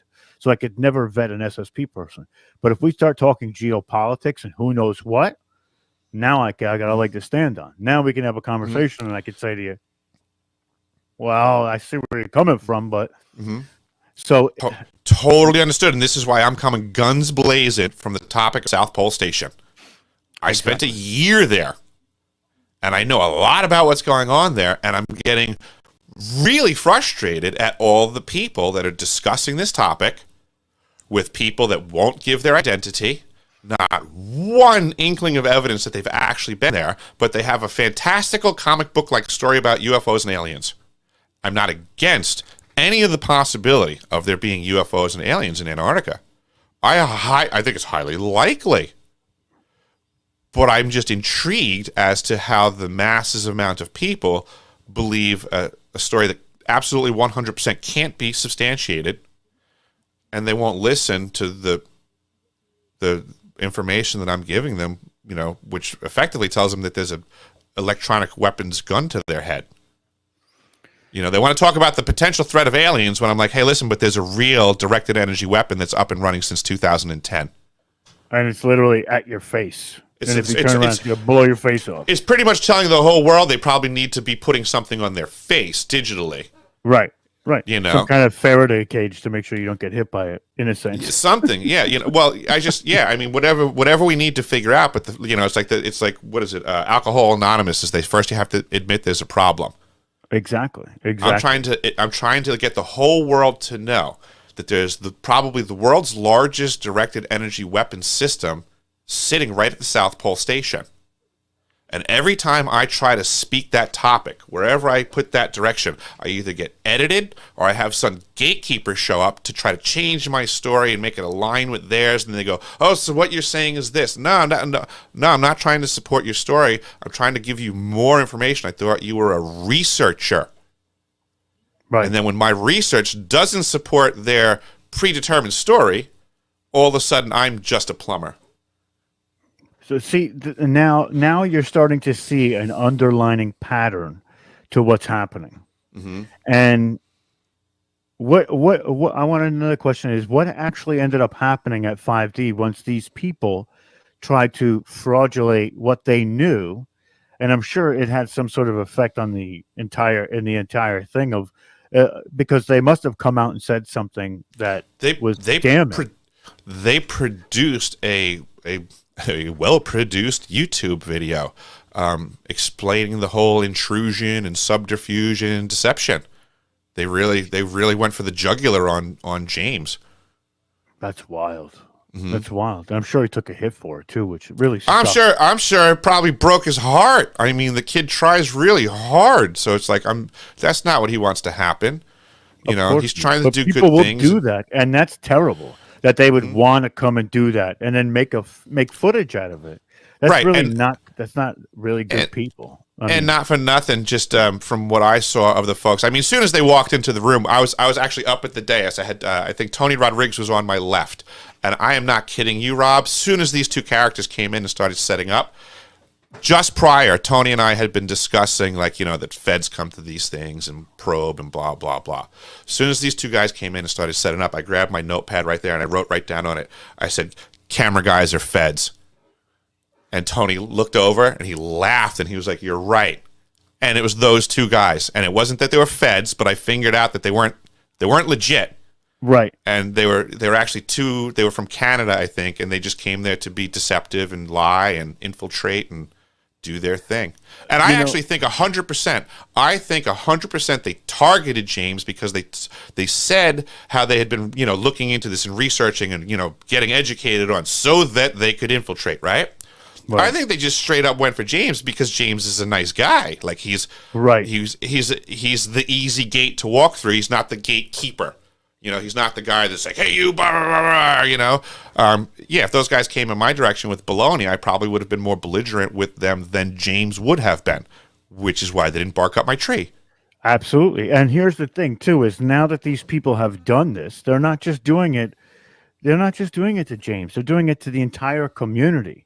Because now anybody who comes out and says anything remotely close to what those two gentlemen either said or reported on in their specific or was basically shown in those movies are now completely discredited, which means that these people who have an ignominious truth, they're not able to get it out there. And that hurts the community as a whole. Even for any kind of disclosure, any kind of further advancements in what we know is coming from people who are in the SSP, like med beds and different types of technologies that are being reported that are in space being used, that's coming back here and actually furthering humanity. And this is a tremendous problem. I think in a way, I believe that there's a high probability that these folks represented a faction, that they're aware that James is extremely high in the circles as far as having a following. So he's a target. He's a target. His information's a target. So I think they were just trying to, you know, make him look bad, make the whole, you know, disclosure movement look bad, and do a lot of undermining. And that that's what factions do as well. And what we witnessed in this activity was the power of the edit in real life. Yes. I mean, they could literally walk into a conversation, which is the SSP disclosure, and through deception, they just edited the whole circle, because now there's this doubt cast into the room. It's a shadow. It's a shadow on all the information. And you're right. They just did a full self-edit in that room. So, and anybody who is particularly participating in that is now called into question, which, I really, that stings me. That hurts me, because I feel like there's a lot of us out here who can't be classified experts, but we know enough to hold a conversation and really get people to listen and understand.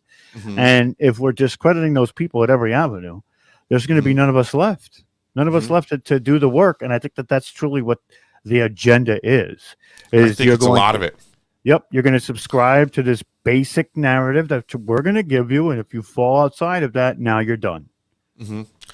I think taking it a step further as to the nefarious, evil ways of whoever these overseers are that we need to figure out soon, is that this has to do with the digi world and the separating us as human beings. I think the literal physical distance between us is breaking our ability to discern from each other. Through a digital environment, it's too easy to learn how to deceive each other. And it's this lack of integration as a society on a regular basis. We're losing the ability to trust and discern. And that void is being filled with deception. And this is blatant. This is so blatant. Huge point. Huge point. We need to interact as humans. Of course, from a text message, you cannot discern a social cue. Right. You cannot discern body language. You cannot discern emotion, which gives you context for the entire conversation. And this is where people are getting taken advantage of. How many people have ever taken a text out of context or gotten come on, is that like the most common thing? You get a text and you take it the wrong way? All the time. Or you write a text and someone takes it the wrong way. Oh, yeah. There's no emotion. I can tell everybody. There's no emotion behind a text message. It's just plain information. I want you to read it monotone, and I want you to understand it in monotone. We're being broken down as a people in this method. There's people that know this. Just like, there's people that know how to break an animal on a farm. Well, we're on an animal farm. This is 1984. This is a prison planet, and we are not the wardens. We are not in charge. Pay attention to what's going on in the last few years. People are not acting of their own free will and accord. They're acting by direction and fear.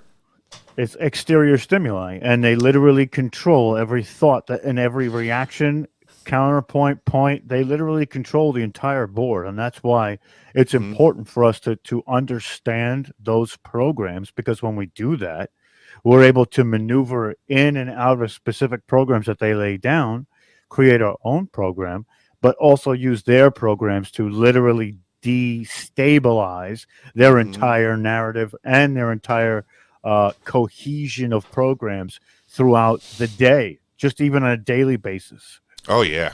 I mean, God only knows, just what we're talking about today when we're talking about misinformation, the power of the edit, the mass media. I mean, how many half-truths, mistruths, disinformation spots could you count if you actually just sat in front of a screen and that was your goal, was to count as many as you could? I see Stone Hobbit in the back. She's like waving her hand up like, I know. I'm bringing you in for a second because I think you got something. Oh, feel free. Here we go. Stone, you're muted. Unmute and let us know what's up. Hey, Eric. Yeah, no, How you doing totally today? agree with you. Hey, honey. Good to see you again. Absolutely.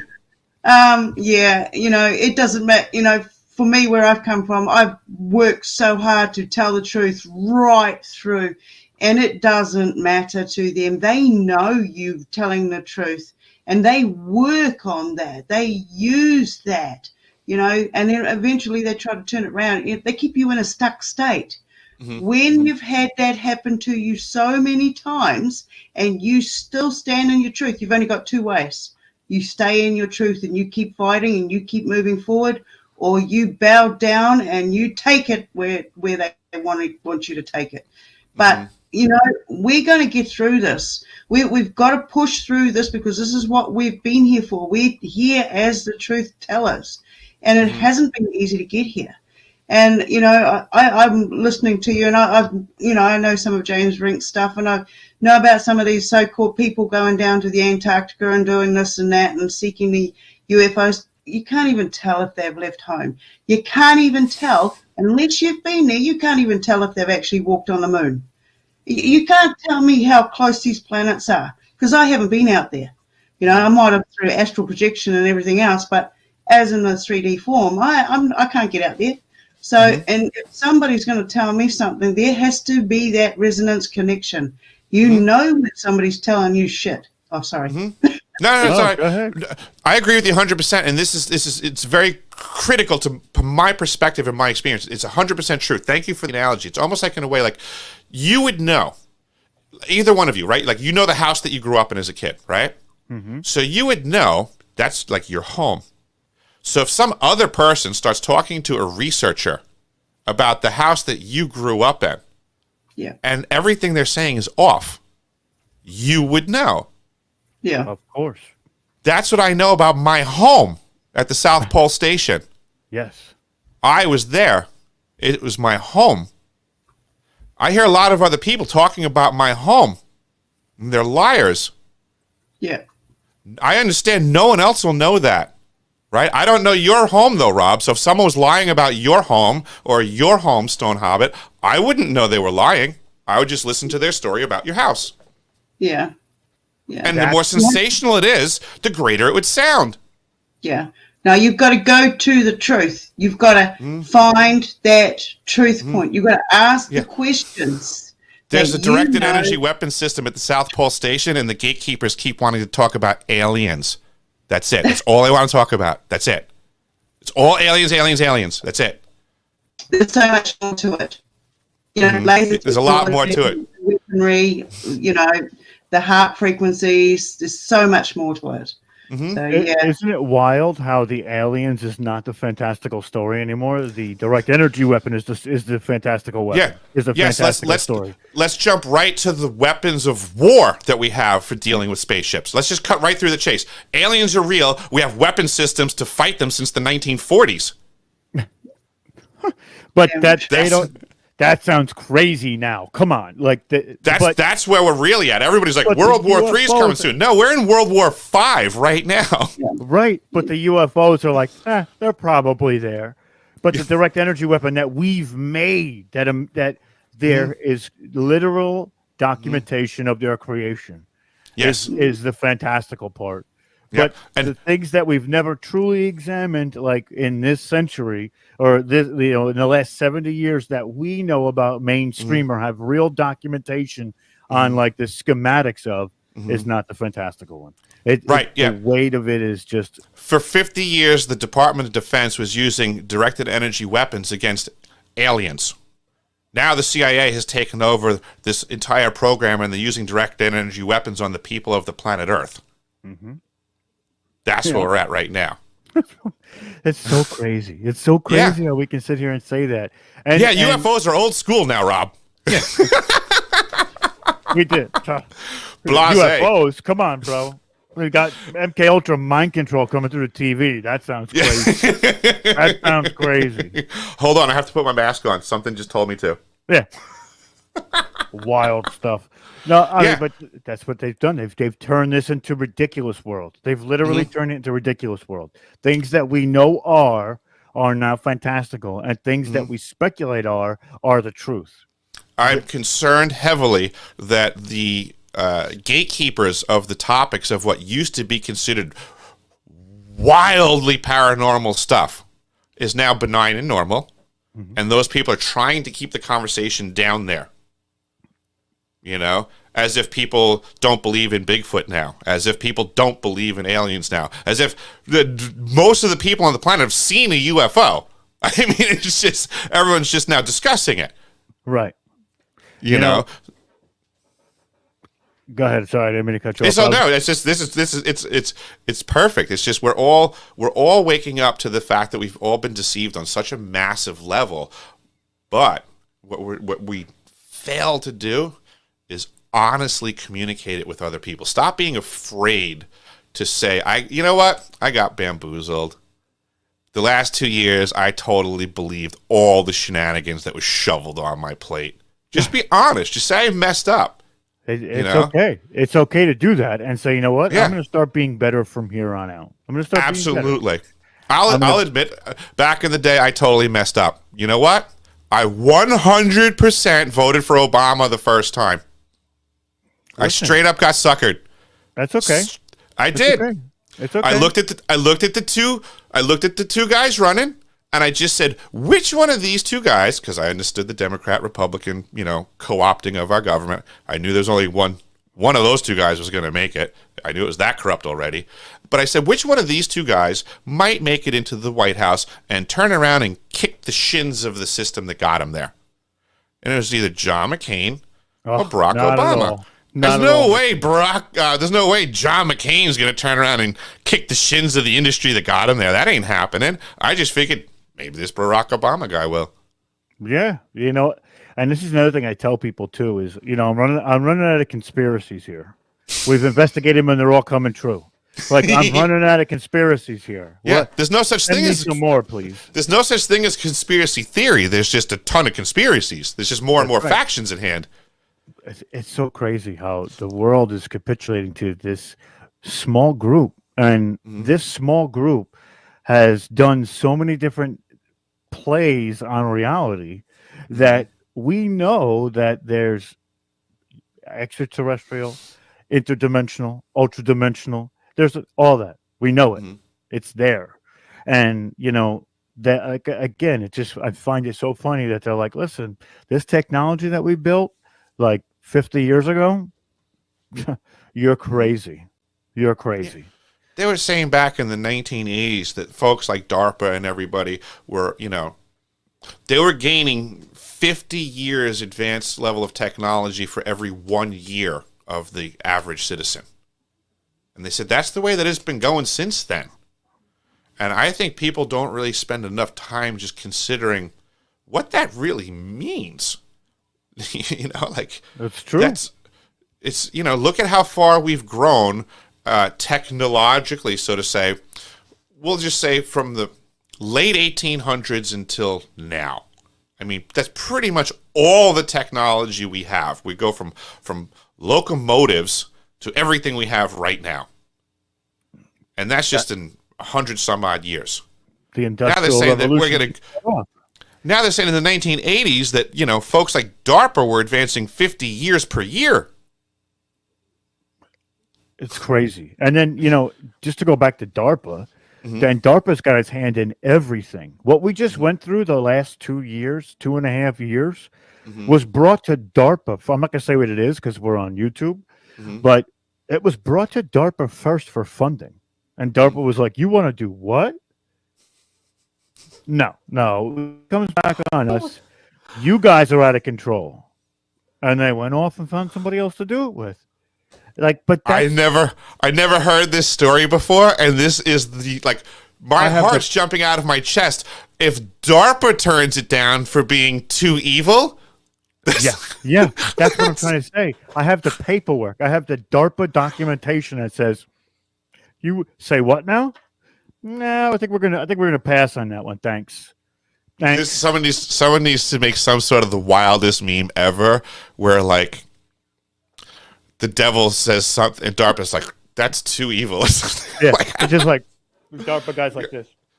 Yeah, nope, I can't believe DARPA said something was too sinister. Imagine. And that's why I'm like, this is what we're really up against, guys. Like, this is what we're looking at right now, and these are the people that are in control, because this is an extreme case. This is extreme. When they say no, they literally have their hands in everything. Everything from slave labor to child stuff. They've got their hands in everything. Absolutely. That's how nasty these people are. Yep. That's not for nothing, just because in a way my brain goes to whatever good I can think of we can make happen. We are creative people. I do believe in all of that. But I believe in the full reality of the universe. I also believe there's evil people that understand big time. They understand their power as well. and they work very hard with their creative things, and they have plans, and the bad people seem to get organized faster than the good people on this planet. It's very unfortunate. It truly is, because they catch them. Kathy, one of the creators of this event with us, asks, "What can we do to protect ourselves?" Oh my God, we have to openly communicate with each other honestly about all the stuff that hurts us on the inside. We have to stop harboring those hard to communicate conversations within us to drive us insane. We need to let them out. Yes.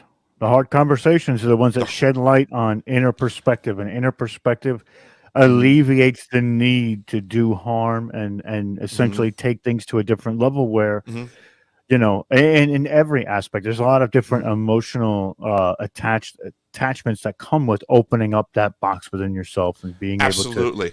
And that's what this community has become, is that ability to have those conversations without fear of ostracization or, you know, or being told that you're not right. That's not true. That might be one of the greatest benefits of this community, is that we're talking about oddball subjects. So I think it might empower people to pick up the practice, because I think that, you know, like folks like you and I, everybody basically, like the vast majority of our lives are benign and boring and similar. You know, you have bills to pay, I got bills to pay, you got a girlfriend, I got a girlfriend, everybody's got things to figure out. You know, we all know the same stuff, but in reality, we all spend most of our lives talking about the things that we know about of each other. Yeah, and that doesn't really accomplish anything. You know, but there's the differences. That 20% of our lives, I think, is where the value added conversation comes from. You know, I want to hear about the things that makes Rob Yox. You know, not the things that makes you the same as everybody else. I want to hear the differences, and I want to hear this from everybody. And I believe that those are the oddities, right? The things that make you odd are the things that you may not necessarily put to everybody. And I get that, but I want to challenge folks that we need to grow from that. We need to get outside of our boundaries and our borders, because it's that information that we're holding in, that we're not connecting with other people's withheld information. It's holding our whole society back. Because we're not sharing this info. Everybody, I put it like this: everybody has their dots. When we come together, your dots may fill a connection between two of my dots.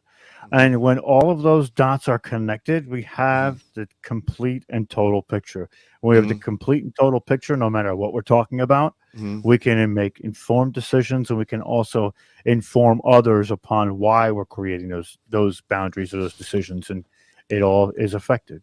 Then I want to double down on my answer to that one before. What we need to do to fix this is we need to reconnect as human beings. That's as we can see, they are voraciously trying to disconnect us from each other. That's why. They're constantly trying to disconnect us, to divide us, to make us hate each other for whatever stupid reason is of the week. We don't hate each other. We hate them. We hate the overseers. We hate the politicians that are lying. We hate the deceivers. We hate the misinformationists. But other than that, we all love each other. Well, it's true. You know what it is? It's together we're strong, divided we fall. Exactly. Plain and simple. So that is it. Yep. United we stand, divided we fall, and people need to remember that. It's division is their weapon. Absolutely. Absolutely. We've got about 3 minutes left, Eric. I want you to tell us all the places we can find you, and then I want to thank you for coming in, because, dude, this has been awesome. This got me fired up. I love you. You know, I love you, brother, and I love having these conversations with you. We have to do it more often. Awesome. Because this is just it's exceptional. We had a great run from one subject to the other, but we captured a lot of good information in the middle of that too, because of what you bring to the table, bro. And I don't want you to stop, no matter if you're facing people that are not doing the right things by you.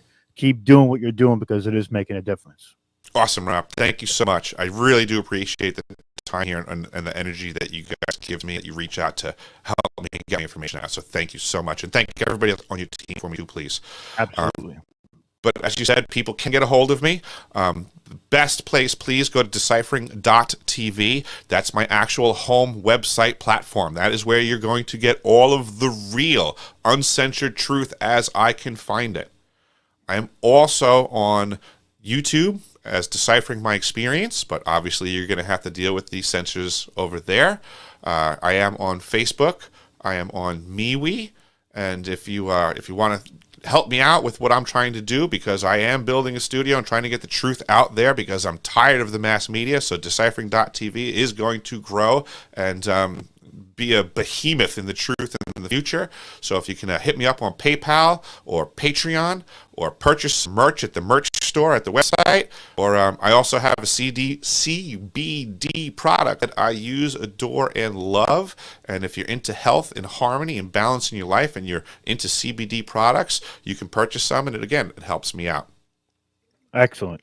And I'm telling you guys, and we've been putting the your website up in the chats of all the different, we're in so many different chat rooms right now, thank you. on so many different platforms, and we've been putting that up for everybody to check it out. I mean, I tell you, it's worth it when you go back and check out the archive, and you also look at the videos. It makes so much sense, and it's going to lead you down a path of research on your own, because that's what we're trying to do, is spark that research. So again, Eric, always a pleasure, brother. It's an honor and a privilege to have you here. We love having you at these conferences. You always bring the wealth, bro, the wealth of knowledge. So you're always invited, and we'll talk to you really soon, brother.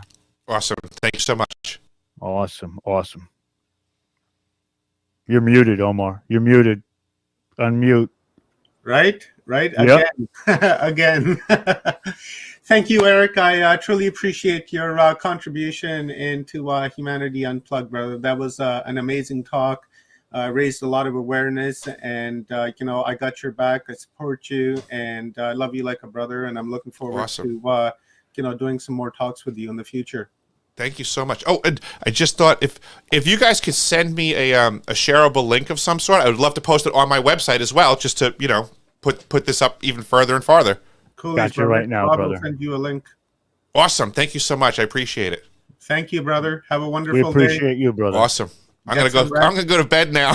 Yeah, get some rest. You've been up 25 hours now. Yeah, something like that. That's wild. It's all good. It's like us, bro. Right, it's brother. like us. Yeah, as I said, I just feel like I'm keeping pace with you guys, so I felt like I had to do it. Awesome. Have a great day, guys. Have a great day, brother. Bye. Thank you. All right, so that was an epic talk, Rob. Thank you very much. And guys, go and check out Decipher.tv. It's amazing. And check out Eric's YouTube channel, Deciphering My Experience. He's got some wonderful information. And if you guys want to check out what he did at Total Disclosure back in August, that is available in our conference playlist. Check that out afterwards. So my next guest, she's an amazing lady, and Starlight light worker. Again, I met her at a Portal to Ascension conference that I had attended, and I had listened to Rosa, and I was really taken back, and we resonated. And then since then, we've really become friends, and we communicate on Messenger quite a lot, and we keep up with each other, and I really want you guys to hear what she has to share. So grab your pens and pads and take some notes, because this is going to be another epic upload. I will quickly read Rosalind's bio here. It's pretty long, so I'm not going to waste any time reading all of it, but I'll give you guys some highlights. So Rosalind Beth Horowitz, aka Cosmic Utopian Rose, that should tell you all. Eternal All Gatekeeper and Unity Ambassador for all star nations in attunement with the Law of One, the Law of Love. Was born on June 10th, 1964 in Brooklyn, New York. She has a very diverse multicultural background, heritage of indigenous origins of Taino Indian tribes, original native inhabitants of the Caribbean region, specifically Puerto Rico, several regions of Spain, Barcelona, and other Caribbean European ancestry, including Ireland, Russian, Austrian, and some unknown. Currently, Rosalind lives as an American Israeli in Israel since the year 2003 to the present, upon answering the call of her soul path and as a gatekeeper, bringing her to the Middle East, Israel, Egypt, where she continues to experience an incredible cosmic adventure. while expanding and aspiring to the highest version of her self-expression of divine creator source, energy, and love, while living a crazy, wonderful, and sometimes challenging multi-dimensional life. She is a higher source, self-channel of the Eternals, having had 3 NDEs and OBEs as well. She is a gifted and visionary, coming from a long lineage of seers and shamanic healers. As an ET contactee and lifelong experiencer, interplanetary time-space traveler, she continues bringing in cosmic, galactic, celestial, central sun, elemental, and inner earth photographic transmissions, messages, light language activations, upgrades, heart chakra openings, crystallizations, realignment, heart coherence to experience greater expansion, here to connect to us, to our cosmic family's higher consciousness. I know I said I wouldn't read the whole thing, but I think I'm going to because this is epic. Self-awareness and indeed a great contributor for cosmic disclosure. We're not alone and we are loved dearly. Divine creator source works through her. As a sovereign, cosmic, celestial, multidimensional, galactic star being, source, channel, conduit, intuit, receiver, recorder, and keeper of cosmic, celestial, galactic, interdimensional, akashic image video files library of photographic transmissions through the gift of visual transference abilities. Serving the cosmic community as an ambassador for our extended cosmic families, galactic communities, and other whom are indeed an extension of our collective unified consciousness. She continues to work towards bringing the gap through cosmic disclosure and living a human life, and that is human life as a being of her consciousness, reaching out into the infinite realms and that bear witness to the truth of who, what, and all that we are, in loving service as a drop in the sea that carries within the entirety of the sea of love itself, connecting us all through the external, all effervescent crystal rivers of our extensive cosmic, galactic, celestial, infinite time-space continuum, expressing the essence of the internal unified life force,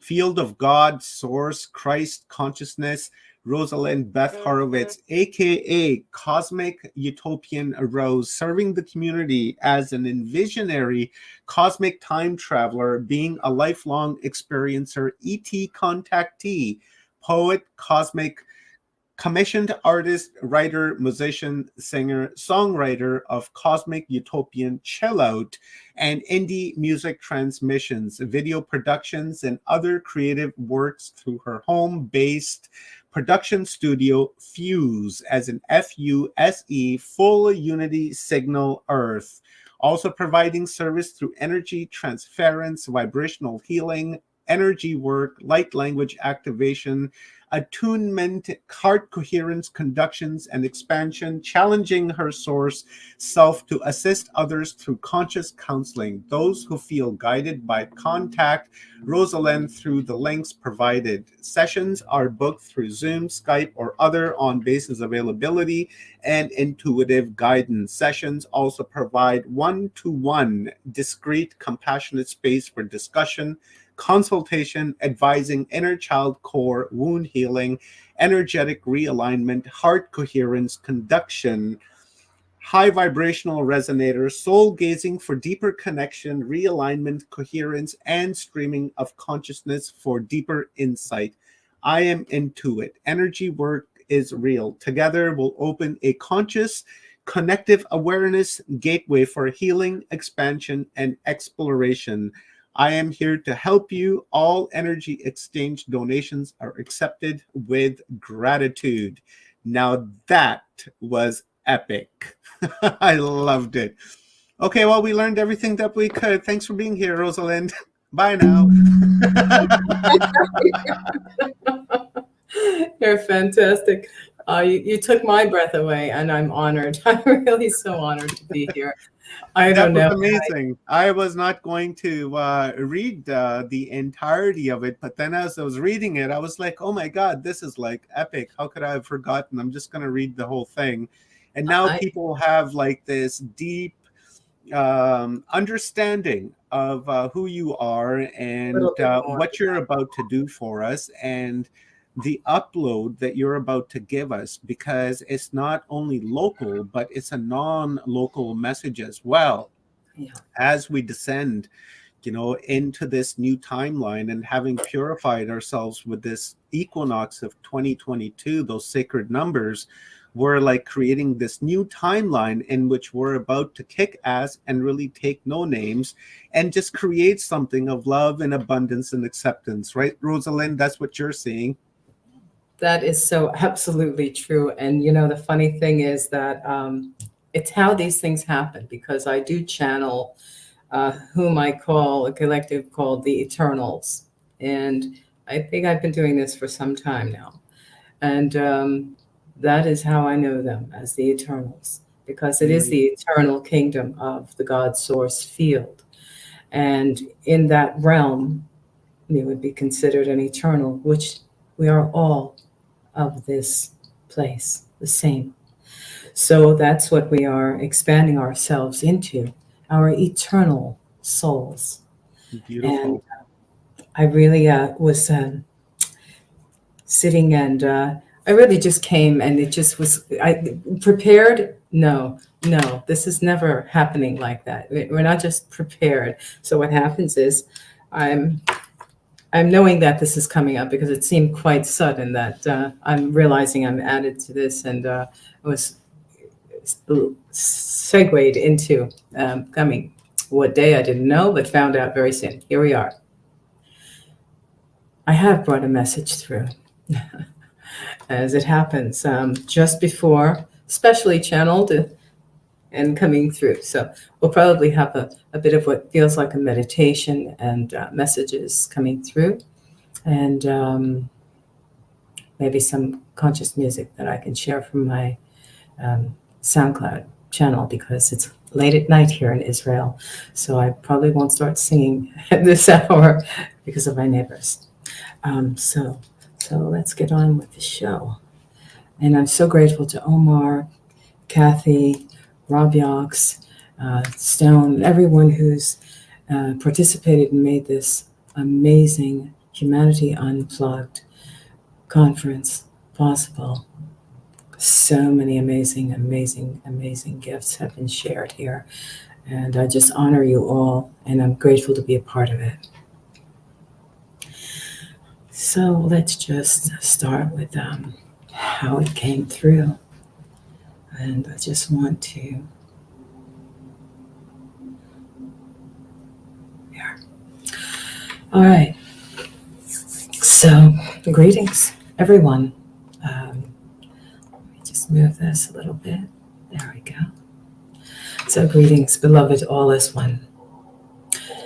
As a gatekeeper of the staff and eternal blue flame of Amenti, I am an active channel of embodiment for the Eternals and the restoration of the codes within our DNA that would return us as eternal sovereign beings, able to hold this embodiment of light. I was given a message of the heart and the role it would play throughout my life as a very young child, and that it is the greatest gift, the core and center of our strength, salvation, grace, and divinity. We are all here to learn this, what we have in common, the rhythm that flows between us, that carries the eternal message of love. That is how Full Unity Signal Earth fused became the symbolic name of my production center, studio, and celestial galactic portal station, where I am in service to humanity as Cosmic Utopian Rose. It's amazing. Sometimes I think we're more afraid of the power of love than we are afraid of the powers that try to keep us from knowing the power of love that we are. With enough love energy, and pure intention continuously sent out as a signal from the unified heart of humanity. It is we that can bring about the new ageless age of peace. We're not ignoring what's happening all across the planet right now. We are here to change that. The discordant vibrational frequencies that have been causing planetary imbalances, when in fact all of us together hold the force of the entire ocean of love and creation within every drop that fills our sacred vessels and governs the rise, fall, and vibrational frequencies of the entire cosmic ocean's scalar waves. So we do indeed have the power to change everything. And this is the Eternal's message coming through. So we're shedding the old ways. Transformation and rebirth is where we are now. Thus, God said, let there be light. And so it is. Many things are coming to light. And we are becoming lighter and less burdened from all that we have endured. Let's say that. So I join you in this momentous happening with such love in my heart for all. I believe in you, us, and as I am that I am in you, as you are that I am in me. I believe in love. Grateful and honored to share this pure love encoded transmission activation. So divinely received are these source codes to assist the upliftment, healing, grounding, anchoring, and the embodiment of love itself for the inner child, divine feminine and masculine, balance and restoration through divine reunion and communion of all souls being part of the one whole, both within and without, above and below, eternal. Opening the conscious connective awareness gateway. That's also another the name of my other page. You'll find that on Facebook, Conscious Connective Awareness Gateway, because that's what it is. Knowledge is a gateway. And the world that we are all a part of is a massive gateway. Many gateways, many doorways, many pathways. We all travel to reach the same destination, eternal love. So, the bridge between divine creator source, the unfathomable, which really stands for, if you take it in Spanish or another language, un is one, fado is mother, father, and mabel is mother. So the unfathomable that you can hardly find a name for or think of really is the unfathomable, one, father, mother, God. Our precious, and this is the connection we're bridging between us, the unfathomable, God, source, and our precious earthen arc star, Gaia, and us, as we come together, remembering we are one whole, organic, sentient, multidimensional, limitless, beautiful soul star of consciousness. We are Gaia. Gaia is us, and we are everything. Love has created our sustainable reality, this morphogenic field that we have to pass through in order to reach the eternal realms. And as we feel, we see, feel, imagine, will, and create it to be all that it is and can be. Shall we begin? This will be kind of like a little meditation and activating the core of our hearts and our beingness, our sovereign beingness, our divine beingness. I truly am honored to be here with you today at the end of this amazing, amazing conference, Humanity Unplugged. We are unplugging. We're unplugging from the matrix. We're unplugging from the system.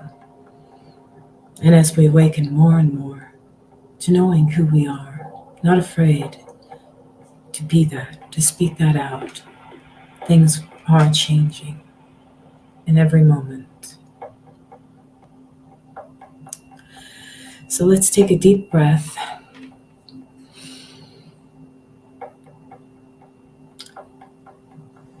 As we take in new light of a higher vibrational frequency, we hold and integrate this as a part of who we are now.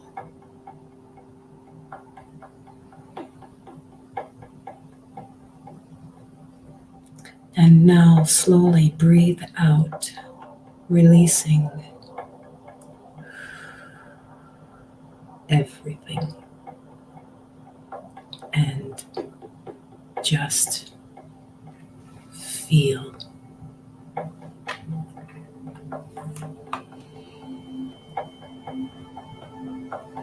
Let us open the way to heaven on earth from within the divine sacred heart. The moment you feel your own sacred tears flow, know that I too cried those tears and let go.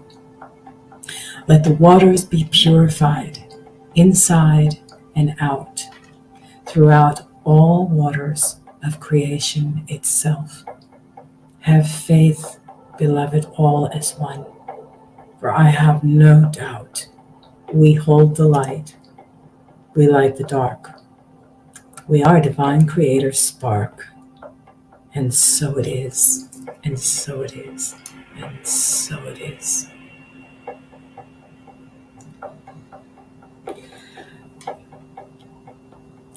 So I would like to go on and share with you a poetry from my heart to yours. It's a transmission as well. And it is called Love Without End. The heart has no face, yet it is the guiding force and rhythm that moves the entire human race. Indeed, it is truly the most sacred place. The heart has no knowledge of sight, time, or space, yet it is touched by the warmth of embrace, receiving the signals, whatever we do, acting upon pure free will with no clue, affecting the flow, the balance, the pace, our own superconsciousness, true resting place. Awaken, awaken, dear heart, I would say. We've slept long enough. We have moved from this place. The signal is clear now, and I'm glad you can hear. We're finished. There's no need, no pain, hate, or fear. We've practically done it, made heaven on earth.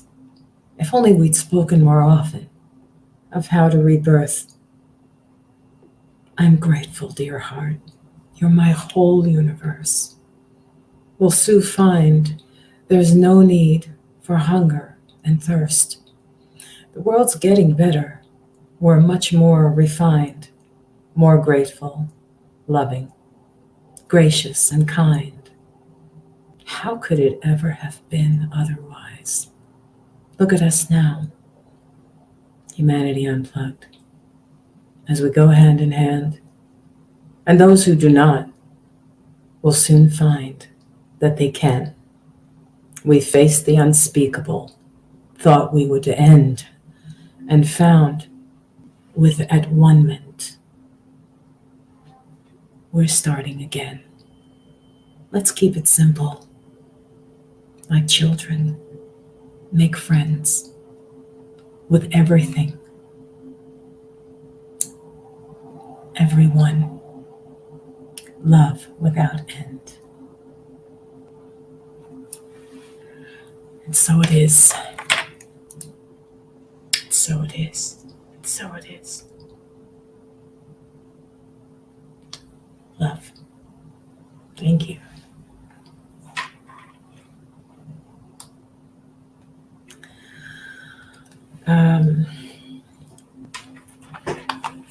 I don't know if anyone wants to say anything, or Omar, if you Here, want to I would just, you had me zoned out there. I had to come out of there. That was beautiful. Really was. I truly enjoyed it. I'm glad. It's what came through, so it's what went out. I love it. This conduit that you were talking about in your bio. So that was beautiful, Rosa. So, in that vein of energy, and I know there's many crazy things going on, so it is important that we are aware that, yeah, things are happening everywhere, and we're not ignoring the fact that there are really tough times, and that we're going through this transformation and change. And so it is just as important for us to hold the vibration of love and to brighten every moment possible, knowing that that really is the way it is and the way it should be, because this is really a kind of simulation that we're experiencing. And for us to start to understand that we are experiencing a simulation of a kind of reality that feels so real to us, we have it within us to change that. We have it within us to change the waves. The scalar waves are governed by the waters that we ourselves hold within us. We are more powerful than we could ever have imagined. We are so much more powerful together. And we are the ones who can create the changes necessary to experience a beautiful planetary existence and unity. So there's no more messing around, and it shouldn't be all doom and gloom. Although our hearts do go out, and I'm saying this, our hearts do go out to everyone across this planet right now who is experiencing the harshest part of this transformation. We thank you, we love you, and we embrace you, and we honor you.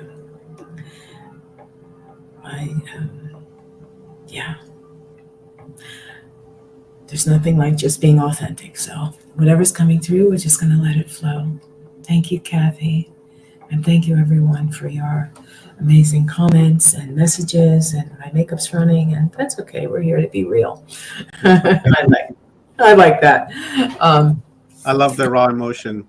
That's what makes these conferences so epic, that people can be themselves because they know that they're in a safe space and a safe share space where we can share our thoughts and not be judged, and in fact be supported. And in contrast, really. Yeah. And I always worry that, is this like, this eternal energy is going to come on? Is it going to be too hard on people? Is it going to be too like boom, But it is. We need a big bong to wake us up and get us into the higher resonance, to empower us to be our own true sovereign powerful beings that we are, and that we can do all kinds of things together on this planet, with the planet, for the planet, and each other. It's just a beautiful thing that's happening, and it's all mixed together. And they can't stop this train. It's already going down the tracks. So yeah, we're going to keep that going. And I'd like to play you one of my conscious songs, and it's called "Is It Enough?" Appropriately.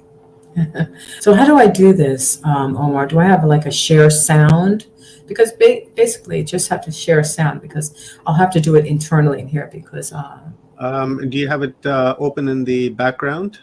Yeah, I do. On a media player or something?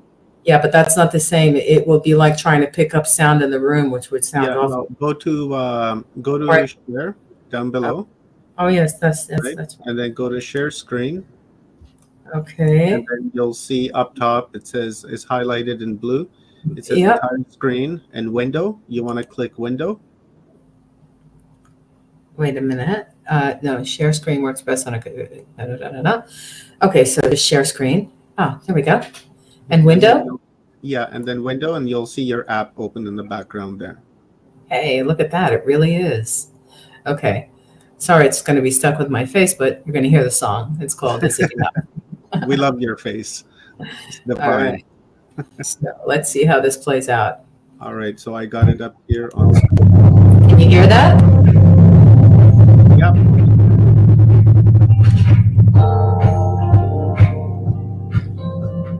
Oh, cool. You did that? Wow. Maybe try turning up the volume, Rosa. Yeah, hang on.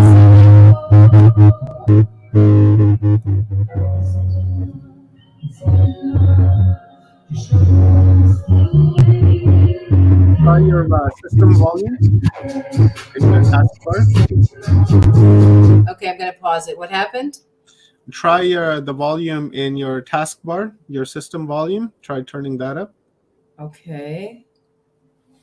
I think I'm going to put my headset on so that it's not blasting through my speakers. Actually, what is it? It's 10:30. It's all right. They'll survive one song. Okay, so oh yeah, that would be very Let's loud. see if I can adjust the. Yeah, I'm wondering how that, because it's up at the maximum here in the program. Let's try it again. Okay, and yeah, okay. So let me know. I did turn it up in my Maybe turn browser. it down a little bit. That way it won't be. It'll come in maybe a little bit more clear. Let's try it up. Is it not clear or Let's hear it. okay, or otherwise I could have sent you the link and you can really do it through here. But okay, let's try. Give it a play. Give it a play. Is that better? Yeah, coming through good. Let us know in the comments, guys, if you can hear this. Let it go for a little bit, Rosalind, and Okay. we'll ask people in the chat rooms if they can hear it clearly.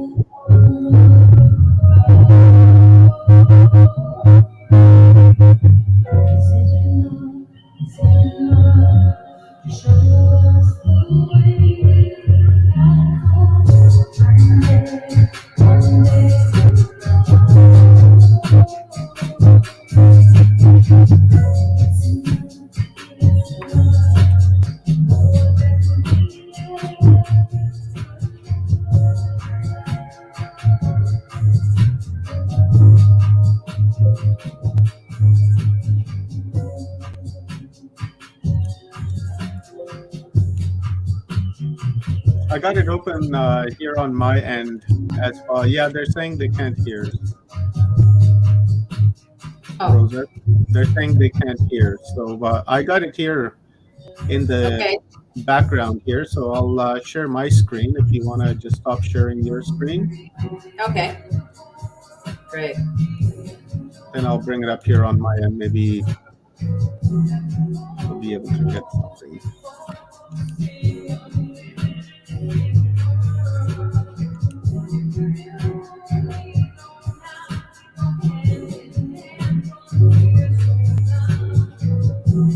Can you stop it?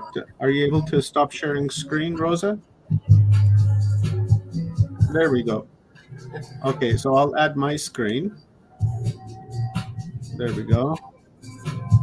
Perfect. And then I can hear the music on your end, Rosa, so maybe you can turn that off. Ah, got it. Right, so over here, which one did you want me to play?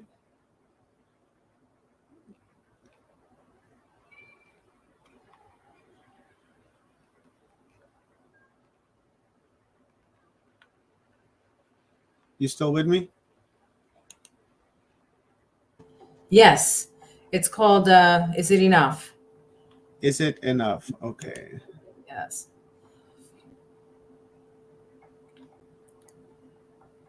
Right there. The top one. Yeah, there you go. Oh, that sounds much better. Oh, it is a little bit. I want to turn it down a little bit. One love will grow. Oh, that's much better. Is it enough? Is it enough to show us the way back home? Let me know the quality of the audio in the chat room, guys. How is it, Rosa? Good?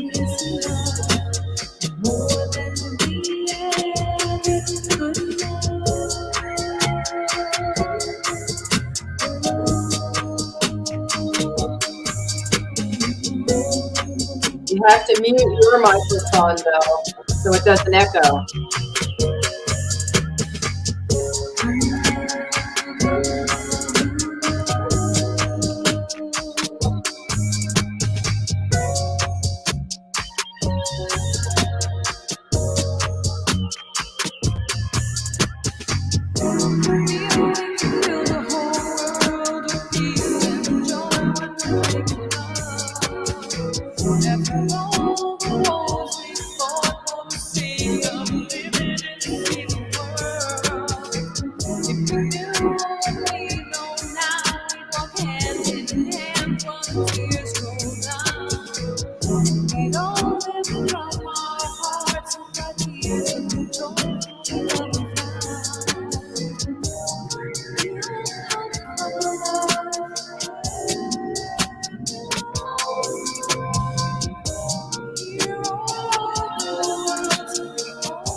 Taking back our freedom now, as we remember who we are.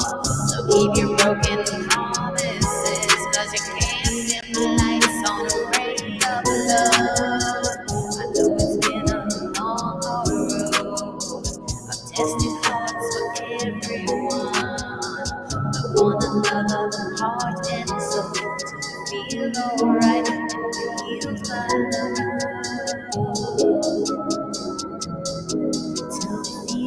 Alright, and healed by love. With a little heart and soul. One love will grow. Is it enough? Is it enough to show us the way back home? One day we'll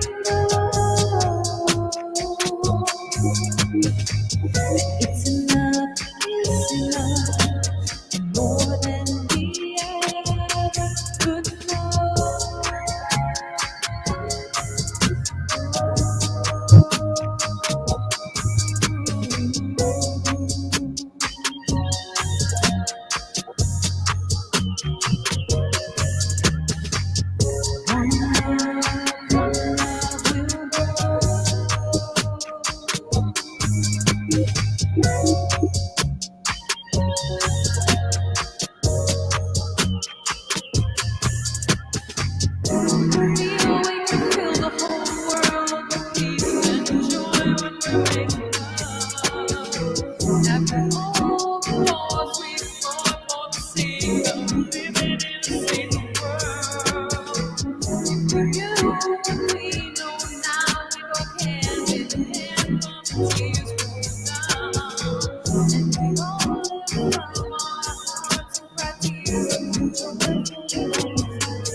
Good.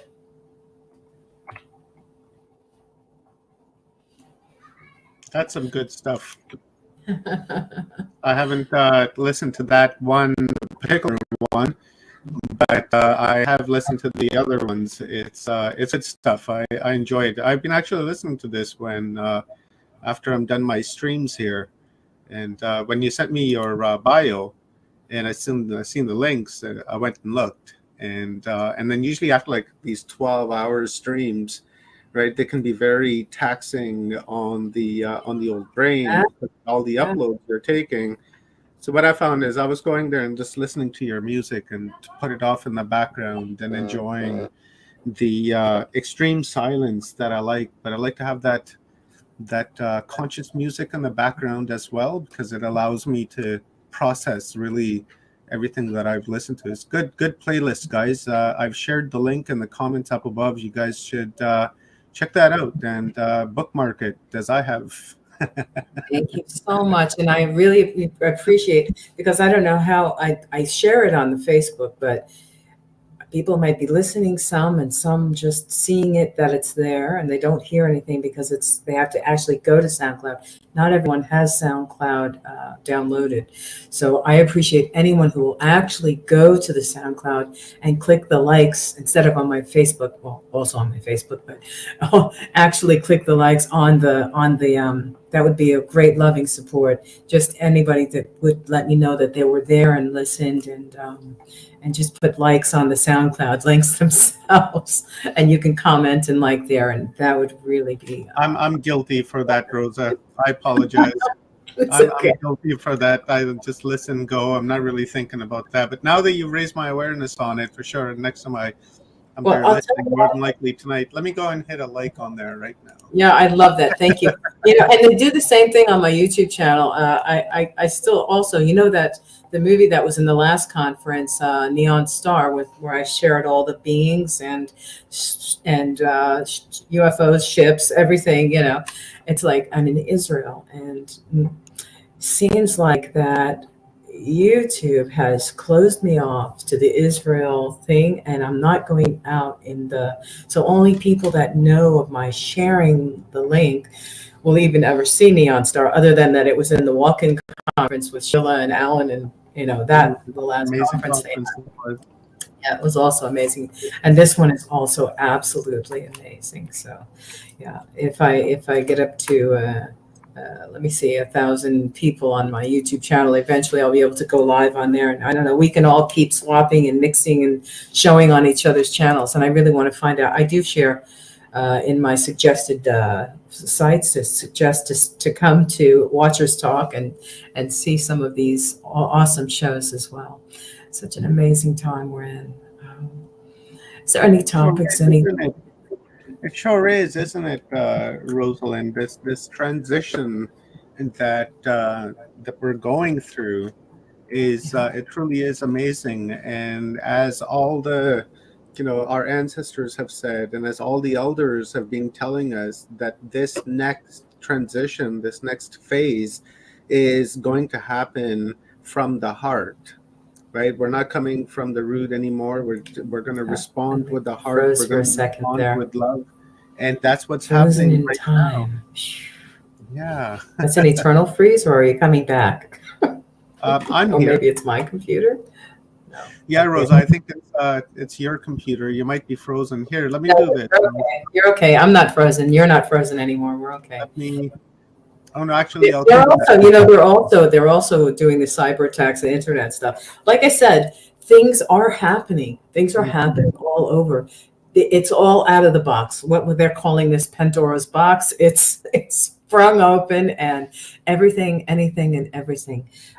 So the best advice I can give in this moment now is that we truly focus in and trust in what we feel, because what we were taught was absolute truth is not exactly so.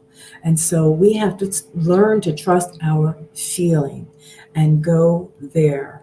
And I know that it seems like a chaotic time of everything all over the place, but it's also this is the same moment in our evolutionary process that we are also rising to being who and what we truly are. So getting in touch with ourselves, learning that our breathing, our breath, our meditation, our focus is on who we are, and walking in that spirit of our body, and walking in that soul essence of who we are. No one is less or more than anyone. And there is really not bad and good.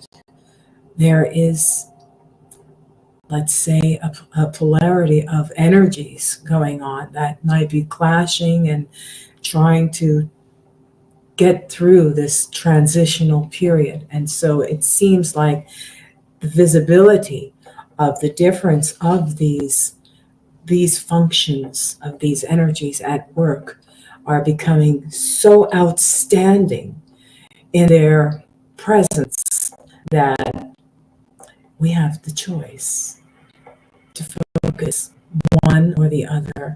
And absolutely, I think we can all agree that at the state of the planet and everything that's happening, obviously we are here to bring balance back. Not only bring balance back, but to actually blossom as a humanity, as beings of love, as beings of light, as star beings. We are in the cosmos already. We just walked around here for quite some time in a kind of amnesia, like we didn't even know. And I do a lot of writing about that, so some things will be happening with these writings. But yeah, we got a little bit kind of confused and lost about who we are and where we are. So, but now that's changing. Now we can be multidimensional, and we can't pick on ETs or anything else, because we're all of that. We really are all of that. It's just that some things operate in a lower frequency and some things operate in a higher frequency, and we have the choice of which road to take. And so let's take the high road, folks. That's what I have to say. Jump in anytime. Got a bizarre thought while you were talking there, and I was like, hey, like, how history repeats itself. They say it just continues to go in a cycle, whether it's karmic cycle, universal cycle, solar cycle. It's always some kind of a cycle.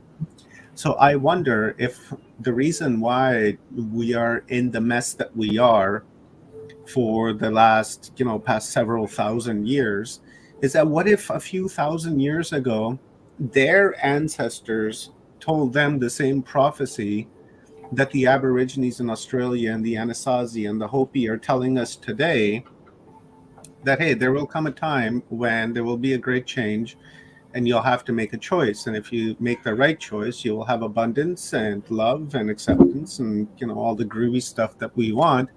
But if you take the other road, then you're going to get your ass kicked. You're going to get beat. You're going to be, disease ridden. There's going to be conflict and all kinds of trouble. So I wonder if those people back then, right, chose the wrong road and chose the wrong path and ended up on this timeline, this path that we're on now, right? And then here we've come and done like this full wheel circle. And then we have this opportunity again to reset that timeline and say, okay, well, and that didn't work out so well, so maybe we'll try this one this time and see what happens. And then we go on this one, and then in 10, 12, 15, 20,000 years, we become the ancestors telling them that, hey, you need to take this road. So what do you think? Do you think like this cycle has repeated itself? Because I know you get channeled messages, you're a walk-in, you're an intuitive, psychic, like any message, any thoughts on that? Because to me, that's pretty bizarre. I never thought about that until just now. It's funny. I also have thought about that. It's a great point and a great thought. I really appreciate you bringing that to the fore as well. And if we think about it, well, nothing is new under the sun, is it? But the way we experience it can be. So, and the way we choose to experience it can be. So I think we've been trying to do that, and had so much up against that effort from many different directions. And it really became something of an experience that totally wound itself out completely. I mean, we got to the point where, I mean, we can get into the little tiny parts of it, right down to even in the foods we eat, the ingredients in that. Everything is just polluted, the whole idea, because this is a precious gateway. Gaia is a precious gateway, and it can lead to all other gateways in the, and I like to say universe, because there are many sub-universes within the universe, as there are worlds within worlds, but ultimately it really is a universe of universal love. And it is one infinite space, which we don't really have to worry about trying to measure out that whole thing. Let's worry about how are we a part of that, and how we function as a part of that, supporting that as beings of love, and keeping that growing and creating beautiful things, and that. So history has repeated itself over and over and over again. And we've come to the point where everyone said, this is it. You know, and many times throughout history, it has been, oh, this is it. We're in the, what do you call it? The end times. You know, this is it. We're in the end times. And that topic has come up through generations. It's come up every so 1,000 years, you know, that now we've really reached the apocalypse, you know. Well, guess what? Cried wolf many times, thought it was the hair of the dog that bit us, and all those things happening, and turns out here we really are, with a assured knowing, without a doubt, here we really are. And the fact that the entire planet has been muzzled is a sure sign that here we really are. And even that, they can cover our mouths, but they cannot cover our eyes, and cannot close our hearts. So we're doing a powerful, powerful work. Light work, planetary work, heavenly work, celestial work, galactic work. Oh, we're on it. We're on it in every way, up, down, inside, and out. Because I feel for sure we are actually here now. And I think everyone else is getting that vibration as well. So it counts, everything. Just keep taking deep breaths. And lose any expectations that you have other than feeling every moment and being grateful for every moment that we are here now to experience this massive transformation on every level, spiritually, physically, biologically. And in every way, from everything we've ever known, everything we've ever done has brought us here now. And I guess we had to repeat that over and over again until each cycle, the majority would grow and grow and grow, which wasn't a majority. It was more like a minority. because some of us are deeper sleepers than others. Throughout history, even bears like to hide in a cave and don't dare wake them up.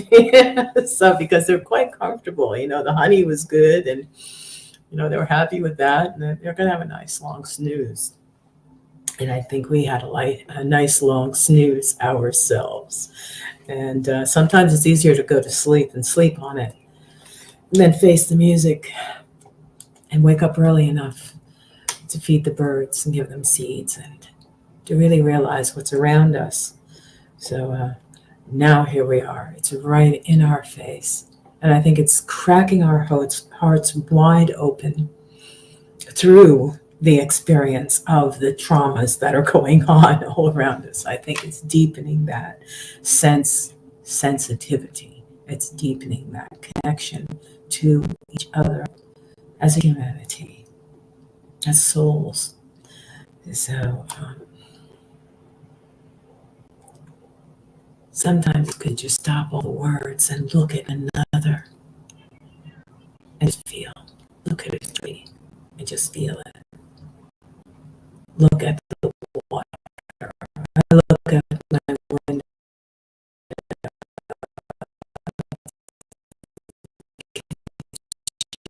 Had mentioned that we are mini oceans here on this earth. I believe it was Constance that might have said that, or can't quite recall. But I think we were talking about the moon power. It could have actually been one of our astrologers, but they were saying that we're the mini oceans here because we're 70% water, 80% water. The earth is 70-80% water.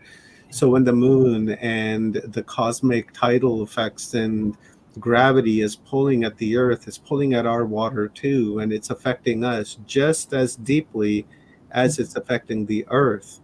Now, what do you say to the vibrational distortion of that moment, say of like full moon that we just had a couple nights ago and people had a hard time sleeping? Is that like a new timeline transmission, something that we should keep our eye out on and be aware of when that day happens, so that we can go into meditation and connect with the earth's magnetic field and attempt to raise the Schumann resonance and raise the love across the world? I absolutely concur with that. The fact that all of this does tie into our raising our sensitivity and vibration and our sensitivity to everything around us, and specifically to our bodies speaking to us all the time, the communication we have with our own bodies. And we're able to calm those waters. We're able to govern those waters because we are that. They're within us. So if it's within us, it's within our sphere of influence. I don't even want to use the word control. Let's call it something more flexible and beautiful, like influence. And we change the way we think about things, the way we speak about things. And we do. Many things have influenced us. Now we have people who are called influencers, and they're influencing the way humanity is changing our perception and the way we think about how we're experiencing things. And yes, these are cosmic changes that are influencing the waters, because it's all in the water. I've always said that it's in the water and it's in the air. The air is plasmic. The plasmic waves are all through the air.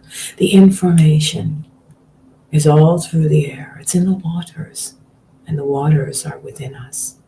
We have access to all of that wisdom, the Sophia wisdom, the eternal and infinite wisdom of all ages. We have that already within us. So we're just turning on the light so we can move around inside and find our way through the inner libraries, the stores that are within our DNA and cells.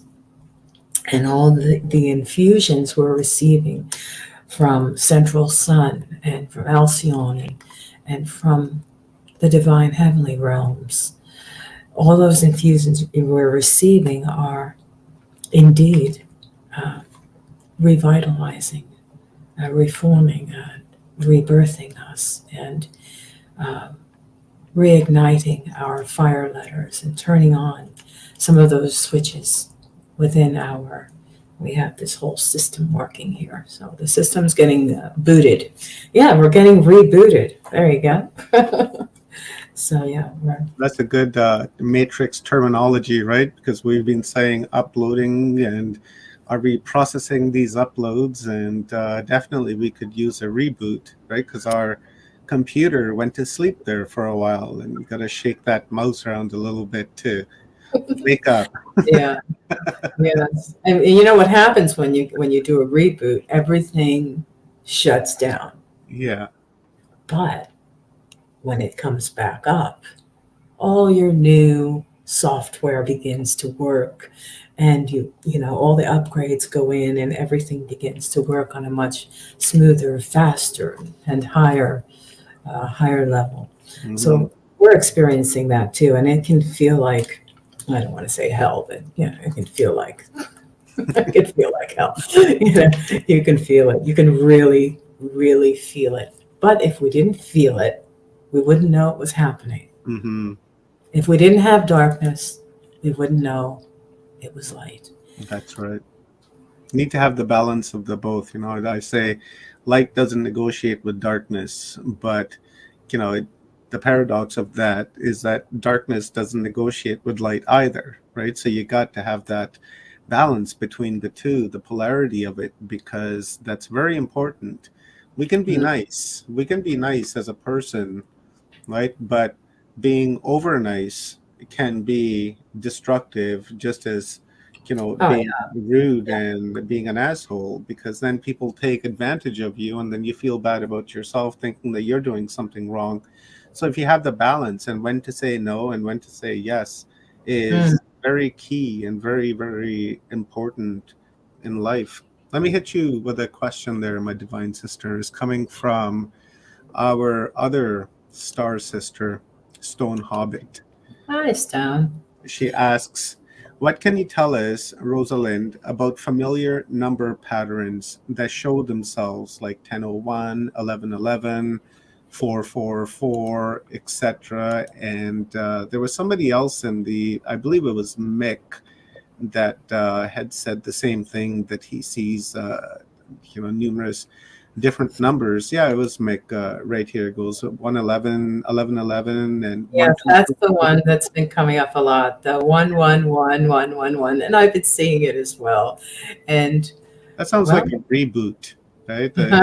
It sounds like a reboot, doesn't it? Everything zeros and ones. Mm-hmm. Yeah, it's definitely, and there's a lot of ones coming up, and I would say in different, and for different reasons, we may, depending on what we're experiencing in our process, different numbers could come up. I get a lot of 222, so I always know that the celestial realms are with us, and things are being watched and helped along. And the 111 is, well, I think we have 111 because we're here doing this now, aren't we? And the one is for, I believe, it's success, and it's definitely a good sign. And anyone can look up as well. I'll never pretend to say anything I don't know or don't, because we all can't be doing all the same things at the same time. And I also never spent any time really reading any fictions, novels, things when I grew up. I always went in. So everything I'm bringing will come directly through Source, through me, and from my inner feeling and knowing. Although I would like to read some stuff, and it seems like these days you barely have enough time to get yourself together to get to a conference. So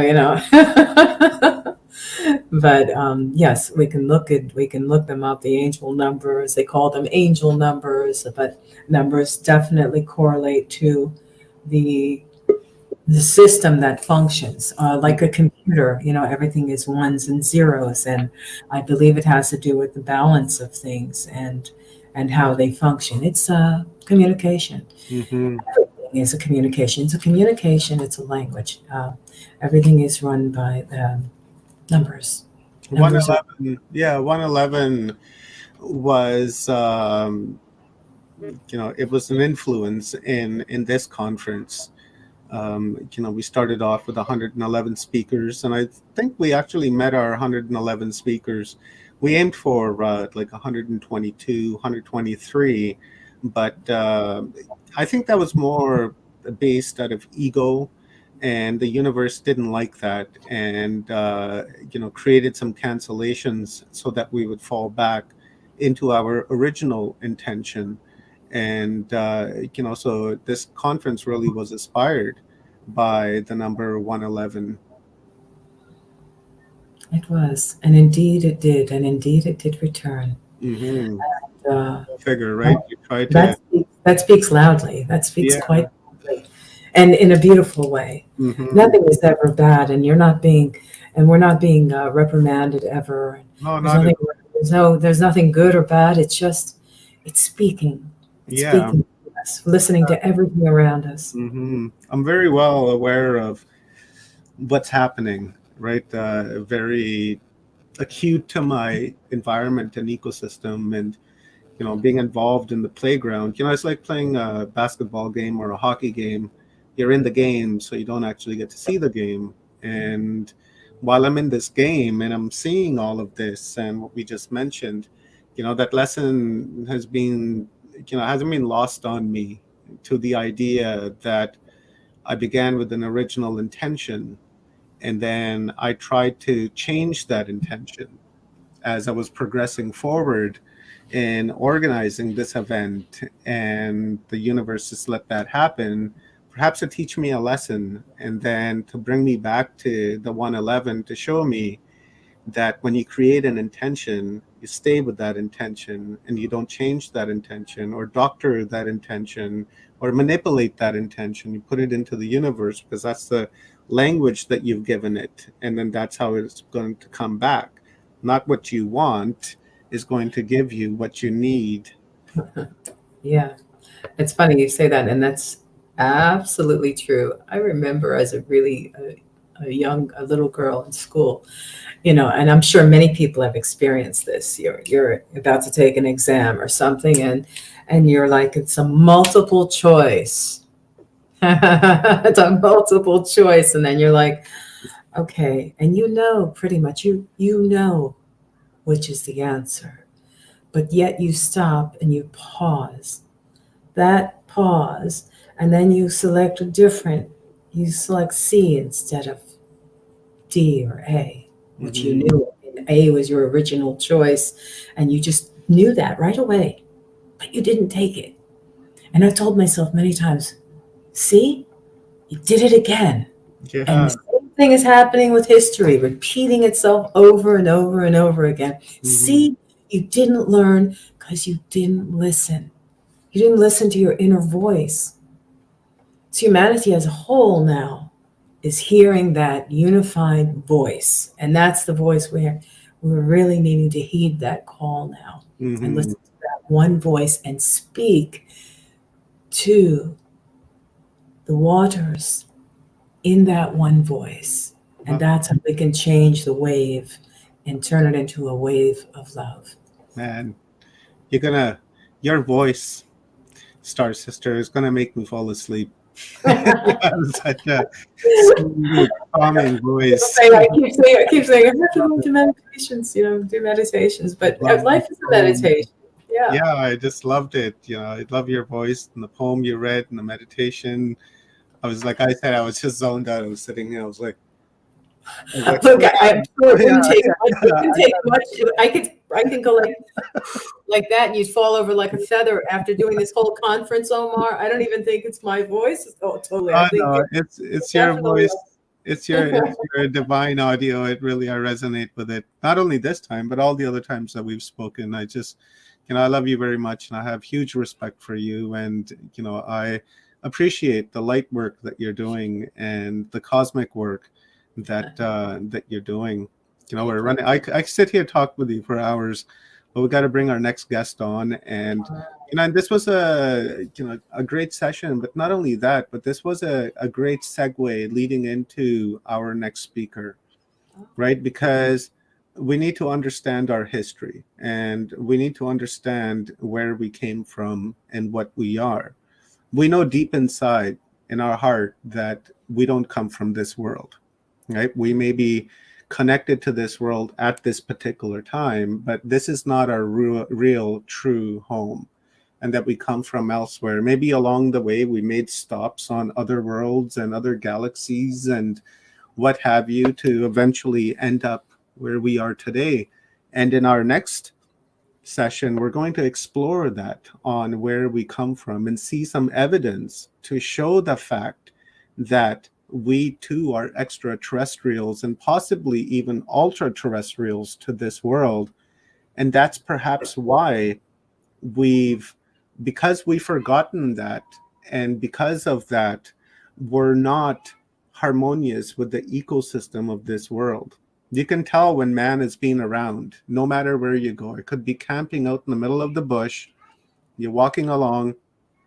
You will know a human has been here, right? There's no... Yes, because we have an absence. We have an absence of our knowing of ourselves. And it's funny, you know, I really came in with a transmission, but of course you also know that we have many evidences, as I do as well. But we all can come in whatever different aspects we're bringing in. But yes, I'm looking forward to the next guest as well, and someone else that can share these things as well. So. Yeah. So before I let you go, my beautiful divine star sister, why don't you tell us again where people can find you, how they can follow you? I posted your email address, so in case people want to connect with you, your Facebook pages and your SoundCloud, but it comes better coming from you. So I've got all the links up here. So as you're saying, then I'm going to try to move along with you so that I can share your links.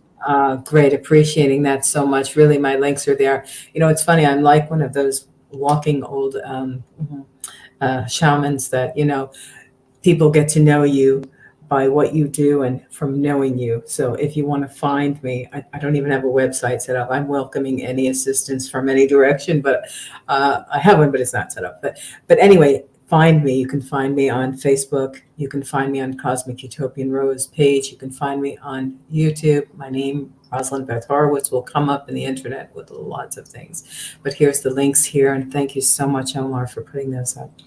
And I have transmissions and pictures of many beings, star beings, and showing our extended cosmic family on Cosmic Utopian Rose on my Facebook page.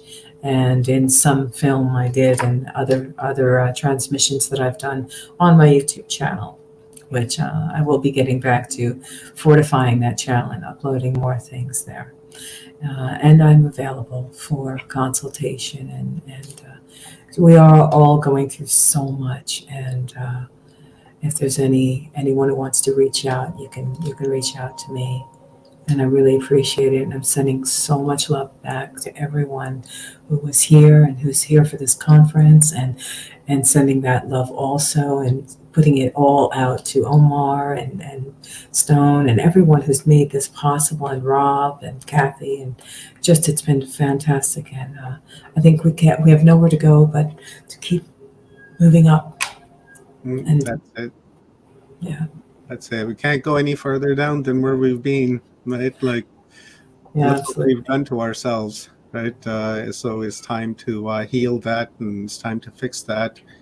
And the consistent message through this conference has been that when you begin to go internal and begin to work on yourself, not only are you working on yourself here in this time, but throughout all time, and you're working on everyone at the very same time, so that you're healing their traumas while you're healing your own traumas. And I love that. So thank you, my beautiful star sister. I so appreciate your contribution to Humanity Unplugged. It is a valuable upload to which we are going to look back on and learn from and take advice from and apply that in our lives in the coming days, weeks, months, and years. So thank you. Appreciate it. Thank you. Appreciate you too. Thank you so much. Love you, sis. We'll talk to you soon. Much love to you too. Bye. Bye. Man, what a great great session that was. I really liked it. Listen to me. I'm so calm. I can hear it in my voice. That was amazing. I loved it. And I put Rosalind there. Well, we put Rosalind there because we knew the energy that she will bring in. And my next speaker is the same thing. This man's voice is the very same thing. I don't know how the universe made this happen, but the universe did make it happen. I love Dave. He's got a great YouTube channel, which I'm going to be sharing with you guys. And he's so soft-spoken, just so soft-spoken. You can just take that message in and you can just absorb it and listen to it. And it's like your loved one is talking to you and telling you, this is how it is. And you just sit there and nod your head and say, yes, sir. Yes, sir. Yes, sir. Because this right here, what we're about to see, guys, is quite incredible. I would have to say, I found Dave on Facebook in a Mars group. I had an intention of doing a Mars show. And I thought, okay, I need an expert. I need someone that knows about Mars, understands Mars. So I went scouring and I was looking. I looked high and low, left and right, up and down. And after looking for a very long time, like I'm talking years, finally I came across Dave and I saw his work and I was like, wow, that's amazing. So I went and checked out his YouTube channel and I started watching that and I was blown away. I was like, oh my God, look at this. This is like the next level stuff. So I reached out to Dave and asked him if he wanted to come on Watchers Talk and do a show with me, which he graciously agreed. And he came on and sent me a bunch of images and we sat there, we went through all the images and had a great conversation. But before we can go into the images, there's an orientation that we all have to take, because this is the next level stuff. As I was saying, it comes with an orientation. I've never done a show or a broadcast in which an orientation was required to do a presentation, and I can guarantee that you guys will need it. You will remember this. And let's quickly read Dave's bio. It's just a couple minutes long, and then and we'll bring Dave on, and then we'll start our show. So, Midwest native Dave Gannett enjoyed a 50-year career as a professional musician, appearing with such notables as Bette Midler, Bob Hope, Henry Mancini, Ray Charles, Natalie Cole, Mel Trom, Dick Van Dyke, and many others. Besides leading and performing in various bands and shows at Walt Disney World for nearly 20 years, Dave also opened MGM Studios as leader of the Hollywood's brass. He also joined Ringling Brothers, Barnum, and Bailey Circus for a memorable experience as part of Ringling's 115 city tour, living on the circus train and exploring much of what the great country of America has to offer. As part of the groundbreaking group, the Black Dogs, he toured Europe, Canada, Asia, and America. The Black Dogs discovered their unique presentation of 1930s jazz struck an enthusiastic chord with crowds wherever they went. They were proud to be the first jazz band into China when a bamboo curtain dropped, performing the 40-city tour throughout the country. Wow. That tour was topped off with a concert at the Great Wall of China. Man, that would have been quite the spot to be. A lifelong 3D photographer, instrument-rated commercial pilot, material artist, and amateur archaeologist, Dave was on 3 historic archaeological expeditions to Israel as a professional 3D photographer, working shoulder to shoulder with the top archaeologists of the Israeli Antiquities Authority. During these expeditions, the team opened new branches of Hezekiah's tunnel, excavated the newly discovered pool of Siloam, excavated King David's palace at David, excavated Solomon's Gate, excavated the classified site of the true Bethlehem, including excavations and laser measurements of the actual birth grotto of Jesus, as well as a number of other ongoing work sites throughout the country. He resides with his wife in the village of Norton, Massachusetts, where he pursues research into the non-fractal Martian anomalies. A 3D pioneer in his realm, Dave represents his discoveries in stereoscopic X3D on his YouTube channel, Mars X3D, The Evidence. His first book, Martian Archaeology, Stunning Evidence of a Vanished Civilization, is the first book of its kind, showcasing 21 staggering archaeological finds gleaned from 8 years of research presented in full stereoscopic X3D. Now that is really cool. And I want to apologize to any Israelis that may be listening because my pronunciation was off. I thought you did Dave, a my great job. brother, maybe can you mute in the background? You have something going. There we go. We're laughing. Awesomeness. That's quite the bio, Dave. Just like it was for Rosalind. Really enjoyed it, and you've been to some pretty cool sites and got to explore a lot of them. And I want to thank you for coming on to Humanity Unplugged and giving us an upload and some education on Mars, because we know that what the mainstream everything tells us is not true, and what NASA tells us is not true either, because we know from watching your videos that they're airbrushing everything out. Rivers, seas, fields, animals, trees, like really everything. Mars is alive, and there's things on Mars, and there are structures on Mars that used to be on Mars, and they're no longer anymore because they're all crashed down. But you've discovered a way for us to visually see that so that our brain comprehends to what we're seeing. Go ahead, Dave. Okay, I'm unmuting the mic at this point. And are you getting any unnecessary echoes or feedback? I am not, sir. This is all Okay, good. great. There we Well, go. how Yeah, are you, yeah. my friend? It's so nice to see you. I got an echo, my brother. Do you have like something open in the background besides this stream? No, I think what's happening is you're picking up sound from the computer itself, and it's feeding into the mic. That could be. So what do we need to do? Let's make it work. Are you able to turn down the volume for a particular app? Well, If you right click on your speakers, I think there'll be something in there that'll tell you the volume that you can change up. Yeah, is that any better? Let's hear this. Yeah, I can still. Okay. Let me I just can go still to the hear sound. myself.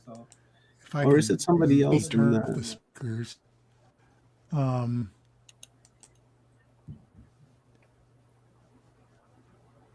Oh, where did it go? Okay. How is that? Did that get rid of the echo? Let's have a try. Dave is awesome. Okay, Yeah, there's that's a little working bit. now? Yeah, there's a little in the background, but it's not going to interrupt us. So this is really, it's okay. That's really good right there. I'm so accustomed to doing OBS and working with StreamYard is entirely new to you. But blessing and peace to you, my friend, and kudos to you for the amazing thing that you're doing. What a charming young lady you had just before me. And yes, her voice was transporting all those who were hearing. I could sense that. But I'm also just thrilled that you would consider having a senior citizen in the reindeer games. So thank you very much for that. Dave, senior citizen. That's too funny, Hmm. brother. You're no senior citizen. You're a senior wisdom keeper, and a senior knowledge keeper, and a beautiful human being. On top of that, you're one of our elders, right? And we've been talking in this conference all along, and we've had a lot of elders. We've had grandmother circles, and like all kinds of elders have come up and given us some epic uploads. And I would assume that you're no different, because you and I have had a talk before, and we've done a show, and the information that you gave me there was just next level, right? So as far as I'm concerned, you're like one of the elders that we need to look to, and listen to, and hear, and take your advice, because you walk the road, right? And you know what you're talking about. So I say that you're one of the elders, my man. Well, we all walk the road, don't we? We're all on the same Mhm. path, and it's all going the same place. And so any way that we can help one another is going to be a good thing. And we all have different perspectives and different belief systems. But in the end, it's all about consciousness. Consciousness is Mhm. one. And so being aware of that we live in a conscious matrix, should change the way you use your thoughts, the way you use your emotions, the ways that you interact with people. All of this is, well, let me explain it this way. Imagine yourself manacled to a chair with only one arm free, your head's held in place, and right in front of you is a 50-pound cannonball suspended by a chain from the ceiling. And every time you push that cannonball, it's going to swing out and it's going to hit you right in the face. And the harder you push it, the harder it's going to hit you. That, my friend, is our thoughts. Those are the things, the karmic cycles, so to speak, that we initiate with every thought and every feeling, and which is why the yogis and the mystery traditions tell us to attain a state of desireless, a desireless state with no mental motions. Not that you're brain dead, not that you're intensely alive. You're like a gyroscope or a top that's spinning furiously, sizzling with energy, but perfectly still. That's what we want to head for. And we want to quit pushing that stupid old ball and getting hit in the face. And eventually, when we get good and tired of getting our nose flattened, we wise up, we rise, we go, well, duh. It's all me, isn't it? It's all me doing this. And we're That's so right. tempted to point to other people and other circumstances and to be victims and to say, well, look what this person did to me, or look what, it's sad, but that's a human nature. And that's why we're here now. It's why we're not on maybe some of the other planes or some of the other planets we may have come from, other star systems. We're here now in this place to learn about now in this place and to adjust ourselves, a biofeedback, a spirit feedback mechanism, adjust ourselves so we don't have to come back anymore. And that we can help others along the path to I'm not a guru. I'm not a teacher. I'm not any of those things. I'm just another schlub like anybody else, traveling this pathway, holding out a hand where it's necessary, grabbing a hand that's extended to me when I can. And, we're all going to get there eventually. And so patience and stillness and clarity, these are all things that are glistening jewels that we should hoard to ourselves so that we can share them with others. So I'm kind of going off in a tangent here. Sorry about that. But yes, there is an orientation, because people exposed to my work for the first time are utterly baffled by it. They don't know what X3D is. They don't know why there are two pictures on the screen, or why they might have to very gently cross their eyes just a little bit in order to attain it. Normally, anybody with normal 3D vision can do X3D. And what it does is it turns your entire monitor into a gigantic viewmaster. And so it puts you on the surface of Mars, literally looking through a 3D window at things that NASA would rather we not look at. So are you going to cue that up, or do you want me to just talk it through, or what would you like? No, sir. We'll put it up. I'm putting it up right now. I just wanted to put you on full screen so that people can see and hear you. So this right here, guys, is a short orientation. This video is about 7.5 minutes long, and watch it very carefully.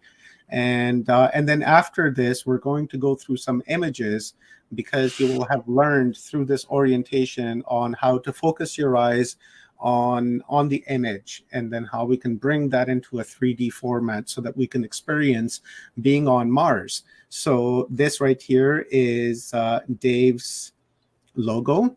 And Dave, just let me know if you see the slide move. I do. And you can take my face out of there and just run the video if you like, or whatever works. You're in the control seat there. If you want, Dave, you can just hit stop cam, and then you'll still be in with audio in case you want to jump in and say something while the orientation's happening. So again, just let me know if you see my screen change. Do you see that? Yes, I do. Okay, great. Let's do the orientation, and here we go. Well, hi there, and welcome to Mars X3D. Are you able to hear that? Yes, I am. Okay. I love X3D. In fact, 3D of any kind. And I also love the truth. Let me give you some very quick background. My skill set was involved with being a commercial pilot, an amateur archaeologist, a 3D photographer. I'd been on 3 archaeological expeditions to the Middle East, working shoulder to shoulder with the top archaeologists in the Israeli Antiquities Authority, and learned a good, talk about a postgraduate course. learned that, but I'm not a professional archaeologist. I am a professional 3D photographer, however, and a commercial pilot, well accustomed to doing look downs, identifying features from above, be they archaeological, geological, landforms, building forms, whatever they may be. So I set out to debunk this whole thing about anomalies on Mars. I figured with my skill set, 5 minutes should do it. But guess what? I got on Google Mars, and within 15 minutes, I found absolute archaeological ruins, and I was absolutely blown away. That was in 2014. And then I decided, okay, I better look into this, because what I thought I knew didn't hold true anymore. And if you seek the truth, that's a very important incentive. So anyway, let me explain that if you have normal 3D vision, you absolutely can do X3D viewing. Very, very simple. And let me show you a quick example and a quick tutorial. This is a X3D side-by-side image. And you'll notice at the top, 2 dots. Those are called fusion dots. And here's what you do. Back off from your monitor, at least 1.5 feet, maybe 2 feet. And without looking at the images, stare at the horizon and very gently cross your eyes, just a tiny bit, until those fusion dots come together in the middle. Then simply lower your eyes, and you're looking through what I call a magic window, an X3D window, right onto the surface of Mars.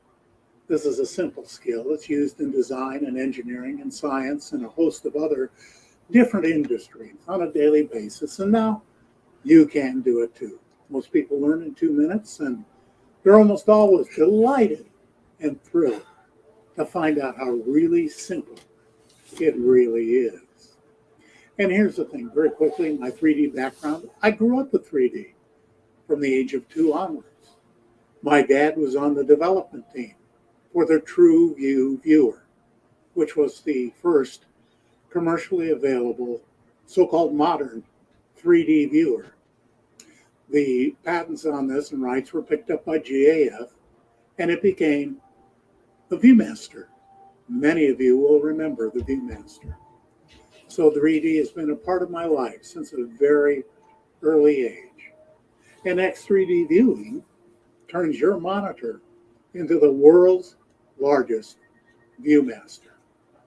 So if you didn't get the first time, here's a tutorial by my friend, Jimmy Roberts, with very easy to understand images and talking through to teach you X3D. I want you to follow these instructions. Try to do this, go through the steps, practice it like we suggest. Okay, it's important that you do not cross your eyes until we tell you.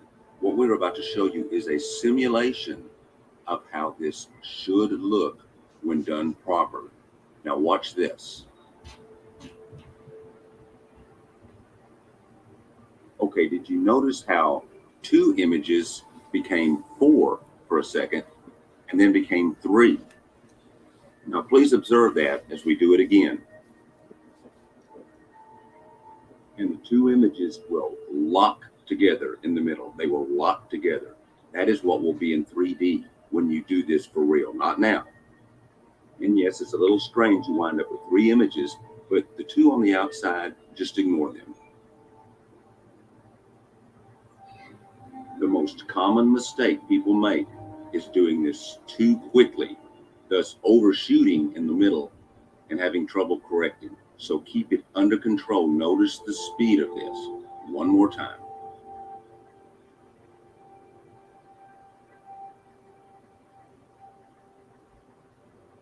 Now I want you to try this for real, replicating what you just saw, locking them together. Go slow, keep it under control. Stop this video and do this until you can get it right before you move on to the next one. Okay, same thing here. There's just a little bit more involved. So my suggestion is to select a letter from each side that matches, such as the A or the B, and bring them together, concentrating on locking them together.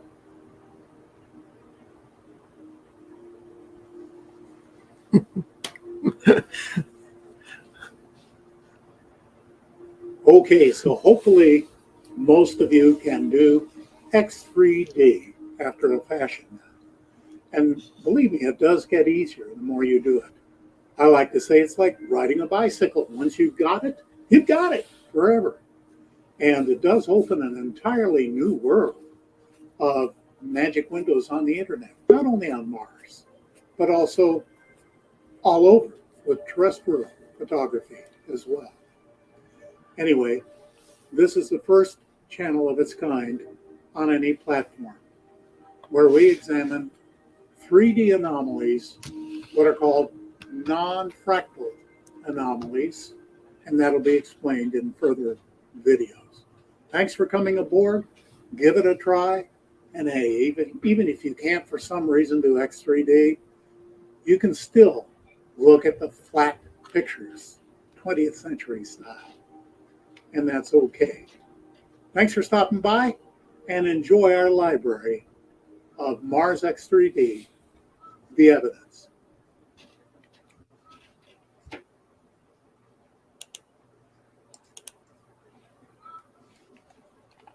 What do you think, guys? Were you able to do that? Let's see it in the comments. I was having a hard time, but I eventually was able to do the crisscross, but I wasn't able to hold it. So I'm gonna try it throughout this presentation.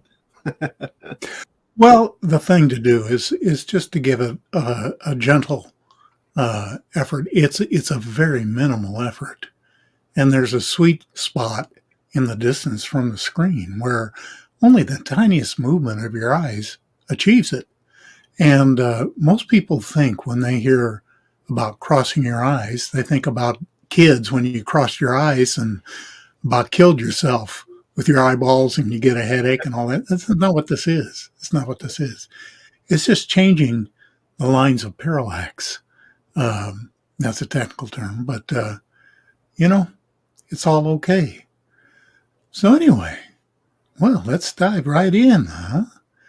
This is a very interesting artifact that turned up just about a week or two ago.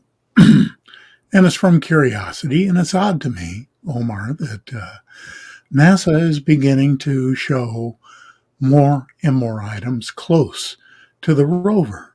Mm-hmm. And as you look to the left-hand side, you can see not only right angles all throughout there, but what might appear to be wiring or gadgets. And then halfway up, you've got that perpendicular disc that's perpendicular to the spine. You've got that little kind of nose cone on it. And if you look carefully right on the very end of it, there's a hole right through there. What is this? Now, I had a bunch of people insisting this was either American or Russian, a missile that landed on Mars. Well, we haven't sent any missiles to Mars. We've sent orbiters, and we've sent rovers. They don't look anything like this. So I'm believing that either there are insiders in NASA or people are wanting to be more part of the slow disclosure, and they're allowing more and more of these things to slip through the censorship to which we've become accustomed from NASA. Go ahead. Next one. And this is a bit more blurry. And people say, well, why are they so blurry? What is the problem here? And the problem is that if I showed you the context view, you would see that this was far, far away from the rover, right at the top of ridgeline. And we try to make things as clear as they can be. But in this case, again, we have non-fractal angles, which are the 90-degree angles, and the thing sticking out, and the rounded end, and the sphere sticking up on the right side. And then we have a slot, almost like a toaster slot in there with a tab sticking out, and just to the left of that, another perfect circle going into this. So, pardon me, the reason we would use a blurry shot like this is because the non-fractal math speaks through the lack of resolution or the obfuscation that NASA puts in it. Next.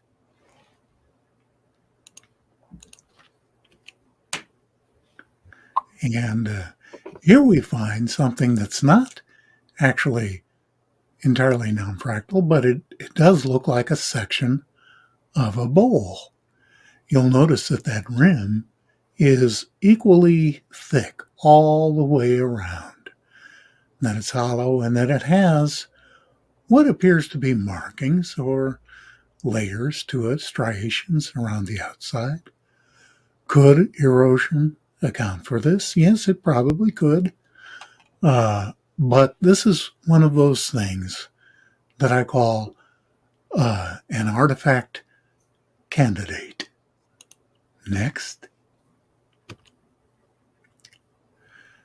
Here's another kind of a blurry image. This is a debris field from Curiosity 2783.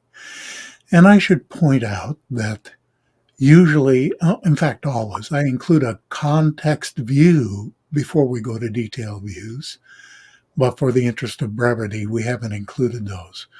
The context view gives you an idea of distance and size and geology and the other aspects of the anomaly that we point out, so that the average person can make a pretty good, educated guess about how far away and how big a particular object might be.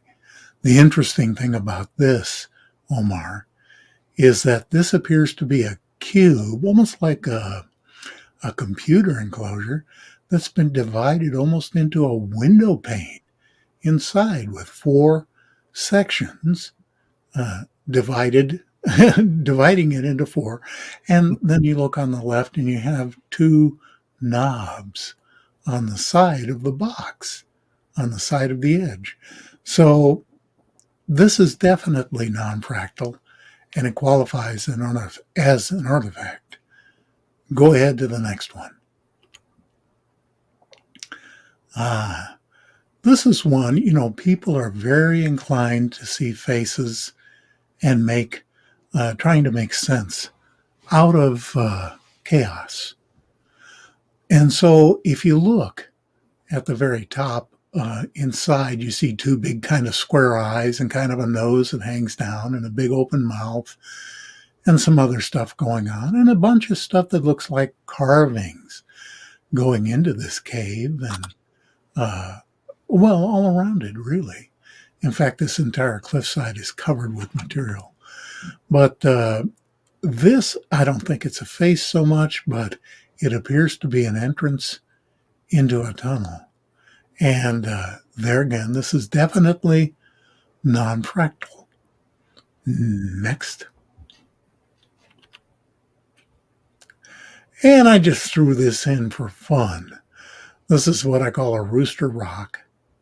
And if you're looking at it in 3D, well, you can see that it appears to have a beak and a comb and a body and wings and a breast and tail feathers and all of that stuff, which is why I plunked a chicken down next to it. This is pareidolia. This is almost certainly not a carving of a rooster. This is a piece of rock that has been eroded and is angled towards us in such a way with the shading and lighting that our natural response through pareidolia is to assign this as being a rooster or a hen. I'm trying to be non-sexist here.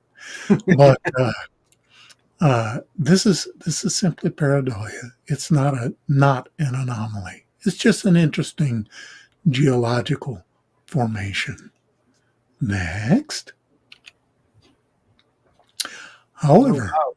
Look at that. We have these shaped blocks in Curiosity 3365. And by the way, in my videos, below each video are live links which will take you to each of the originals for these images. Also, in the data bar that I put in there, you see that in the upper left corner. I always put a short URL in there. So it's very, very easy to type that in if you're not anywhere near YouTube, and you can go see these originals for yourselves. Now, this one on the left is curious and compelling. I wouldn't call it non-fractal per se, very, very close, but no. But the one on the right, absolutely. You've got this square top and even thickness sitting on top of this almost looks like the top of a column, doesn't it? It looks like a carving that would go at the top of a column. So let's go, and of course, as you look around, and that's fine. This one is craziness. This is a big ball, if you're looking at it in X3D, a big ball of wires and components and fixtures all sticking out. And throughout it, you can see squares and straight lines and circles and pieces that if I had the use of the cursor, I'd mark them. But you can see triangles and you can see items that definitely are unnatural. What is this? Well, I suspect it's something akin to a jet engine or some very complex machine that has been mud fossiled and torn apart and eroded by millennia of wind-driven sand to reveal the wiring and the pieces that are within it. This is clearly an alien artifact. Okay, let's move on. And I like this one because we've got right at the top in the center what I call a whistler. We find a lot of these, Omar, artifacts that have this little puckered kind of hole right in the center, kind of like it's whistling a tune. And Brant Foster, who first pointed this out for me, said that those are cogs, those little squiggly things around it. Now the spade-shaped artifact to the left, that's really not quite non-fractal, although it has non-fractal properties inherent in it. I'm calling it a candidate. But then you look down at the left corner, and yeah, we've got non-fractal angles there. And then right in the middle at the bottom, we've got what looks like a Play-Doh factory, one of those things you squeezed out when you were a kid. You've got a perfectly square end with round edges and all those layers and lines, a little bit of a bend to it. And then over to the right, in the right-hand corner, another item that's triangular, hollow, right angles, and has some kind of apparatus in it on the left, a definite artifact. Is that the actual color, Dave? Yeah, these are the real colors. People say, well, why do you color these things? We don't. One of the first things I do is I do a color balance to make sure the colors are true.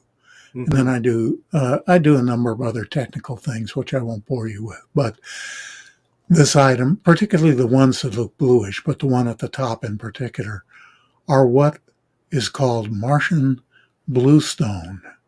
And this is very common. And we see a great many artifacts and carvings that are done in this Martian bluestone. So and there's those blueberries as well, eh, Dave? Well, and the blueberries are actually, for the most part, hematite. Mm-hmm. They're a natural erosional process as the sand and mud is eroded away. And those little balls of hematite, they form into balls naturally of different sizes. They could be several inches across or down to just millimeter sized, but they're natural. This, however, is an artifact. I have no idea what it is.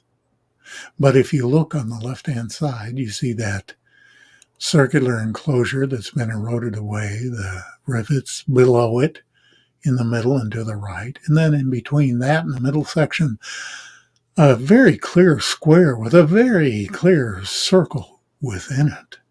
And then that center section has what looks like an animal's vertebrae sticking out of the top. And then, of course, the spade-shaped section to the right has more carving or whatever they may be along the surface. This is clearly, in my mind, due to the non-fractal angles, an artifact. Mm-hmm. It looks like it. Yeah. Yeah, there's no doubt. I'm having a hard time crossing my eyes, but even when I can, and when the images come together, you can clearly tell this is an artifact that's being worked absolutely, right? And absolutely. And I would recommend, Omar, moving even further away from your monitor. Mm-hmm. Go back another foot. And let's go to the next one and see how that works for you. This looks like writing here too, Dave. Well, I want to call it writing, Yeah. but there's just not enough resolution to make a good, Yeah. clear call. And here again, Omar, I don't know about you, but my iPhone takes better pictures than this. Oh yeah.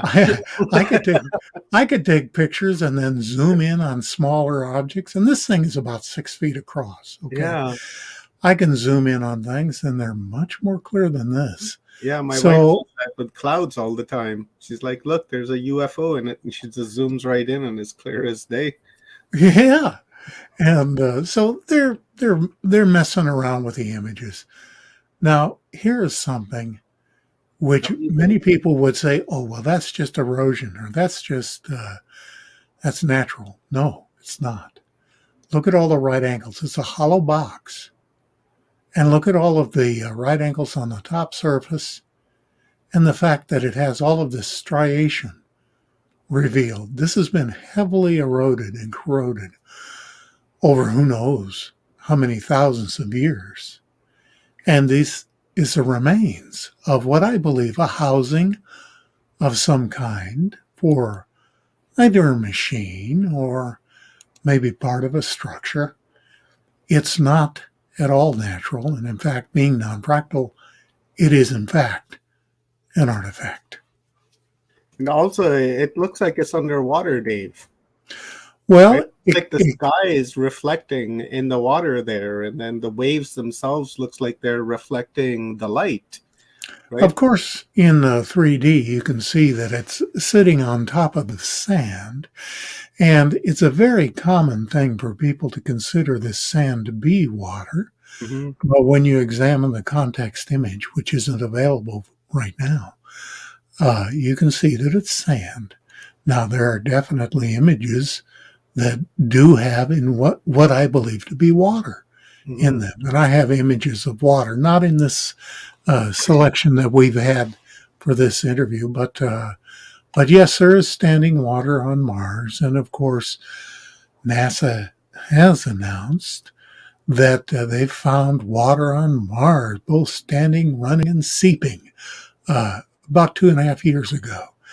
And of course, we've been telling them that for almost 10 years. And oh, look, it's true. Here's another item that would be normally ignored by the average person. But you look at these arcs that are pointed out by the arrow. This item looks almost like a clamshell that's been opened up. Those match each other. In fact, both sides have matching items. And then if you look above the right arrow to the side of it, you see a rounded and rectangular ended slab that has a cross piece in it and a couple of rivets. That is not natural. That again is not fractal. And so, despite the various naysayers and haters out there that say you're full of beans, this is nothing but a rock, what's wrong with you? Well, that's fine. You can say everything you want. But the math, Omar, does not lie. Non-fractal math will always reveal the presence of intelligent agency, and that's what we have here.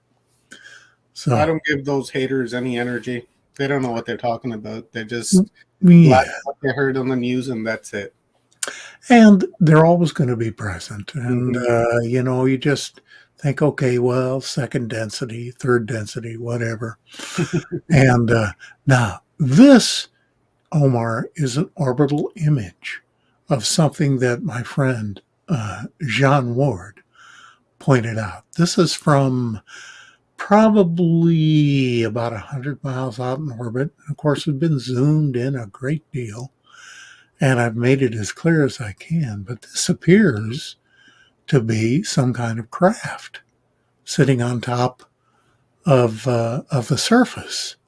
It's got the, of course, non-fractal right angles and triangles, and it's got those fins in the back end, and good grief. I mean, how much more clear do you need this to be? As I recall, Jean saying that this was approximately 60 feet across, 60 to 70 feet across.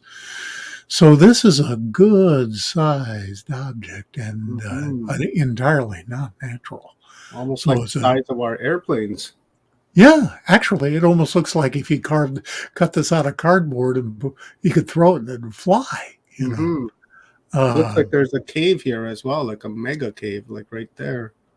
Well, yeah, there are openings everywhere, and of course, strange objects that can be pointed out. And you know, in my videos, I don't point these out because you get lost in the weeds and people get bored, and the video is 3 hours long. I try to keep things moving along and show them things that have a certain amount of punch and pizzazz to them to keep viewers' interests. And it's interesting, Omar, that about 8 years ago, I started a YouTube channel in X3D, and there was absolutely zero interest. Just nobody was interested in it. And I finally just gave up on it. And then a couple of years ago, I decided, you know what, and I had a Facebook page, and I'm showing images in X3D and training people in X3D. And I thought, you know, let me try the channel again. And maybe it's time. Maybe people will catch on. Well, at this point, I've trained almost 2,000, almost 2,500 people in X3D. Nice. And I've got an avid group of followers, some of whom are watching this broadcast tonight.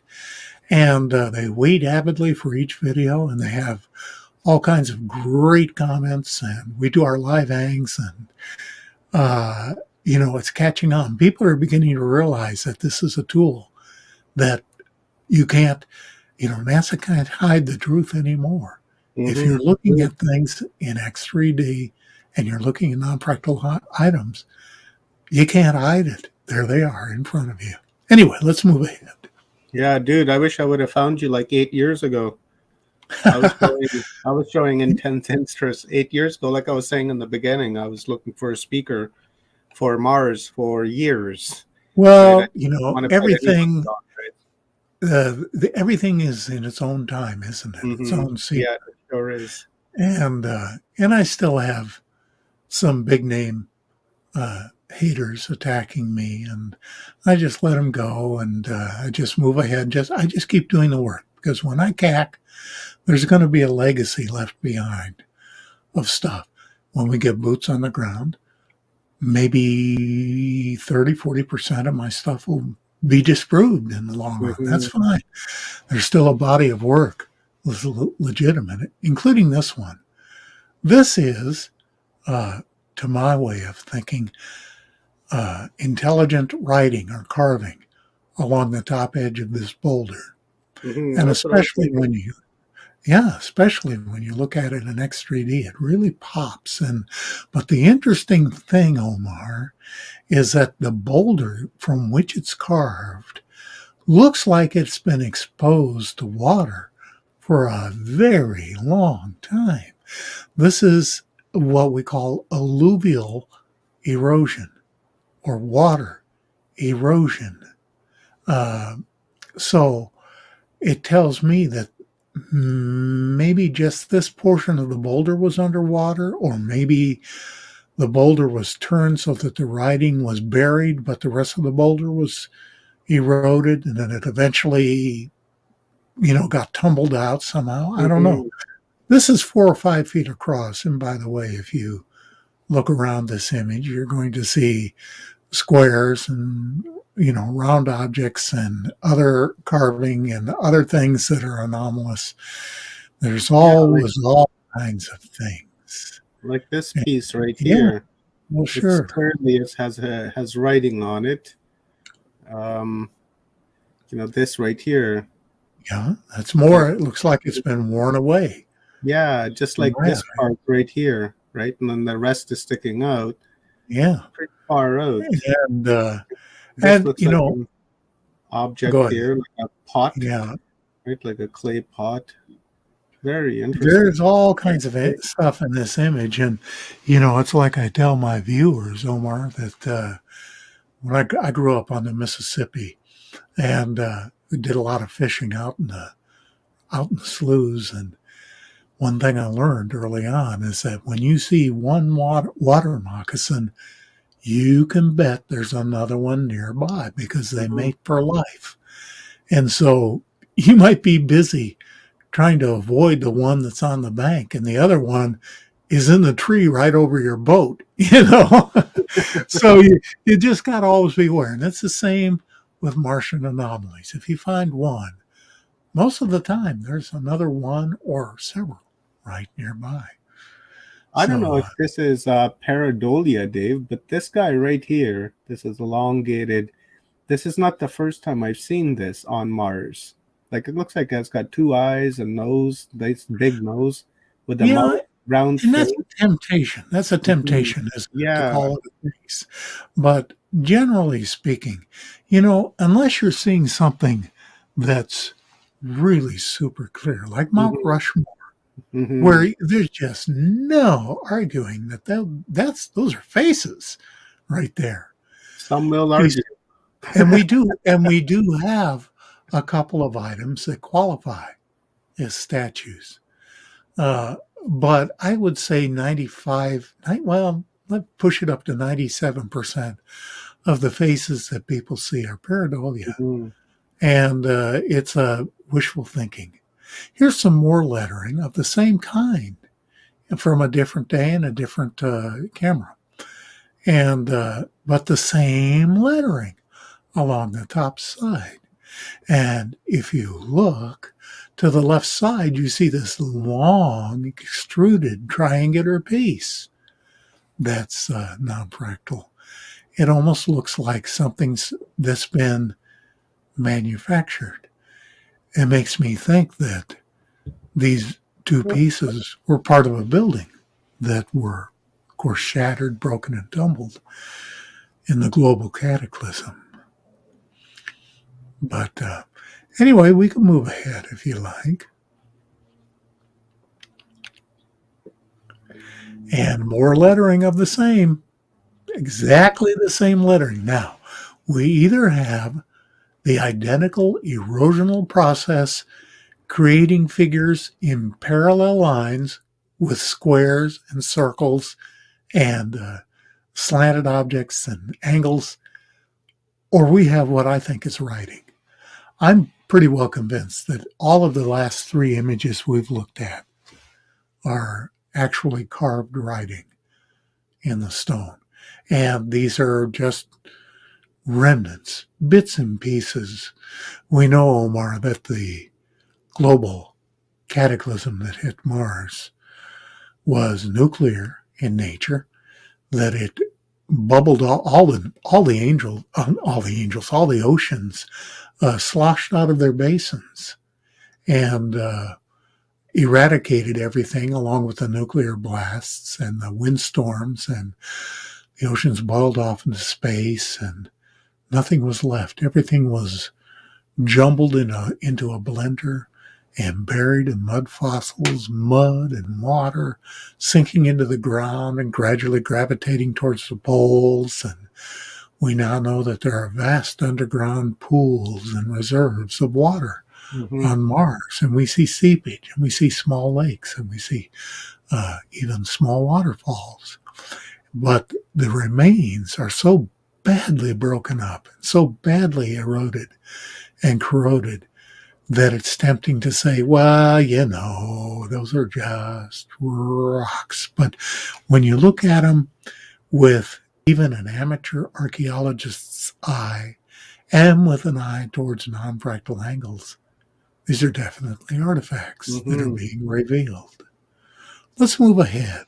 You think the half the planet, it seems like it's been worn away, like something tore half the planet off the surface of it, because we see one half of the planet is normal, but then when we go to the other half of the planet, it looks like it suddenly drops in elevation and matter and material. So this, whatever it was, it must have been huge. And I wonder if that's the cause of like this extreme destruction of like these artifacts and buildings and such. Here's my opinion and speculation based on the research of Dr. John Brandenburg and Dr. Emmanuel Velikovsky, and that is that at the same time, there was a planet between Mars and Jupiter. There are various names for it, but some have called it Marduk, and that was destroyed in some kind of cataclysm, which resulted not only in the asteroid belt, but in the heavy, heavy, heavy bombardment of Mars. At the same time, in my opinion, that the destruction of Marduk took place. This entities, whoever did this, detonated 3 nuclear devices in the atmosphere of Mars from orbit. These were gigantic nuclear devices, according to John Brandenburg. And these absolutely, along with that bombardment of asteroids and huge rocks, stripped away the atmosphere, boiled off the oceans, ripped everything to shreds, irradiated everything. And to this day, the atmosphere is humming with radioactive isotopes, xenon-129 and krypton-80. And those are usually about 98.9% of the time only created in nuclear fusion. So this points to the truth of what Dr. Brandenburg and Dr. Velikovsky pointed out. And so I think that's what we're looking at. This is an interesting one, and especially in X3D. This is one I found many years ago. And it appears to be, well, at least the one in front appears to be a rocket on a launcher, tilted at a 45-degree angle with rings round about. Right. The rocket at a perpendicular to the cylindrical shape of the rocket. Now, skeptics will say, yeah, but look at the JPEG artifacts in the background and in the front. I mean, those are just JPEG artifacts, which of course we're unable to get rid of. But here's my question then. Okay, let's call them JPEG artifacts on the rocket. How come they're not running in the same direction as the ones in the background and in the foreground? Answer, riddle me that, Batman. I believe these are actual rings on the surface of whatever this is. Now, maybe it's not a rocket. I'm just calling it a rocket, just for fun. And in back, that other one, maybe that's a launch rail that's been vacated. Maybe it's a gun. Maybe it's just a slab of rock. But whatever this is, it sure ain't natural, Jack. So anyway, let's go ahead and move on. We have a few more to look at. I think we're about out of time, aren't we? Yeah, we're almost there. Say we got about 5 or 6 more minutes left, Dave. Let's look at this one, and then let's get rid of the rest of the images, and we can just talk a little bit as we ease out of our encounter. But this, oh my gosh, especially if you look at this in X3D, I have no idea what this is, but this is so clearly an artifact that I can't imagine anyone arguing with it.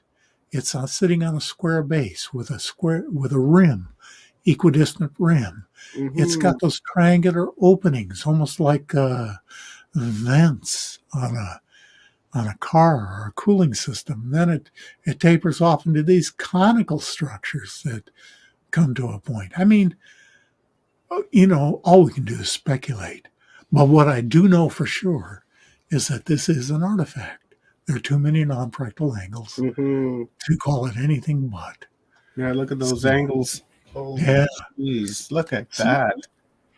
So let's talk a little bit. Let me come the rest of the angles and bring me back into your studio. And thank you, by the way, Omar, for putting this PowerPoint slides together. I knew that was extra work for you.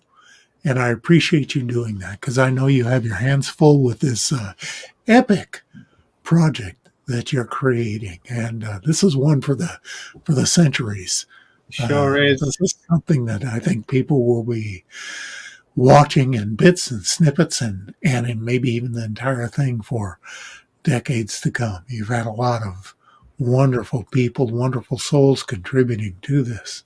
And so, again, kudos to you, my friend, for a remarkable project. And thank you so much for letting me participate just a little bit here. You're very welcome, Dave. This is not, I couldn't have done this by myself. This has been, a total team effort. Rob Yox from Full Spectrum Universe, Joan of Angels. Hi, Rob. Very nice to see you. Mason, How are you, sir? If I was any better, Rob, I'd be you. Well, you did pretty well yourself. It was very, it was intriguing, and it bona fides a lot of what you're saying. I think you've compiled a ton of evidence here to show some really wild stuff, and I think this needs to be produced more in an evidential way for the mainstays of the mainstream to really take hold on it. And you have Greg Bornstein in the comments asking, why are they not accepting it as evidence? Well, because they're, with quotes around it, scientists. God forbid that a scientist should look at evidence. Yeah, not anymore. And but here's the thing, and here's what's on the long haul planning. I'm trying to determine some way to figure out what the best method of projecting these in 3D for an audience is. There are a number of different ways to do this, but I'm waiting for technology to catch up with me a little bit. Once I have that paid for and in place, I'm hoping to book myself at conferences and present full 3D presentations, live narration. Beautiful. That would be so amazing. But, Rob and Omar, this is why I call my channel The Evidence. Who cares about me? I mean, I remember one guy in Great Britain calling me a boring old git. And who cares about me and my personality or my presentation? Just look at the evidence. That's all I'm asking. Look at the evidence and you be the judge. Is it legitimate? Is it not? You be the judge. Throw it away. If you think it's just rocks and garbage, go watch your Power Ranger videos and kitty cats. That's fine. There are plenty of them to watch. But my hope, I have no intention of checking out anytime soon, but I am an older individual and I don't know how much time I have left. And so I've created some tutorials to teach people the basic techniques to do their own X3D, not only with anomalies, but with your own personal images, which is a lot of fun. And I'm hoping somebody will step up and carry the ball forward, and that 10, 15 years from now, X3D will be so commonplace.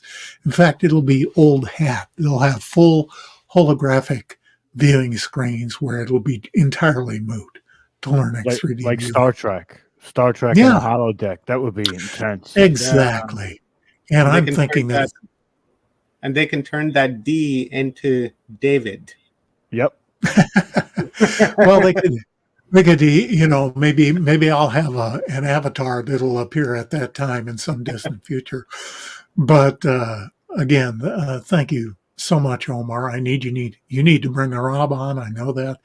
But I always enjoy talking to you. I hope that we can do it at some point again. Absolutely. And meanwhile, peace and blessings to all of you and to your viewers. And thank you for letting me show my little bag of tricks here. Dave, thank you very much. And before we bring Leanne on for just a quick 10-minute stretch while we go into our final leg of the evening, tell our viewers on where they can find you, how they can connect with you, and also for people out there that are interested in seeing the rest of the images that are on that presentation. I shared the link in the audience, so feel free to go and check that out. And if you want to see it in full out, check out Dave's channel. Subscribe to that. Remember, it's actually a 3-step process. I've learned it's not a 2-step process, a 3-step process. You subscribe, hit that bell, step 2, and then all. Right. So make sure you do that. So Dave, give us a download on where they can find you and any parting words for our audience, and then we'll bring it on. Okay. The YouTube channel is Mars X3D, The Evidence. You should be able to find it.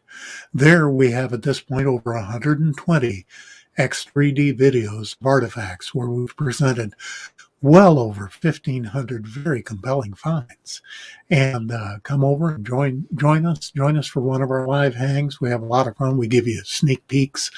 And on Facebook, it's Mars X3D, The Evidence, where there are always links underneath every video, by the way, to Facebook and to the tutorial images, tutorial video. And so you can join us there. You can post your own images. You can come on there and, make fun of us, whatever you like to do. But we hope that you will join us at some point in the future. And God bless all of you. We'll see you again. Thank you, David. I truly appreciate it. And before I let you go, congratulations on grandbaby. And thank you. Yes. Going to put that energy in there as well. And let's see it in the comments, guys. Some love for another star seed, another indigo baby onto our world. That's going to help, really clear up this timeline and have, a beautiful future. So congratulations, Dave. Thank you very much. That's very kind of you. Thank you, Rob. Nice meeting you. I'm going to turn off the camera, and I'm going to report for duty to my wife. You know that feeling. That's for sure. Thank you for your contribution to Humanity Unplugged, David. That's it's really, really appreciated. I'll contact you after this conference. Thank you. Take care. Bye-bye. Bye. All right. Let's bring that was really cool. I knew people. Dude, that was awesome. That was fantastic. I'm sitting here like, holy cow. All right. That was really cool. Guys, let's hear it in the chat. Tell me if you guys enjoyed this and, what you thought. I'd love to hear your feedback on this. We never really had anything like that here on Watchers Talk before, and I really loved it. It was incredible. So thank you, Dave. And I'm going to bow out, and Rob has the next shift. Yeah, here comes Leanne. Leanne's going to be doing her things for a moment. So bring her in, unmute yourself, Leanne, and let's get to it. Strike the pose. There's nothing to it. Vogue. Let's go. Okay, Madonna. Are you gonna sing a Madonna song? No, Madonna. Copyright. Madonna. Madonna. All right, that's not our workout. We're not doing that. We can't. You can, because nobody's watching you. Well, you can get into the groove if you've got to prove your. I'm just just votes, but All right. Well, then let's start with let's play this. I control this. Also, it's mine.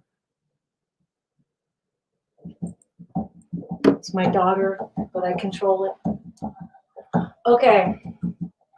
Let's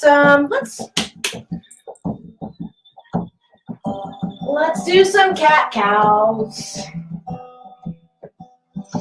Look up, breathe in, and look down and breathe out. Let's do that at least 3 times. Times get harder as I grow, but I got smarter. Now I know how to. Okay, come into rotation. Keep breathing.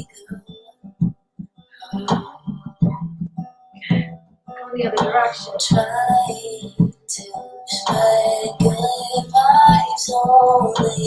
Feel the sunrise falling on. Carefully come onto your back. It's hard to say no to you when you hold me. And let's put our left ankle on our right thigh. And grab your right leg wherever you can.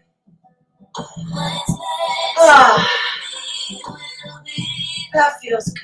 You don't even have to do anything. Just feel how that feels on your lower back. Take that oxygen out. Let that CO2 out. Rock it back and forth a little. Those toes back. Take one more deep breath.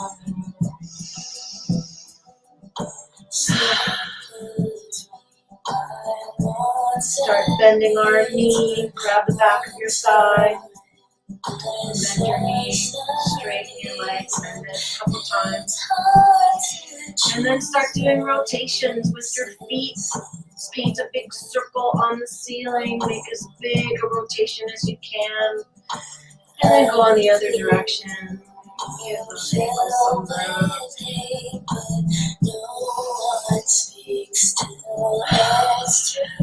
Okay. Now let's point and flex a couple times. Keep breathing.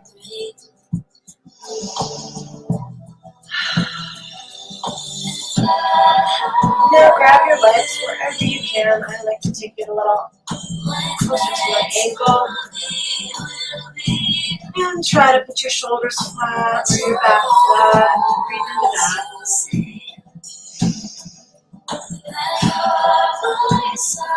Rock back and forth a little if you like.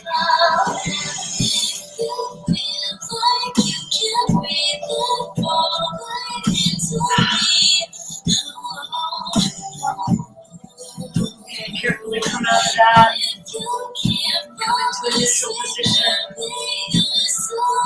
And let's rock our legs back and forth, sway back and forth.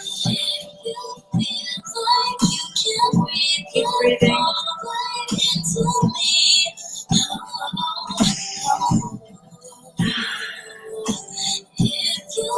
Just take our right ankle and put that on our left leg, on our left thigh, and grab our left leg wherever we can.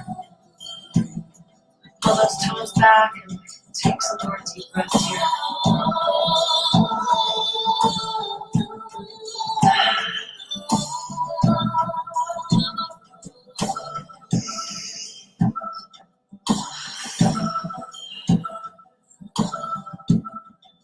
One more deep breath.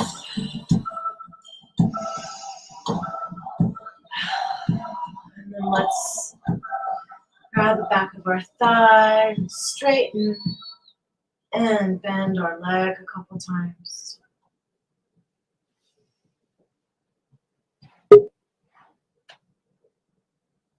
Keep breathing.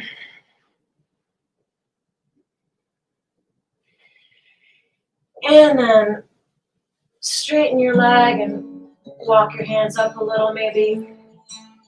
Oh, actually, sorry. Let's not do that quite yet. Let's draw those circles on the ceiling with our left foot. Make the biggest circles you can. Keep breathing. Go in each direction a couple times, whatever your ankle likes. And then flex and point a couple times. Keep breathing.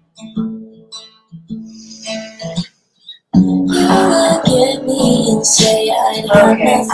Now, grab your leg up a little higher if you can, or your hands right where it is. They are. And keep breathing. Feel what that feels like. Each side feels a little different. And I'm not flexible on this side. Keep breathing. Back and forth a little. Control me, the way I dress and the way I dream. Control me, the things I say and the air I breathe. Get up. Okay, let's carefully come out of that. Put our feet flat on the floor and start swaying. Or if you prefer rocking with your hands on your knees, feels like a nice little massage on your seat bone. Like that. You can even make circles with your knees. It's lovely how gravity works and how you can literally massage yourself. Take deep breaths here. Our feet flat on the floor, put our hands open. And when you take a deep breath this time, feel how your lungs and how everything is giving your heart a big hug. And then let that go. Another 2 deep breaths here.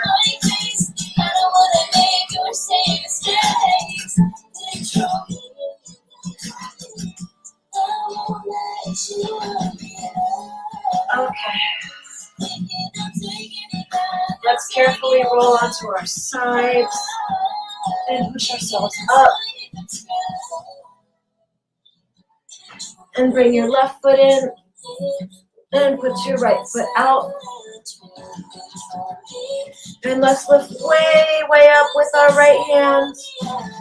And reach over and grab our toes and put our left hand up. And go back in the other direction, just quickly, not quickly, but just so your body knows what you want it to do. And then reach and grab your toes, and let's reach over. Oh, keep breathing. Okay, now we're going to reach up and out. And put your chest out. Carefully come back up. And let's put our right leg in and our left leg out. And let's reach way up with our left hand. And then reach over and grab our left toes. Bring our right arm over. Go back in the other direction. Just so your body knows what you want it to do. And then carefully reach for your toe again. Reach way up and over.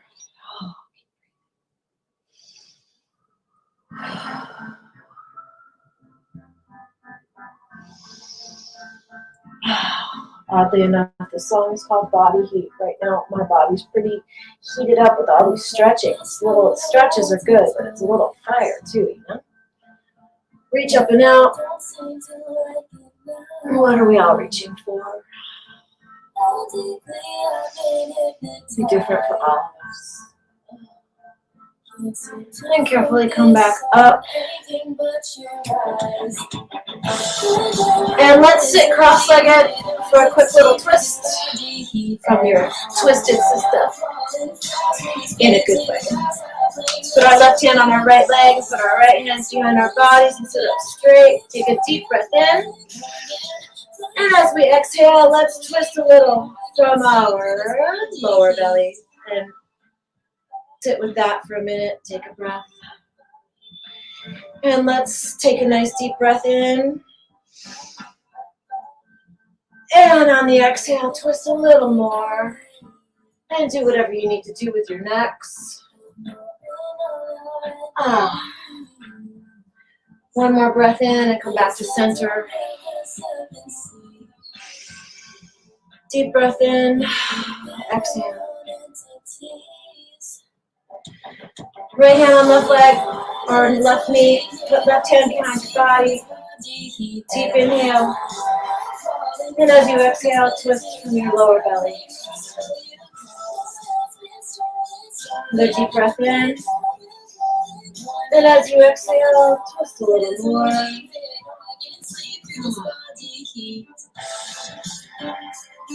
One more breath in. And as we exhale, we come back around to center, palms open. Feel what's touching the floor. Feel how your body feels after that little workout and stretch.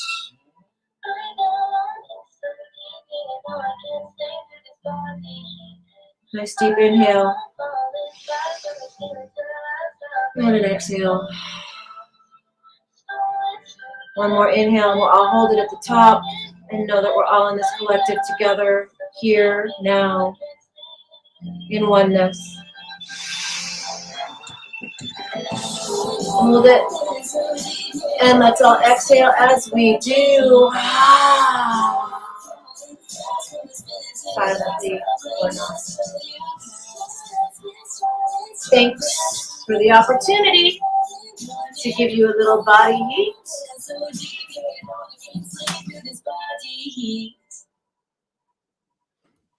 Yeah. Back in action.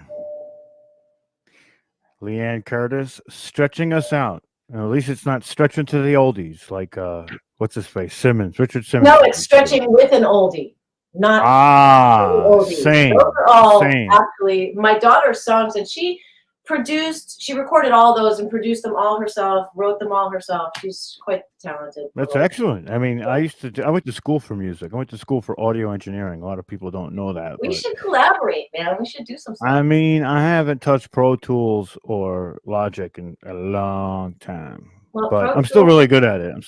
I have a gift, I think, for knowing what sounds are supposed to go where, but that's about it. I can't play any instruments. But I can't that's a read. lot. I can't read music. I can't do any of that stuff. I was taught to do all that stuff and end up like, with cars when I was 15. I don't want the manual. I just want to go do it. Like, I'll learn as I do it. That's kind of what I did too, but I had to learn. I went to school for it, so I had to learn the math of it and all this other crap that goes with it. So it was a lot of fun, but it was also it was difficult. But I was the best I ever did in school because I loved it so much. So Right. See, so when you love what you're doing, the busy work isn't really a thing. It just happens. as Jerome would say, when you love what you do and you do what you love, you're truly living. It's true. So many of us say it in so many different ways, follow your bliss. Yeah. It's just happy in each moment consciously. Oh, as Ren and Stimpy would say it, happy, happy, joy, joy. That's Happy, joy, happy, exactly. joy. Love, All right, Leanne, we're dropping you out. We got to bring up Greg Bornstein. Oh, yes. No. Oh, no. Oh, yes. I love Yes. Greg. The Greg. It is my brother from another mother, my mister from another sister. What is happening, Greg Bornstein? Hey, what's going on? I didn't My realize brother, I I was haven't gonna seen be- you in a minute. And a couple of things I want to talk to you about before you go live here. Right? Yeah. Let's talk. First, guys, if you haven't subscribed to Open Loops on YouTube, I don't know what you're doing. I believe it's also on Spotify, right? And Google. Yeah, It's Open Loops everywhere. with Greg Bornstein. Conversations that bend. You see how he did that? It's on all of them. I can I can podfollow.com/open loops will get you to the auditory experience. Yes, so I can put that link for you guys to post later. But yes, this is what I'm all about, Rob. Dude, your lighting looks great. You cut that tremendous beard you had off a little bit. I loved it, but you look all suave now. You did your hair. I didn't do my hair. So you see, we're kind of on opposite ends right now. But I want to ask you one question. Yeah, sure. Let's go. Remember when I came on your show? Do you remember that? Yes. I'm not doing this for validation, or I'm checking with a lot of people. I went on their shows and I made a couple of bold predictions. Yes. Or at least what was going on at the time. And I don't remember everything I said, but how accurate was I at that time, knowing what we knew, but knowing what we know now? You nailed a lot. And especially, I have to tell you, if people didn't check out Ole's talk yesterday, because you brought up Ole on the show, and I hadn't heard of Ole Damagard before. And you explained the entire origin of everything going on in the world at the time. And stuff happened after. Yeah. It wasn't can't say certain things, but yes, that is good intel.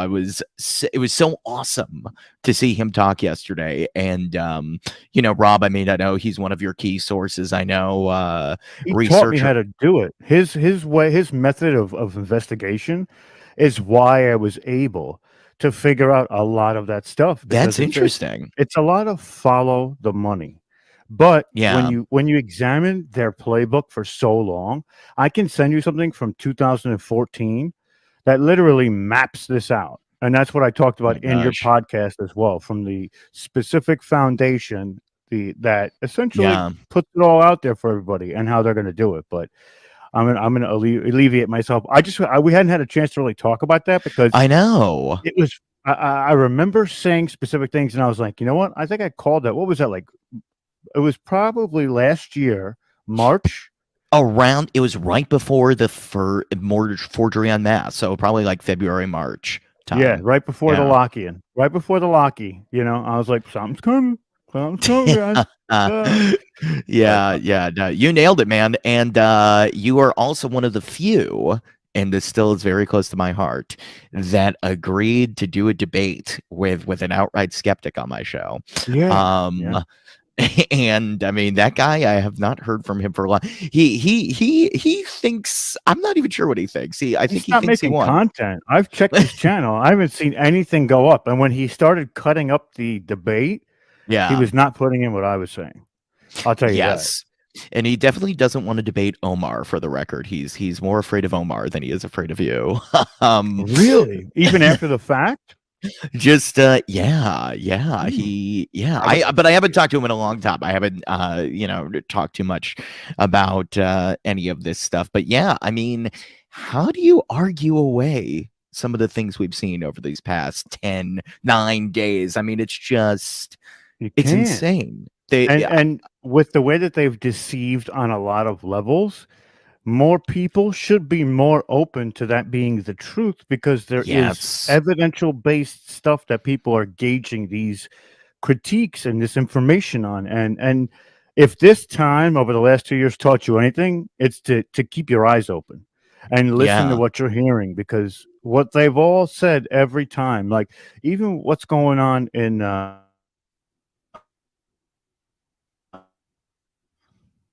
Oh, did you break up, Rob? This means he was about to drop truth.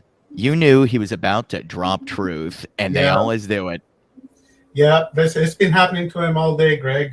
His connection is pretty terrible over there. So I'll remove him off the screen and give us an upload, brother.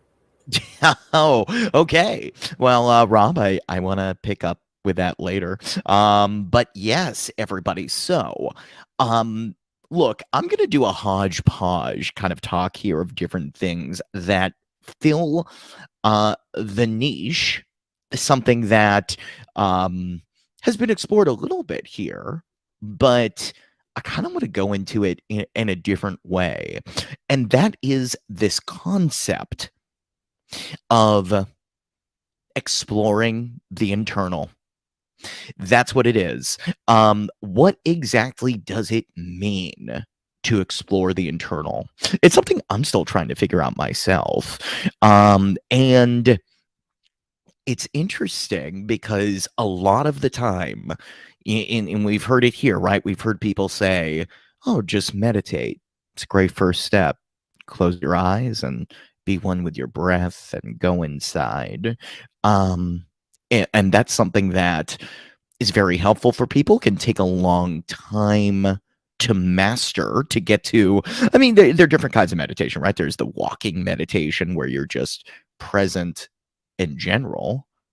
And that could be a form of meditation. You don't actually, a lot of experts these days say that whole notion of sitting down and waiting 20 years to have another sip of your tea is not even worth the time anymore. You don't need that. You can jump a little bit. But still, there is this question of what is the internal? What does it mean to go inside and feel and experience what's actually going on? I think that's the coolest thing about this entire conference. It's and it's something that I kept learning from Omar and Rob and people like Joan, Neil Gore, people that are really investigating this stuff.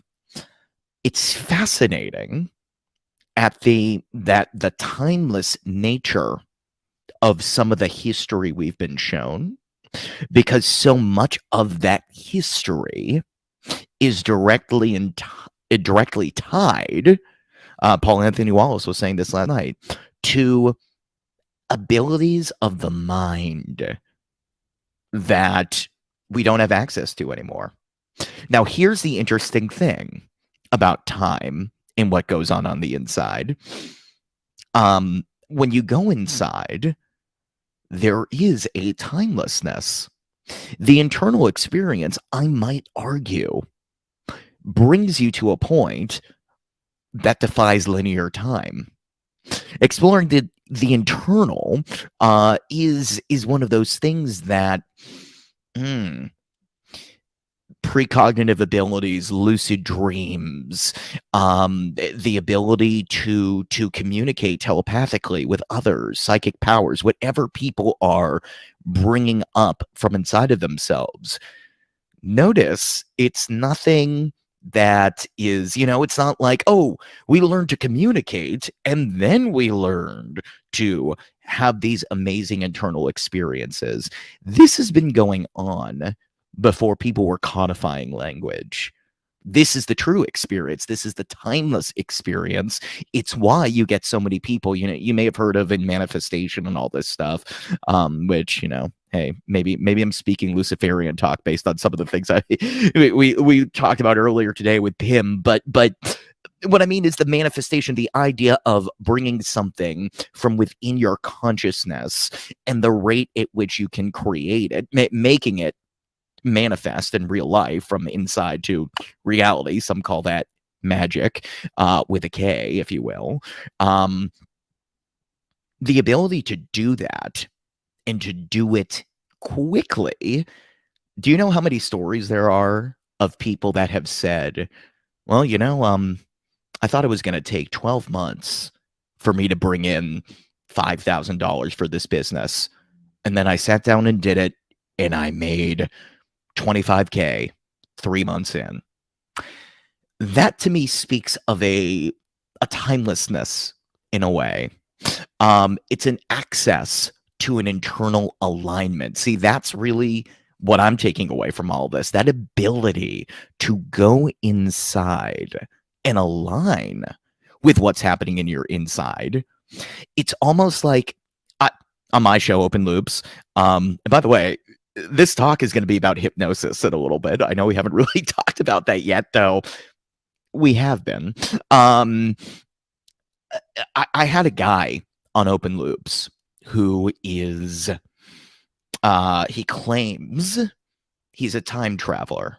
Now, I've interviewed a lot of people that claim they're time travelers on my shows, and that goes like really out there, you could say, even beyond what I sometimes believe. But one of the things this person said, and it makes a lot of sense, is that a lot of these, and we've heard it on this conference too, the portals, the stargates, a lot of the theory around high concentration of electromagnetic energy, it happens on ley lines.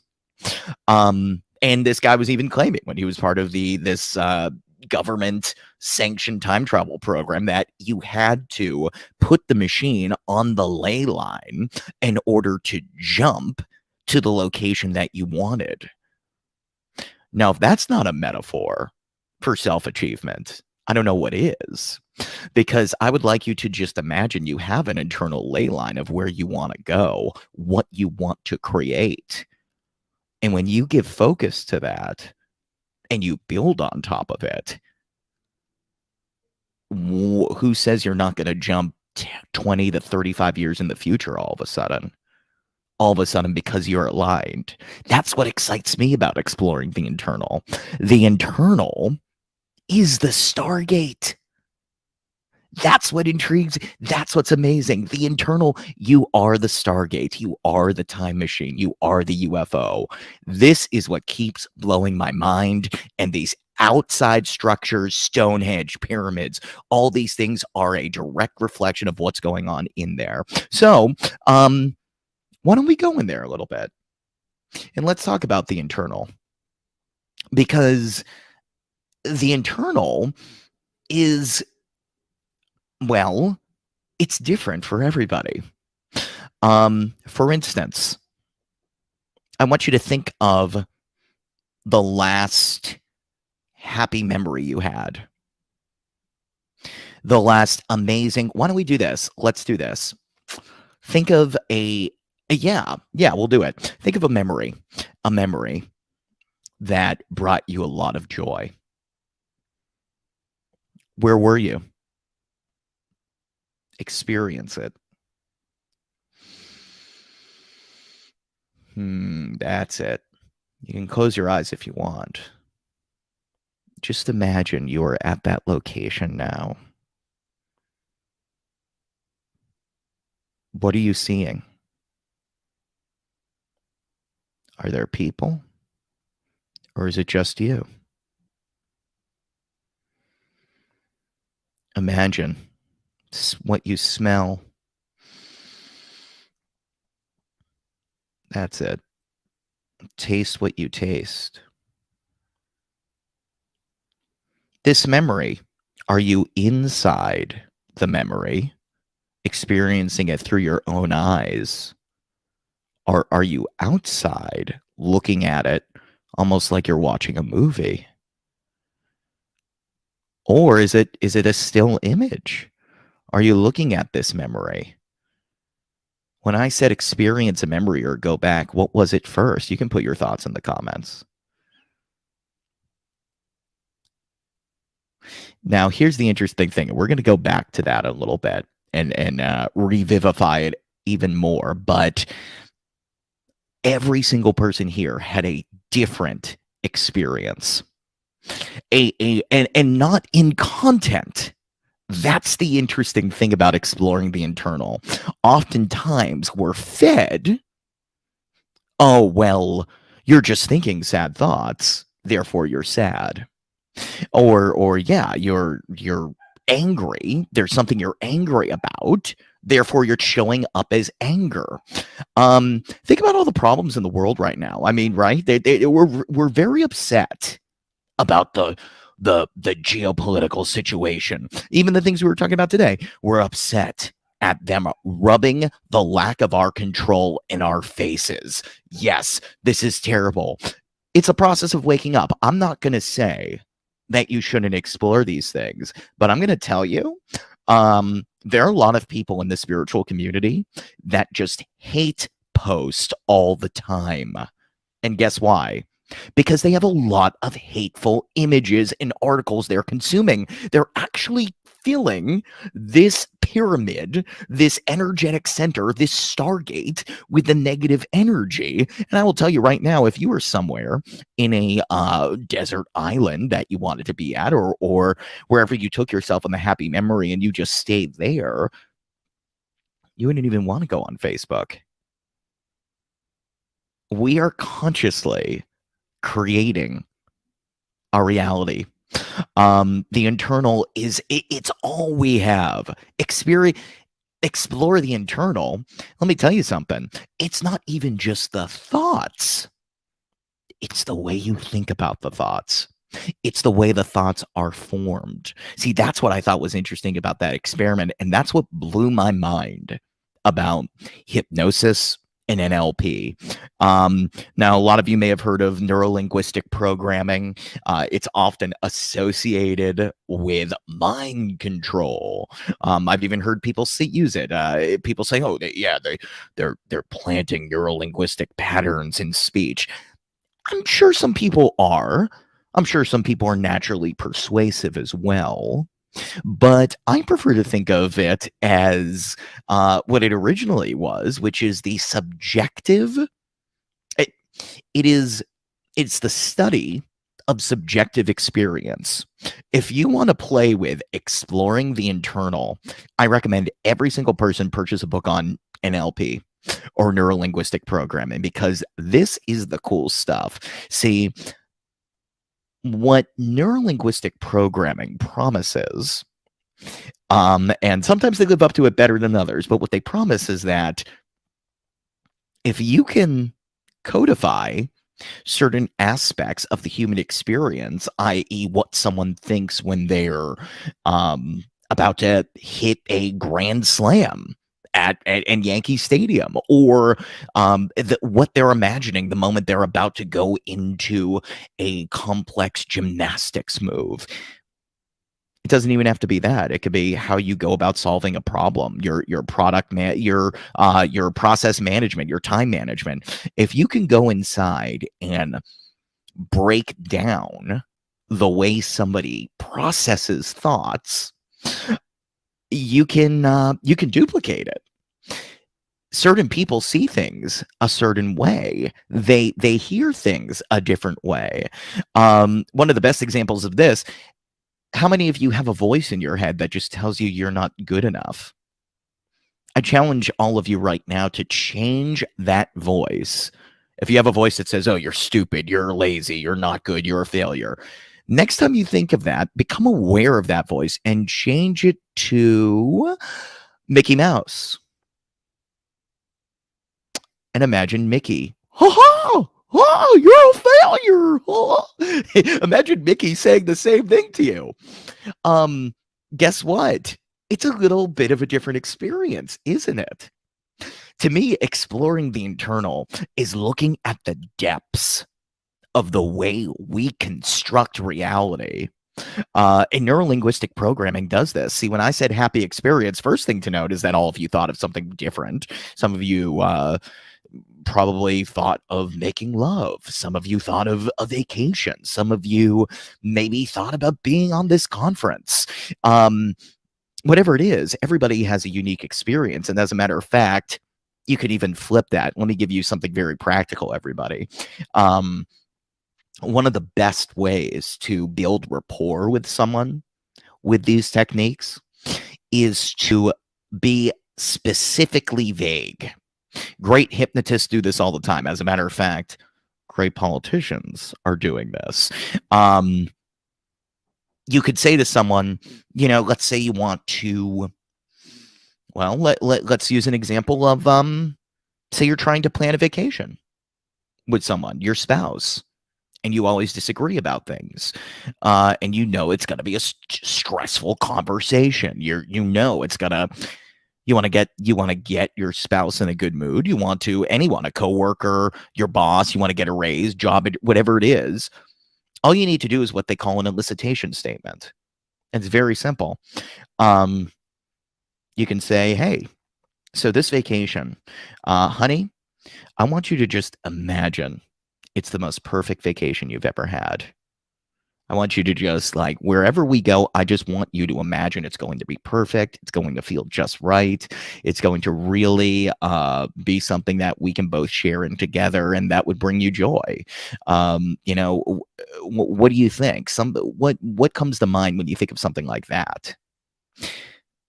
That is so artfully vague of a statement. I didn't really say anything except I focused on the emotion. But here's the interesting thing. When you give the form, the other person fills in the content. So it's a very simple pivot. And it's one of those things that I've definitely used a lot. Because it just takes people to very positive states very quickly. You can really just even imagine as I'm saying these words, and they will land in the way that feels appropriate to you. Now, here's what's interesting. As I've exposed the secret, I've probably exposed some other things I've done, but people can still get away with it. They're that powerful. Hypnotic language, hypnotic frameworks, speaking around the structures of the mind rather than the content of the mind. It absolutely can make a difference to how you and others choose to explore the world. One of my missions with my show, in addition to talking to people that believe in UFOs and have experienced UFOs and people that don't, like I was saying with Rob, we get the contrast too. One of my missions is to popularize this hypnotic language stuff, because I feel that humans can be communicating with each other in a way that's a lot deeper. If you say to someone, if you tell them, look, you are the type of person that makes me just feel like I want to explode right now. The anguish with which I am going through. I am feeling torn apart by my very existence. The steam blowing out of my ears, being in your very presence. First of all, don't do that, because we're all about love here at Humanity Unplugged, so don't say that. But if you were to, guess what? The other person's going to have a visceral reaction. Why? Hot button words, steam in the ears, the scrunching up.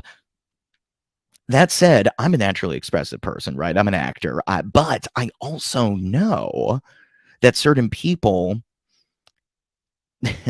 be the change you want to make in the world, right? We've heard that a bunch of times. That isn't just let's awaken, let's get over our trauma right now kind of thing.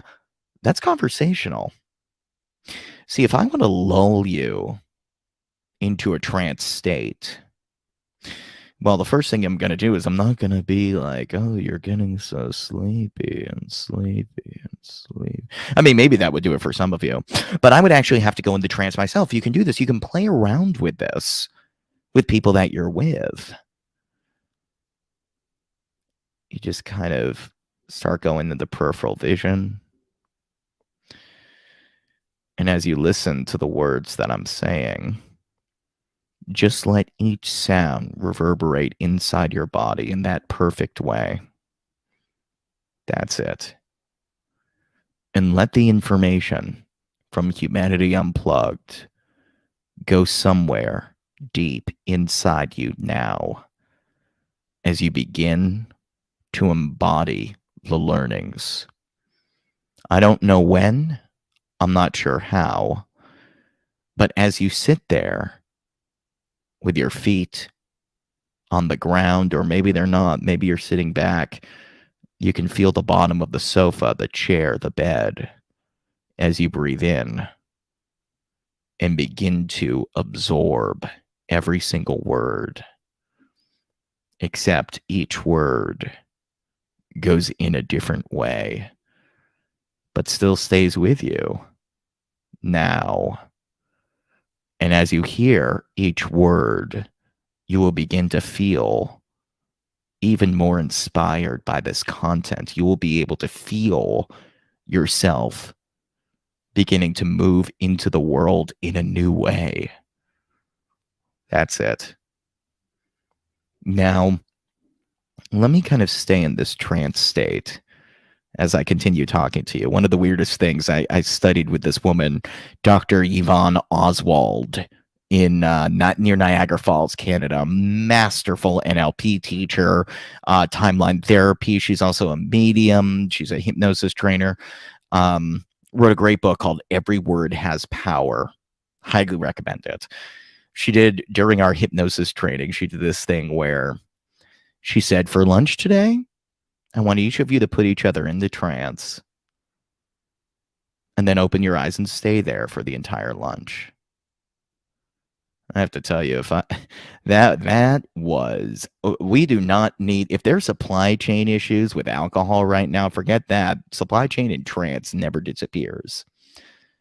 It's kind of what isn't that interesting, right? I mean, look, I'm all for plant medicine and using and being one with nature and the earth and seeing where it takes us. And there is a timeless experience about life that you can access without needing any of these plants. One of the most interesting techniques with that came out of neurolinguistic programming that we were talking about a little before is the drug of choice induction. The drug of choice induction, created by Richard Bandler, co-founder of NLP, allows you to experience any drug state you've experienced previously without ever needing the drug. It works. You can YouTube this. It's very simple. Just imagine that you're taking whatever you're doing. Am I going to get everybody? Maybe I'll get everybody high right now for Humanity Unplugged. Or are you already there? Imagine right now you're taking a sip of water. Imagine there's a glass in front of you. Now, whatever's in that water, it can be alcohol, it can be marijuana, it can be whatever you want it to be, whatever's safe for you now. Imagine taking that glass and putting it to your lips. You can actually gesture and do this, or you can just imagine. Pretend you're raising it to your lips and then pretend you're not pretending. And take that drink. And as you touch it to your lips, feel the liquid as it pours in your mouth. That taste. And as you swallow it down, I don't know where it starts first, but that wonderful feeling you want to experience comes from wherever you want inside your body. It's a glowing feeling. It's a wonderful feeling. And let it amplify. Let it fill up from your heart all the way down to your toes. From your toes all the way up in your head. That's it. Yeah, that's it. Just let it all go. However you want that drink to affect you. Some of you may start laughing. Some of you may start laughing. Some of you may start even, just your eyes might get more squinty. You could, it doesn't even matter. It doesn't even matter how you feel. You could just enjoy yourself. I'm laughing. You laughing? Yeah, man. Yeah, feel that bliss. Bliss yourself out right now. Why are you laughing, Omar? I am blissed out. You turned it towards the books, and I'm like, oh, books. Nice. I know. I'm getting everybody in the mood, man. I'm laughing because Greg just always gives me that energy to laugh. Dude, I feel in the bliss. See, this is bliss. Man, we were talking about the bliss state a couple of days ago. Someone was talking about going to bliss. You know who was? I think Jennifer Kaufman in her movie. It was all about bliss. It was about getting to a place of bliss. That's the coolest part about exploring the internal. Now, when you're all here, by the way, one of the things that you can do, this also comes out of NLP. It also comes out of, what is that called? Yeah, I'll remember it later. Like behavioral psychology. You can press your thumb and finger together. And this is an anchor. Now, you don't have to use this as an anchor. I mean, you could use a ring finger and thumb, or you could, whatever. You could squeeze yourself. It's weird. I've said a lot of weird things today, but that's cool because we're all blissed out. It doesn't even matter. You were like, that's it. That's it. I was like, yep. Yes. Oh gosh, I should have put the NC-17 rating up for this time. Whoopsies. This is the not for children side of things, you know. Yes. But that's the thing. See, people, I think bliss extends beyond drugs. It extends beyond sex. I mean, those are the most common associations we have with it. And yet, if we, in the same way that people talk about how earth medicine is this gift and we shouldn't forget it, and it's the most important thing, I'm going, what about just being more blissful publicly without needing it? My 420 bowl helps me become really blissful. But that's the drug part. See, when I follow a trail of something, if I'm like studying something and I follow it down a path and I finally reach that moment that I'm looking for, I do experience that moment of like, yes, where I can like almost breathe again. Like, damn it, I found it finally. Like if I've been looking for it like for a really long time, yeah. No, absolutely, absolutely. Yeah, this is what I was saying about the anchor is that if you want a quick way to get back to this state, they I guess it's conditioning, conditioning behavior, and we've all heard the story. I can reiterate it for you all if you have it. Maybe I'm the one that really knows this, but the Pavlov's dog and the salivation, right? That is straight out of hypnosis. Pavlov kept ringing a bell every single time the dogs would, when the dogs did something well, rang a bell, and the dog would get a treat.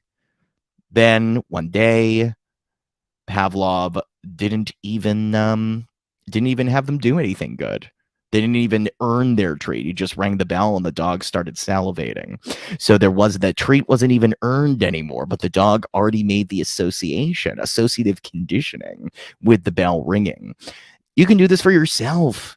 You can do this for yourself. And as a matter of fact, anchoring for yourself is one of the best ways to empower yourself to break out of the matrix, because they're anchoring you to their crap.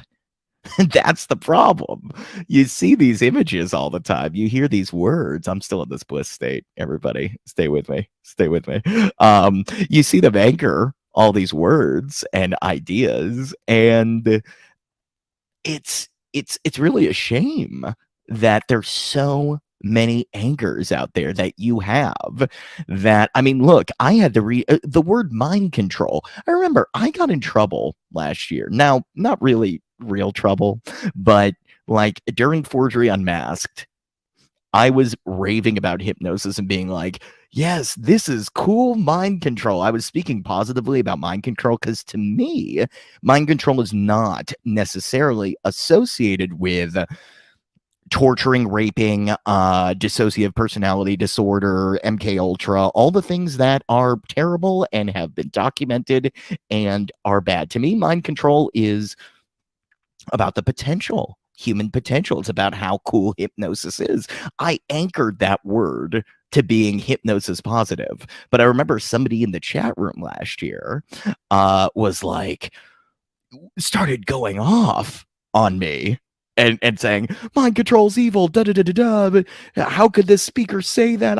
And look, I'm not discounting people's experiences here, but I totally get that you have to be careful with words because words are spells, right? And words have emotional attachments and anchors. So there are a lot of things you can do. Like I said, put your thumb and finger together when you're in this bliss state. And then if you want to snap out of it, break the state. You can. Okay, that's one of the best ways you can break it. And do something that has nothing to do with the state. You know, look at a sign, read a book, pick something up. That's nothing. And then you can go into a new state, or you can just feel the warmth come back. That's the cool thing.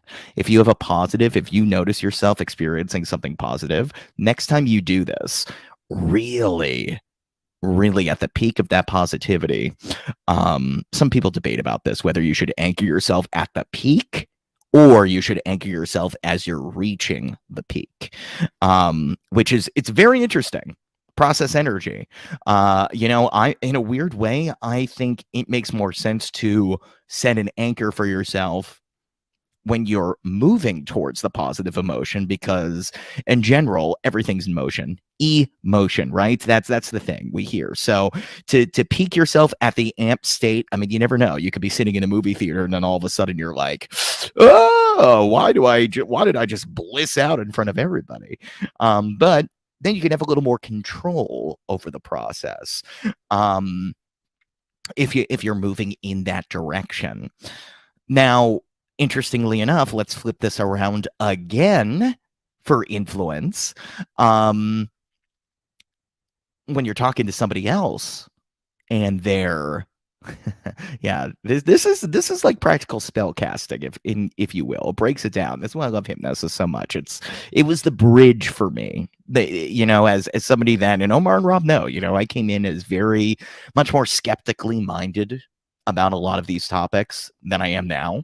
But I was more open because of what I've seen and experienced with hypnosis and seen others do.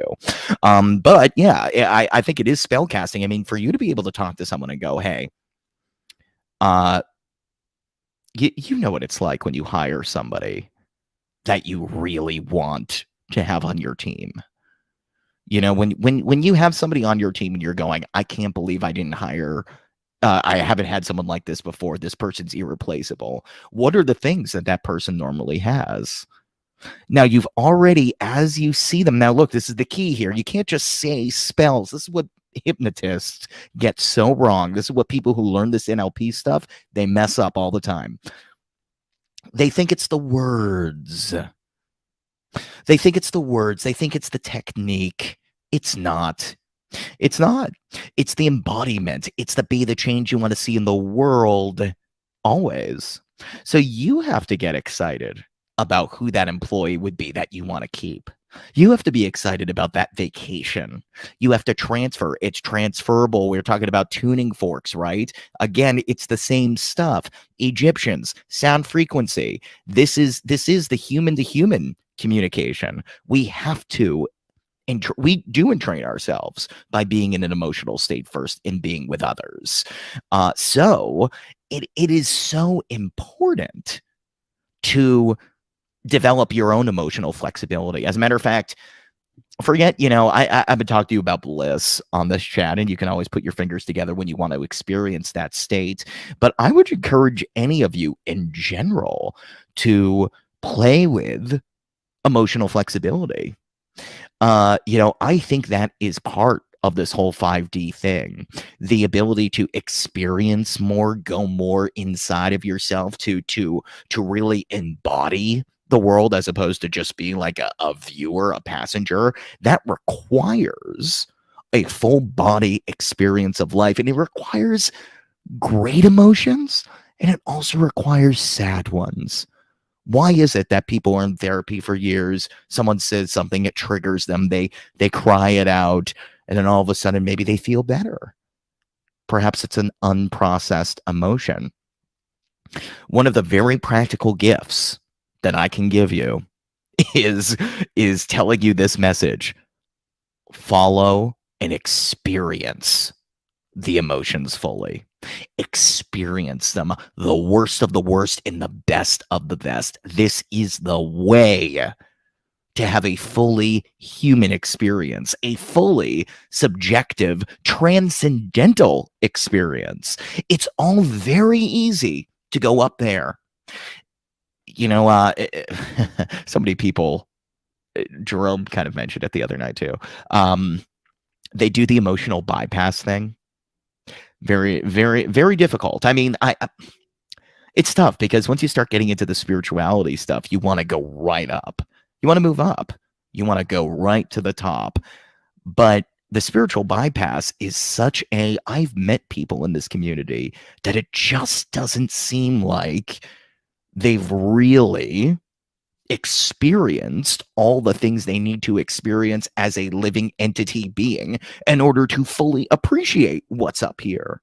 And you can feel it when they're communicating with you. It's a little bit like, okay, you're kind of etherical, you're kind of celestial, but are you human? That's the thing. It's a very unique ability that we have to experience in this way, to have thoughts like we do, to have emotions. If you can have that emotional flexibility within yourself, well, check this out. You're communicating to somebody else. You say, hey, so you know what it's like when you hire somebody that's amazing, that it would be perfect for your workplace, that you couldn't think of being without them. You know what that's like, right? Gesture at the peak of them feeling your transferred emotion. You've elicited it to it. Gesture. One of the things you could do is you could look at their left ear. That's a classic one. And then they'll tell you. And not only have you spoken to them more in depth, but you can now bring that anchor back, because when they go, but oh yeah, Well, tell me about you. Well, you know what? I'm the kind of person that really does believe in feed their words back to them. And as you say that, gesture back in the direction you gestured when they were feeling good. Yeah, is that manipulative? Sure. But also, or is it just really good communication because that's the place they want to be anyways when they're hiring someone? That's my excuse for it. People want to experience good feelings. We need to give people that more.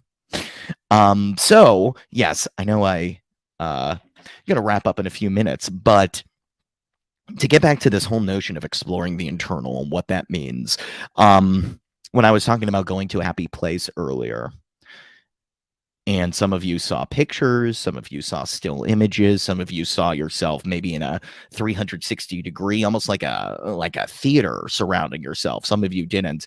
Those are things to notice. Notice the way you represent reality.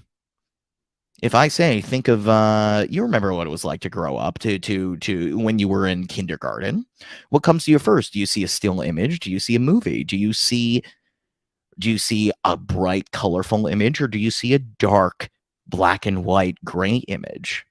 What's interesting is that every single person not only has different content when you get into this emotional kind of artfully vague language that is universal enough to apply to everybody, but still elicit an emotion, the art of hypnosis in a lot of ways. But everybody represents things different inside of themselves. So I'm going to encourage you to do this. Imagine what you imagine when you're happy. Now, think of an experience that brings you maybe not absolute dejection here. Okay, we don't want you to get off of this conference and never come back, but experience maybe you have a problem with, so a memory of something. What are you seeing? What are you feeling? Is the feeling small and amplified? Are you hearing sounds from a distance? Is it clear? Is it far away, blurry? What is that experience? Now, a couple things you can do. If that experience is really amplified in your face, take that experience, that bad experience, and move it away and shrink it far away. Now, how do you feel about it? What if you could write down, and this is one of the great exercises of NLP. Recommend everybody look up NLP submodalities, and there'll be a list of these things. Write down all the experiences that you have, the unique way you construct a positive experience, and then do the negative one. And here's the task I encourage you to do. Transform the submodalities of the negative experience to the positive one, to the happy one. I've done this exercise on myself. I've done it to others, and it always works. Now you have to be clean. You have to do a clean slate between each thing. So, when you're happy and you're in that emotion and you're writing down, okay, this is black or white or color. It's color. Great. Okay, this is close to me or far away. No. The image, the experience is close. Great. When you're writing it down, after you do that for the first time and get all the ways you construct that image down on paper, you then have to break the state so you can have a clean slate to then go into the bad experience. And then you have to do the same thing again so you can get back to a clean, neutral state. But I encourage you can even get rid of the bad experience stuff. Just cross out all the submodalities of that and then go through and read the list. Keep the content the same, but read the list of colorful image, bright colors, whatever it is, the way you uniquely perceive that experience, and map it over to the negative. Then think back on it. It's going to change. So, this is just an intro to playing around with the internal. I think it's such an amazing place to explore in yourself, to explore in others, even talking to your significant other and going, hey, you know what, when you think about this memory, what happens for you? Like, where do you go first? You'll see their eyes move in a certain direction. They'll hear things differently. If there's anything I can take away from this, it's get more curious about the uniqueness of each person's internal world. Because the more you're curious about the way somebody else experiences life, the more you'll be able to share in that experience and even go deeper into your own. So with that said, that's it. I am a hypnotist. I am the person that loves the mind arts, loves talking about that on my show, loves interviewing all the various characters and brilliant speakers and wonderful people that Omar and Rob have put together. Stone Hobbit, Kathy Mason. I mean, all of you have put together wonderful roster, people that I have on my show. Check it out if you want. podfollow.com/open loops or the open in loops the chat. Yeah, it's all in the chat, brother. YouTube link, and if you want to experience hypnosis, holler at Greg. Yeah, give me a reach out. Follow me on Facebook or whatever. Reach out. That was almost a reach around. That was okay, close. no, I'm close. so. But this is no, but he will put you in a trance and then take your wallet. So, no, I'm joking. No, but when Greg speaks, the clarity and the intellectualism in his voice, you can tell that when he does go into that hypnosis trance, you will achieve some clarity and some living through that moment. He's not going to make it cluck like a chicken. He's going to help you do work on yourself, and that's sometimes we need to bridge that gap with hypnosis because we can't get there ourselves. So it is definitely something to think about. Yeah. Well, thank you so much, Robin. Thank you, Omar. And thank you, everybody out there in the comments section, too. I've been loving hanging out with all of you. So this is great. Yeah, good job. But just remember the fingers if you ever need a little bliss state. Now we're getting a little Illuminati, though. So gotta be careful. That's right. Gotta be careful of that. Yeah, thank you so much for having me, Rob. Who's up next? I'm excited. We're going to bring on Joan of Angels next. And Joan of Angels Joan, is going to bring on Sean Morgan. Amazing. Right on, Greg. Thank you very much, brother. Really appreciate your contribution to Humanity Unplugged. I love you, brother, and your delivery is just amazing. You have that energy. Thanks for inserting that energy into Humanity Unplugged, and of course, it's an invaluable service to the whole, and it's greatly appreciated, homie. Thank you. Absolutely. Yeah. Thank you, brother Omar. Thank you, brother Rob. So excited to see what's coming next to this conference. So appreciate it. Love you, brother. We're gonna get to it. So tomorrow is the last day, but before we get there, next up we're gonna bring in one of my favorite people on the whole planet, Dr. Joan of Angels. All How right. was that? Thank God I'm still one of your favorite people on the planet, Rob. Of course. Your hair looks great today, Dr. Joan. You cut it, didn't you?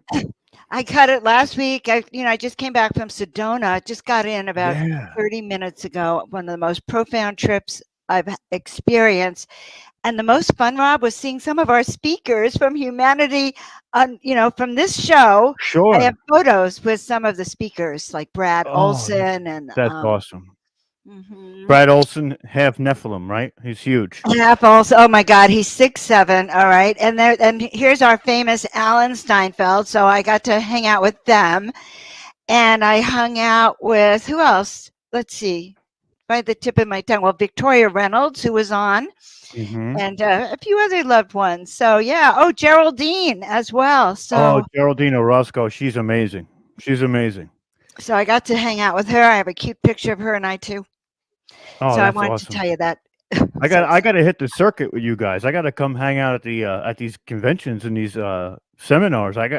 You guys are all out there having a great time, and I'm all the way over in New York, just sitting in the cold weather. Like, I got to come with you.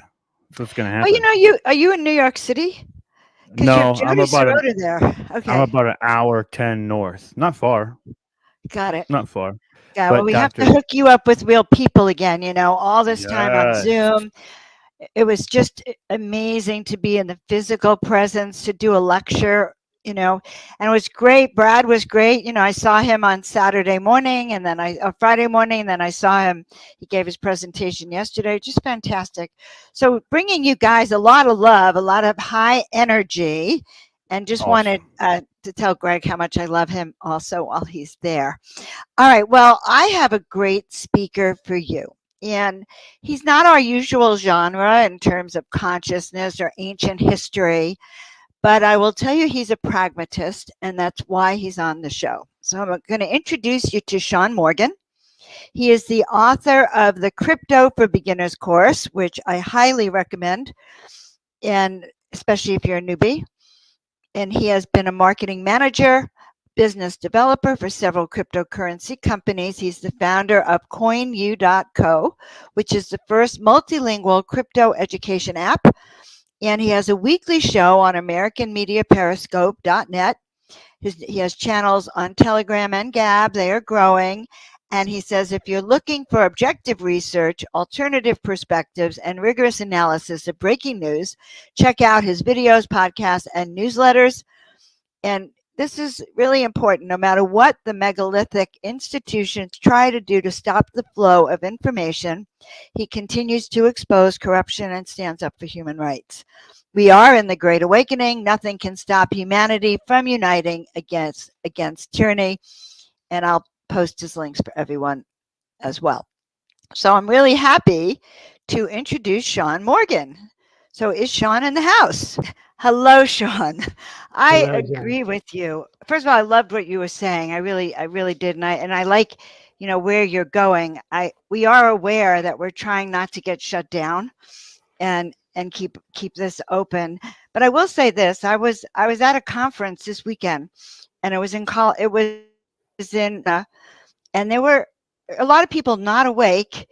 But we were actually able to talk to them about what is going on and start to wake up people slowly, because they're not going to get it from the media. We know that.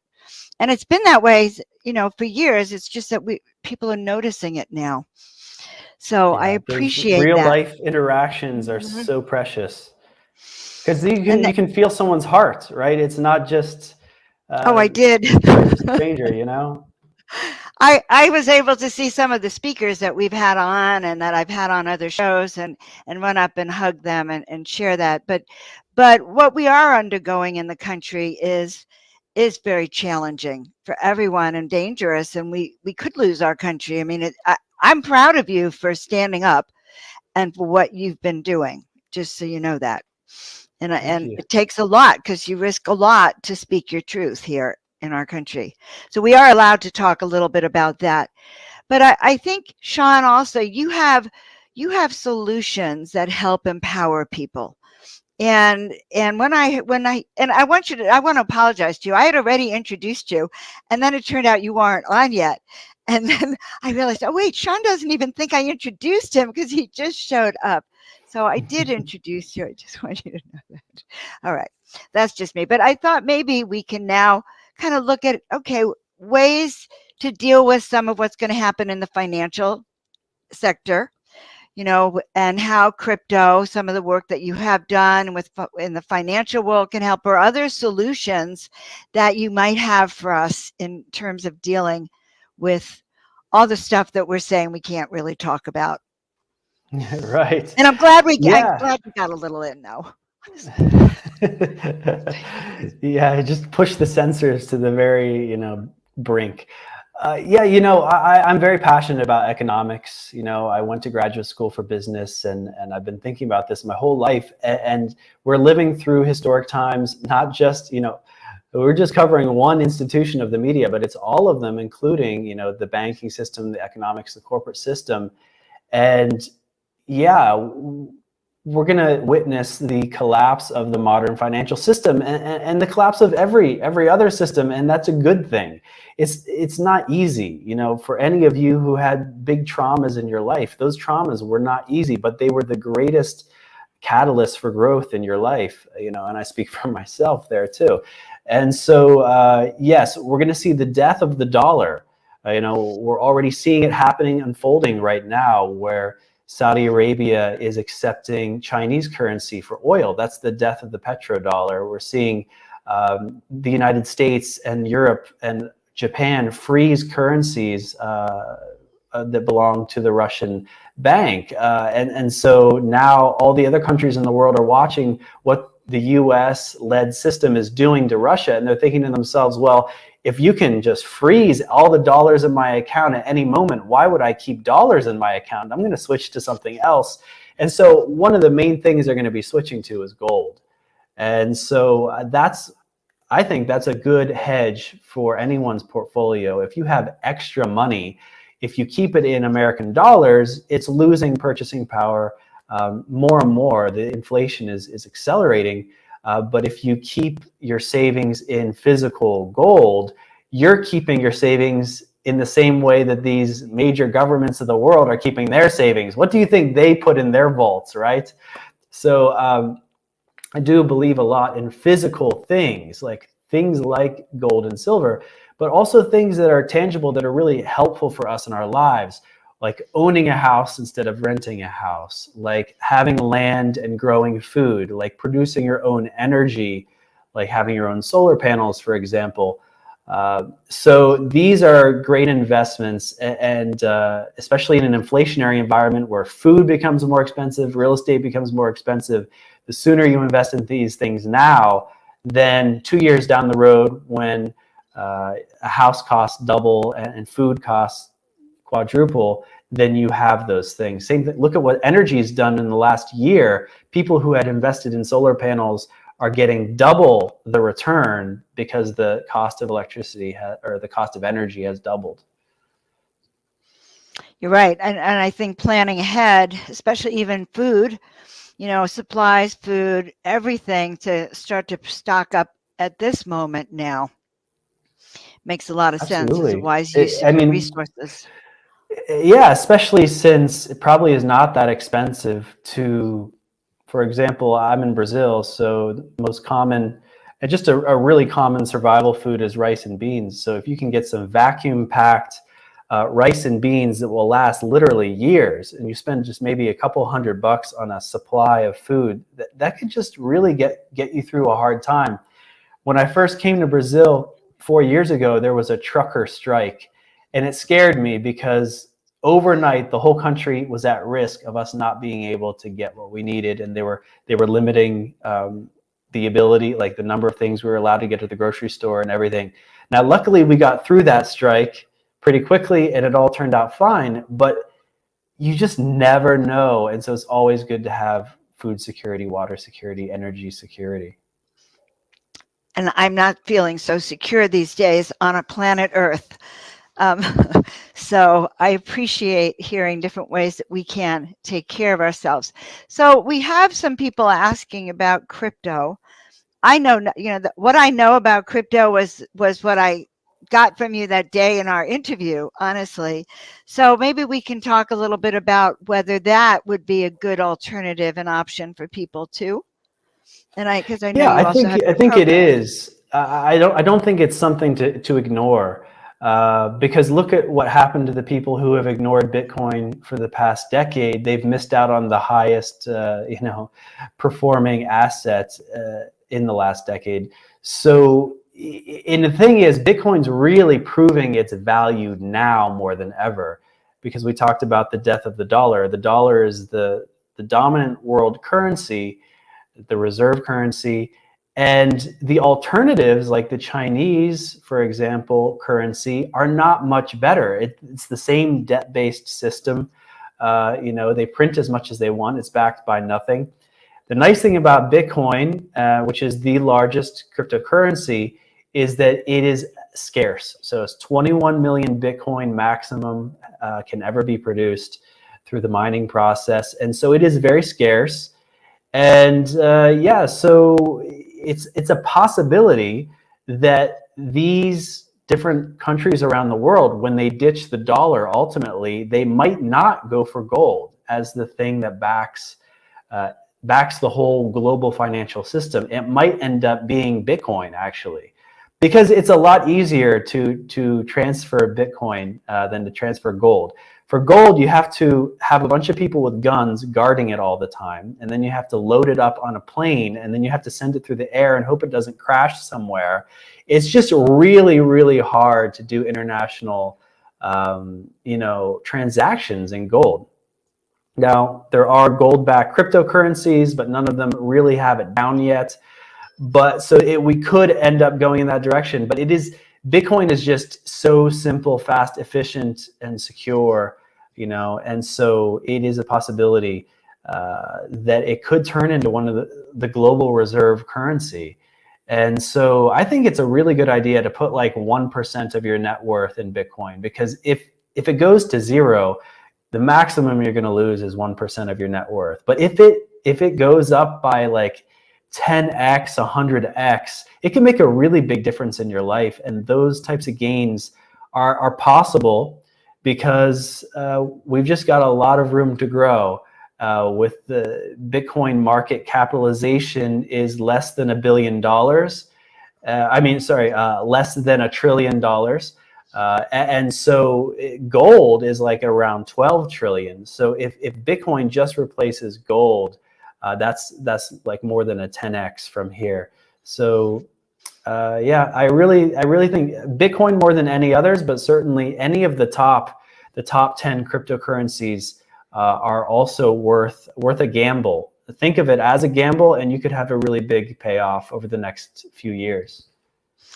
So I guess I always thought that it's not stable. It only exists on the internet, right? Like you don't have a Bitcoin that you can look at, touch it, or feel it, or put in your. It's like that's the piggy bank. downside and the upside, right? The upside of gold is that you can touch it and hold it and preserve it physically, but you can't send it easily. And the thing is, what do we want to do with money? Some people just want to save it, but I'm building a house right now. And so I am just constantly, as soon as the money comes in, it's going out to many different contractors and materials. And that's the global economy. The global economy is not just sitting on your gold. The global economy is just millions and trillions of transactions. And so Bitcoin is just so efficient and good for that. And as the governments or more people accept it, I guess before too, I was concerned that it wasn't accepted like Visa or MasterCard, which I guess is all fictitious anyway. Can't see it. Well, here's what's funny. Visa and MasterCard were just outlawed in Russia. And Russia's an important country. It has 10% of the world's energy. So we're talking about oil, natural gas, and uranium. So to just cut off, a really important country that has the most nuclear weapons in the world also, and they're allied with China. So there's this new alliance building between Russia, China, India, and Brazil. These are the emerging economies. They were talking about 3 billion people. If they go off Visa, MasterCard, if they go off the SWIFT system, that's a big break in the global financial system. And so people are going to look for an alternative, and I'm already experiencing this because I live in Brazil. So it's not easy for me to turn the dollars that I make from my job into Brazilian currency. It's actually very, very annoying. So I have to go through third parties. I have to, the government of Brazil surveils every dollar that comes across the borders, and they ask me to prove my income and show my bank statements. It's very bureaucratic. So, sometimes I just do everything in Bitcoin. So I just take my dollars, buy Bitcoin, and then sell the Bitcoin for Brazilian currency, and I don't have to deal with the government. This is what's happening all around the world with all these different countries that are trying to buy and sell. So you have to go, and so that's another way to use the Bitcoin then, is to sort of go and take your money, and I get it. You buy the Bitcoin, then now you can sell it in your Brazilian currency. Could you sell it in Right. dollars also? Yes, you can, right? You can sell it Yeah. back in dollars. And yeah, you can do this through an exchange, which is very similar to a bank, but you can also do peer-to-peer transactions, and that's what's really, really empowering, because these exchanges are very similar to banks. They can freeze your account, right? They can demand identification and all these bureaucratic things. But when you're doing a peer-to-peer transaction, you just find another individual in the world who's looking for a transaction, like looking to buy, if you're looking to sell, for example. Right. And so, yeah, localbitcoins.com is the biggest website for peer-to-peer transactions. You can find someone in any country in any currency.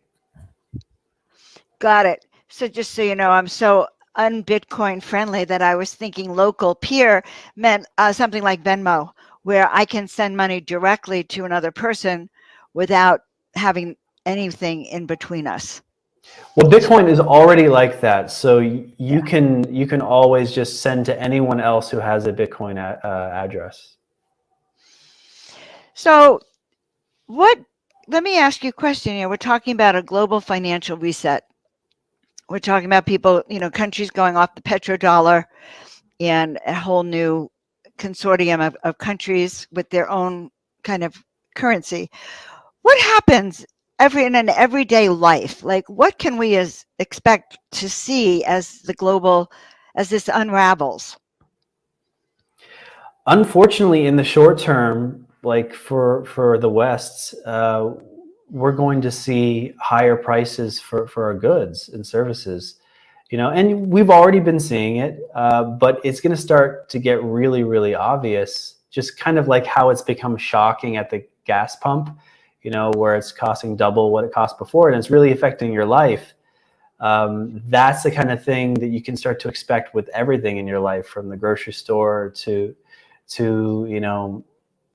just everything. When prices go up, people have to raise the costs, and so it builds upon itself, and so it can really turn into hyperinflation pretty fast. And so I think that's the number one thing for people to start to be defensive on, is to figure out how to deal with that. We talked about the assets that you can buy, because you're trying to figure out, what can I have that's going to go up at the same rate as inflation, right? So we've seen the people who had lumber and copper and things that you used to build things, that has gone up greatly. So a lot higher than if you kept all of your assets in copper and lumber for the last year or two, you would be doing very well. Whereas if you kept it in cash, like you're losing value every month, every year. So that's one defensive way, becoming resilient. But also creating value.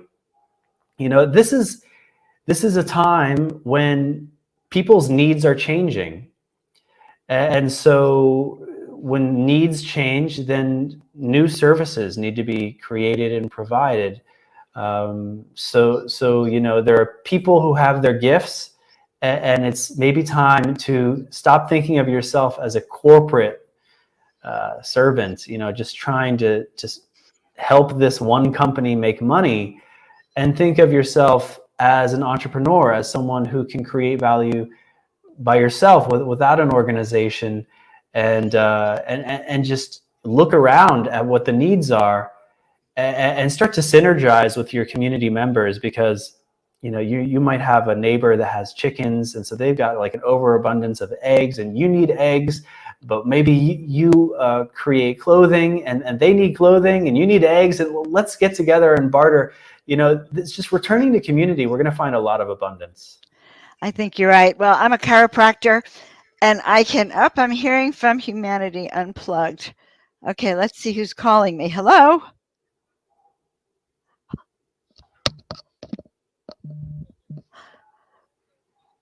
Okay. Why are you all calling me? I'm talking to Sean. What is going on? All right. Yes, goodbye. I had to answer that because it's the people I'm working with, but I think they're a little nutty by now. You know what, Sean? They've been doing this for 10 days, or maybe today, 10 days straight, 12 hours a day. And The marathon. Congratulations to get to the end of the race. it has definitely been a marathon. I don't know what they're doing. All right. Well, guys, I'm working. So I'm sitting here with Sean. If you have anything helpful to contribute, you are welcome. You know, I was actually really excited about your presentation. So if there's any other stuff you'd like to share with us that doesn't get us in trouble, we can also continue to talk about that. Just so you know. Someone was mentioning in the chat about NFTs, so I could speak briefly about that. Okay, great. I haven't seen it. Can you put up the NFTs back up? But okay, yes, let's talk about NFTs because I keep hearing about them. Keep thinking somehow my art's going to magically be an NFT, but I don't even know what it is, basically. Yeah, you know, it's interesting because I used to collect baseball cards and coins when I was a little kid. And with baseball cards, you would try to get one of these certificates of authenticity, right? Yes, I remember those. That special piece of paper that proves that something's real. And we've been working like this, is kind of a clunky way of proving ownership, you know, with these pieces, fancy pieces of paper that people can forge and counterfeit and everything. But NFTs, you know, they put ownership on a blockchain. It's immutable. You can't change it. So it's on the record forever. And so you can prove ownership, definitely. And so you can do that with any kind of intellectual property, music, visual art, anything that a creative person could create. It's actually just so much that could be put into an NFT that I can't even think of any examples besides the most common thing is visual art right now. Okay, good. But to be able to prove that you own a limited edition print. So that's the way they usually work. You make a visual piece of art and you make a limited edition, like maybe only 1 copy or 100 copies, and then you can put them on a marketplace and you can sell them to people. So if you're a famous artist, obviously people are going to value those limited prints a lot more than someone who's, you know, never been heard of before. But at the same time, people are going to these marketplaces and they're just looking for stuff that they like, right? So if someone's really into angels and they find your angel art, they're like, wow, I want to start collecting this, you know, and I want to get one. If you created a series, I want to get one of each series, and it's part of my collection, and I can prove that I own this collection. I can pass this collection on to my family members and transfer ownership, and it's recorded, and everyone in the world can know that I really, really own it. So it's a mind-bending thing because we don't think of digital, non-tangible things as things that you can own. Because you think, oh, you can just copy and paste it, but the thing is, with an NFT, you determine how many prints are created, and it's recorded in the blockchain, and so you can prove ownership. You can't just copy something; you can prove that you own it. And we've seen Melania Trump actually worked with an artist and released some NFTs. If you go to SeanMorganReport.com, you can click on NFTs at the top. I created some visual art in an NFT as well. So yeah, it's pretty cool that anyone can do it. And some of these people who have never been in the art world before are becoming millionaires because they're sharing their art, and people are finding it valuable because it is scarce. That is where you get value when it's scarce. Now, do they print up the art or no? They just own it to look at on their computer. It doesn't ever have to be physical.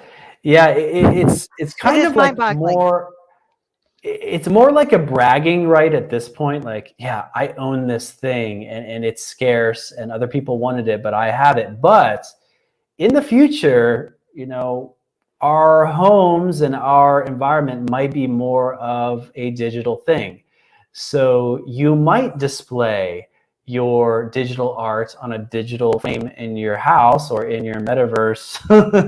If you have a digital version of your reality, and you could display these NFTs potentially. All right. Well, you do know that that is sort of mind-boggling. So let me see if I understand this. I can take the painting behind me, which almost no one has seen. Okay.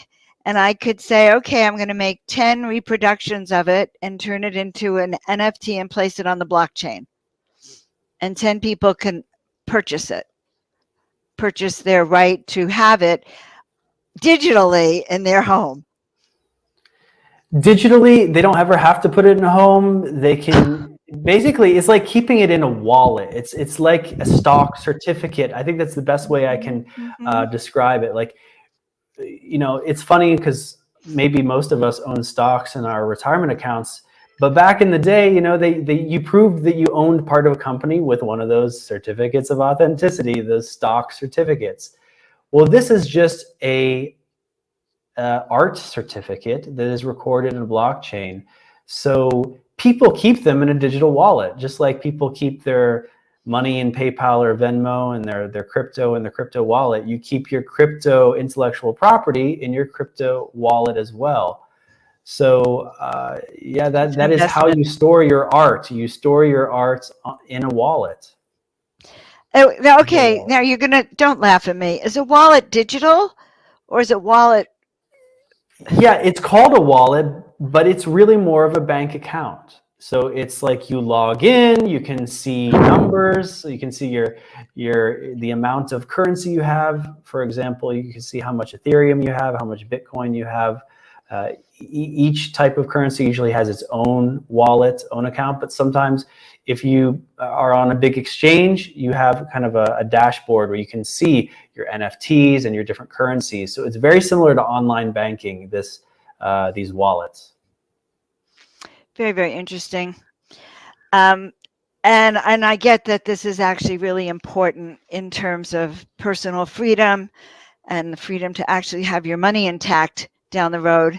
I've been kind of fearful just because I know that it takes, just take something. So we have a question here from Omar. How is Bitcoin generated? Like, what's its value based on? Right. That's a good question. Well, Bitcoin is a protocol, and so protocol is basically a set of rules. And one of the rules when it was invented is that the maximum amount of Bitcoin that can be created is 21 million. So that's the max cap. And the way it's created is by computers doing complex math problems. And those computers with special hardware have to use a lot of electricity to run. And so it's called proof of work. It's called mining Bitcoin. So the more these computers do these math problems, and there's like no purpose of these math problems besides creating Bitcoin. So it's not like solving a problem and then a scientist is like, yay, we finally have the solution. No, it's just purposefully complicated problems that you purposefully have to use electricity to solve. And so it's a reward system it's very similar to mining gold or silver, where you have these different miners and they have to buy equipment and hire people and they have to dig in the ground and they have to do a bunch of work. And then so when you're buying gold or silver, you're not just buying a unique substance. You are buying something that took a lot of work to get. It's like a financial battery of stored energy of work. And same thing with Bitcoin. It took a lot of work, a lot of electricity to create. And so it's that scarcity that really gives Bitcoin its value, and the fact that it's a secure system that anyone can use globally and it is accepted by many different places. That's also where it gets its value. What happens if the grid goes down? Well, if we can't use electricity and we can't use computers, not only can we not use Bitcoin, we also can't do anything else that we can in the modern world, right? We're not going to be able to wash our clothes, store food in the refrigerator. We're talking about the collapse of human civilization, and at that point, you probably want to have, food. That's going to be the most important thing, right? Food and security. Yeah, let's So hope we even don't get then, there. pieces of paper dollars, probably no one would think it has any value at all. Except to burn. So, To right. burn. Okay. And I do know that there's times that money's been burned, you know, as fuel. Yeah. Okay. So, and I've also heard of mining. Like I've seen ads for from different organizations that you can work and mine be a Bitcoin miner. I never knew what that was really about. Yeah, it's specialized hardware, so it's very expensive computers that do these math problems. So Got it. So it used to be a long time ago, like 5 to 10 years ago, you could mine Bitcoin on a regular home computer, and you could be fine. You could actually, it would be worth it. But to try to do that now, you'd probably only get like 5 cents worth of Bitcoin. Got it. So I'm just 20 years too late for that job. God. All right. Well, we have a few more minutes. What else would you like to share with us? We have some other Bitcoin questions, and a couple of people were interested in the bartering aspect of stuff. But what else would you think we should share with people that's on your mind of the coming financial situation? Other trends you see might be happening? Well, I did see a question from Stone Hobbit of Hearthfire. They asked about, how do you know the whales aren't government buying? And by whale, a whale is a term in cryptocurrency of a rich person who owns a lot of cryptocurrency. And they say, how do you know that one of these people who's buying millions or billions of dollars worth of crypto isn't actually a government? Well, you don't know that, and I'm very, very sure that governments are.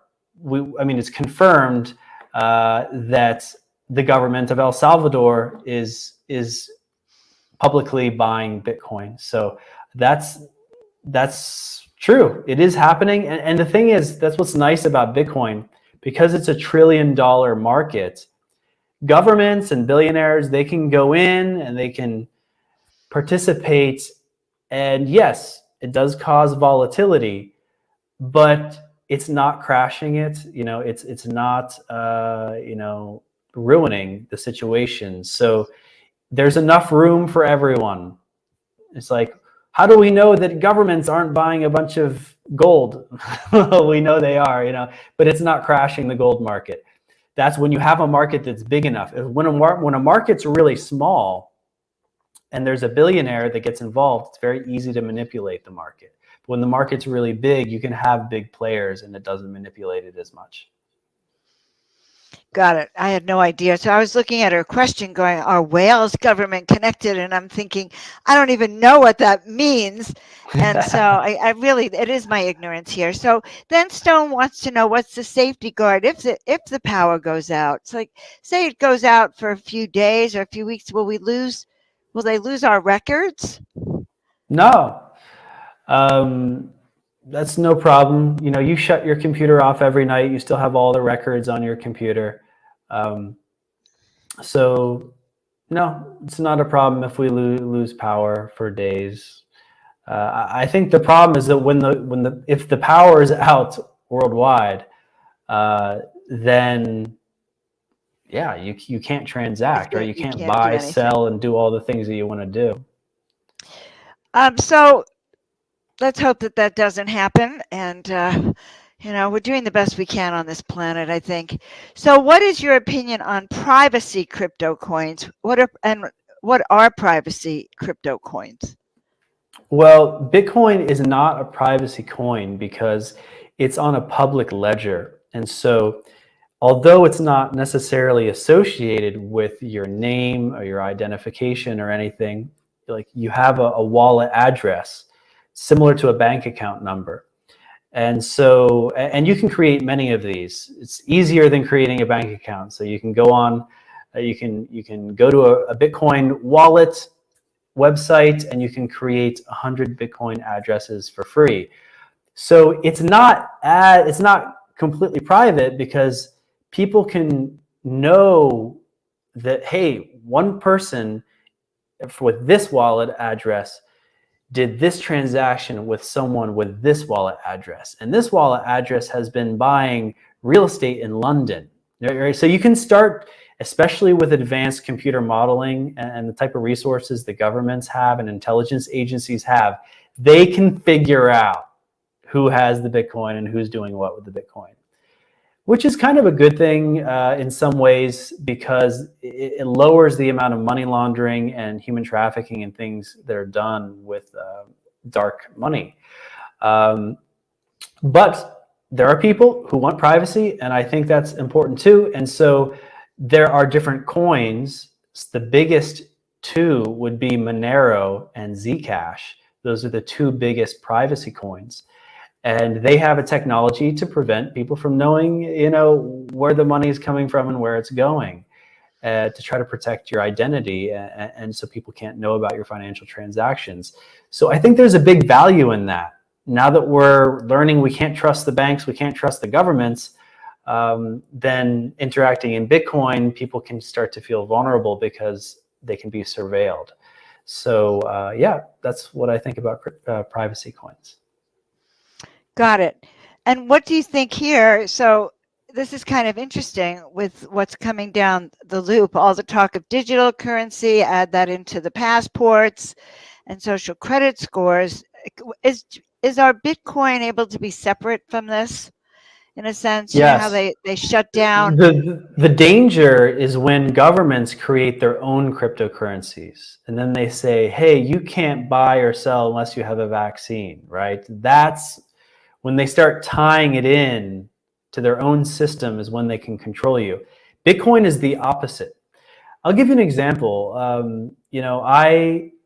Just as I am being censored today on YouTube, I've been debanked from PayPal and Venmo and Patreon. And so look at how much control with the modern corporate system they have over my finances.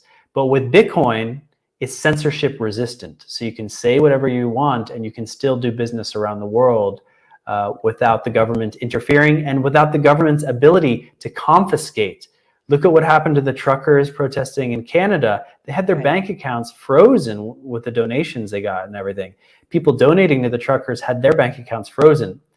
So Bitcoin cannot be frozen. I mean, if you go through a big exchange like Coinbase, it's like going through a bank, and you can have your funds frozen. But if you're just dealing with your own Bitcoin and your own wallet, and you're not dealing with any corporations, there's no way they can confiscate it. And that is revolutionary.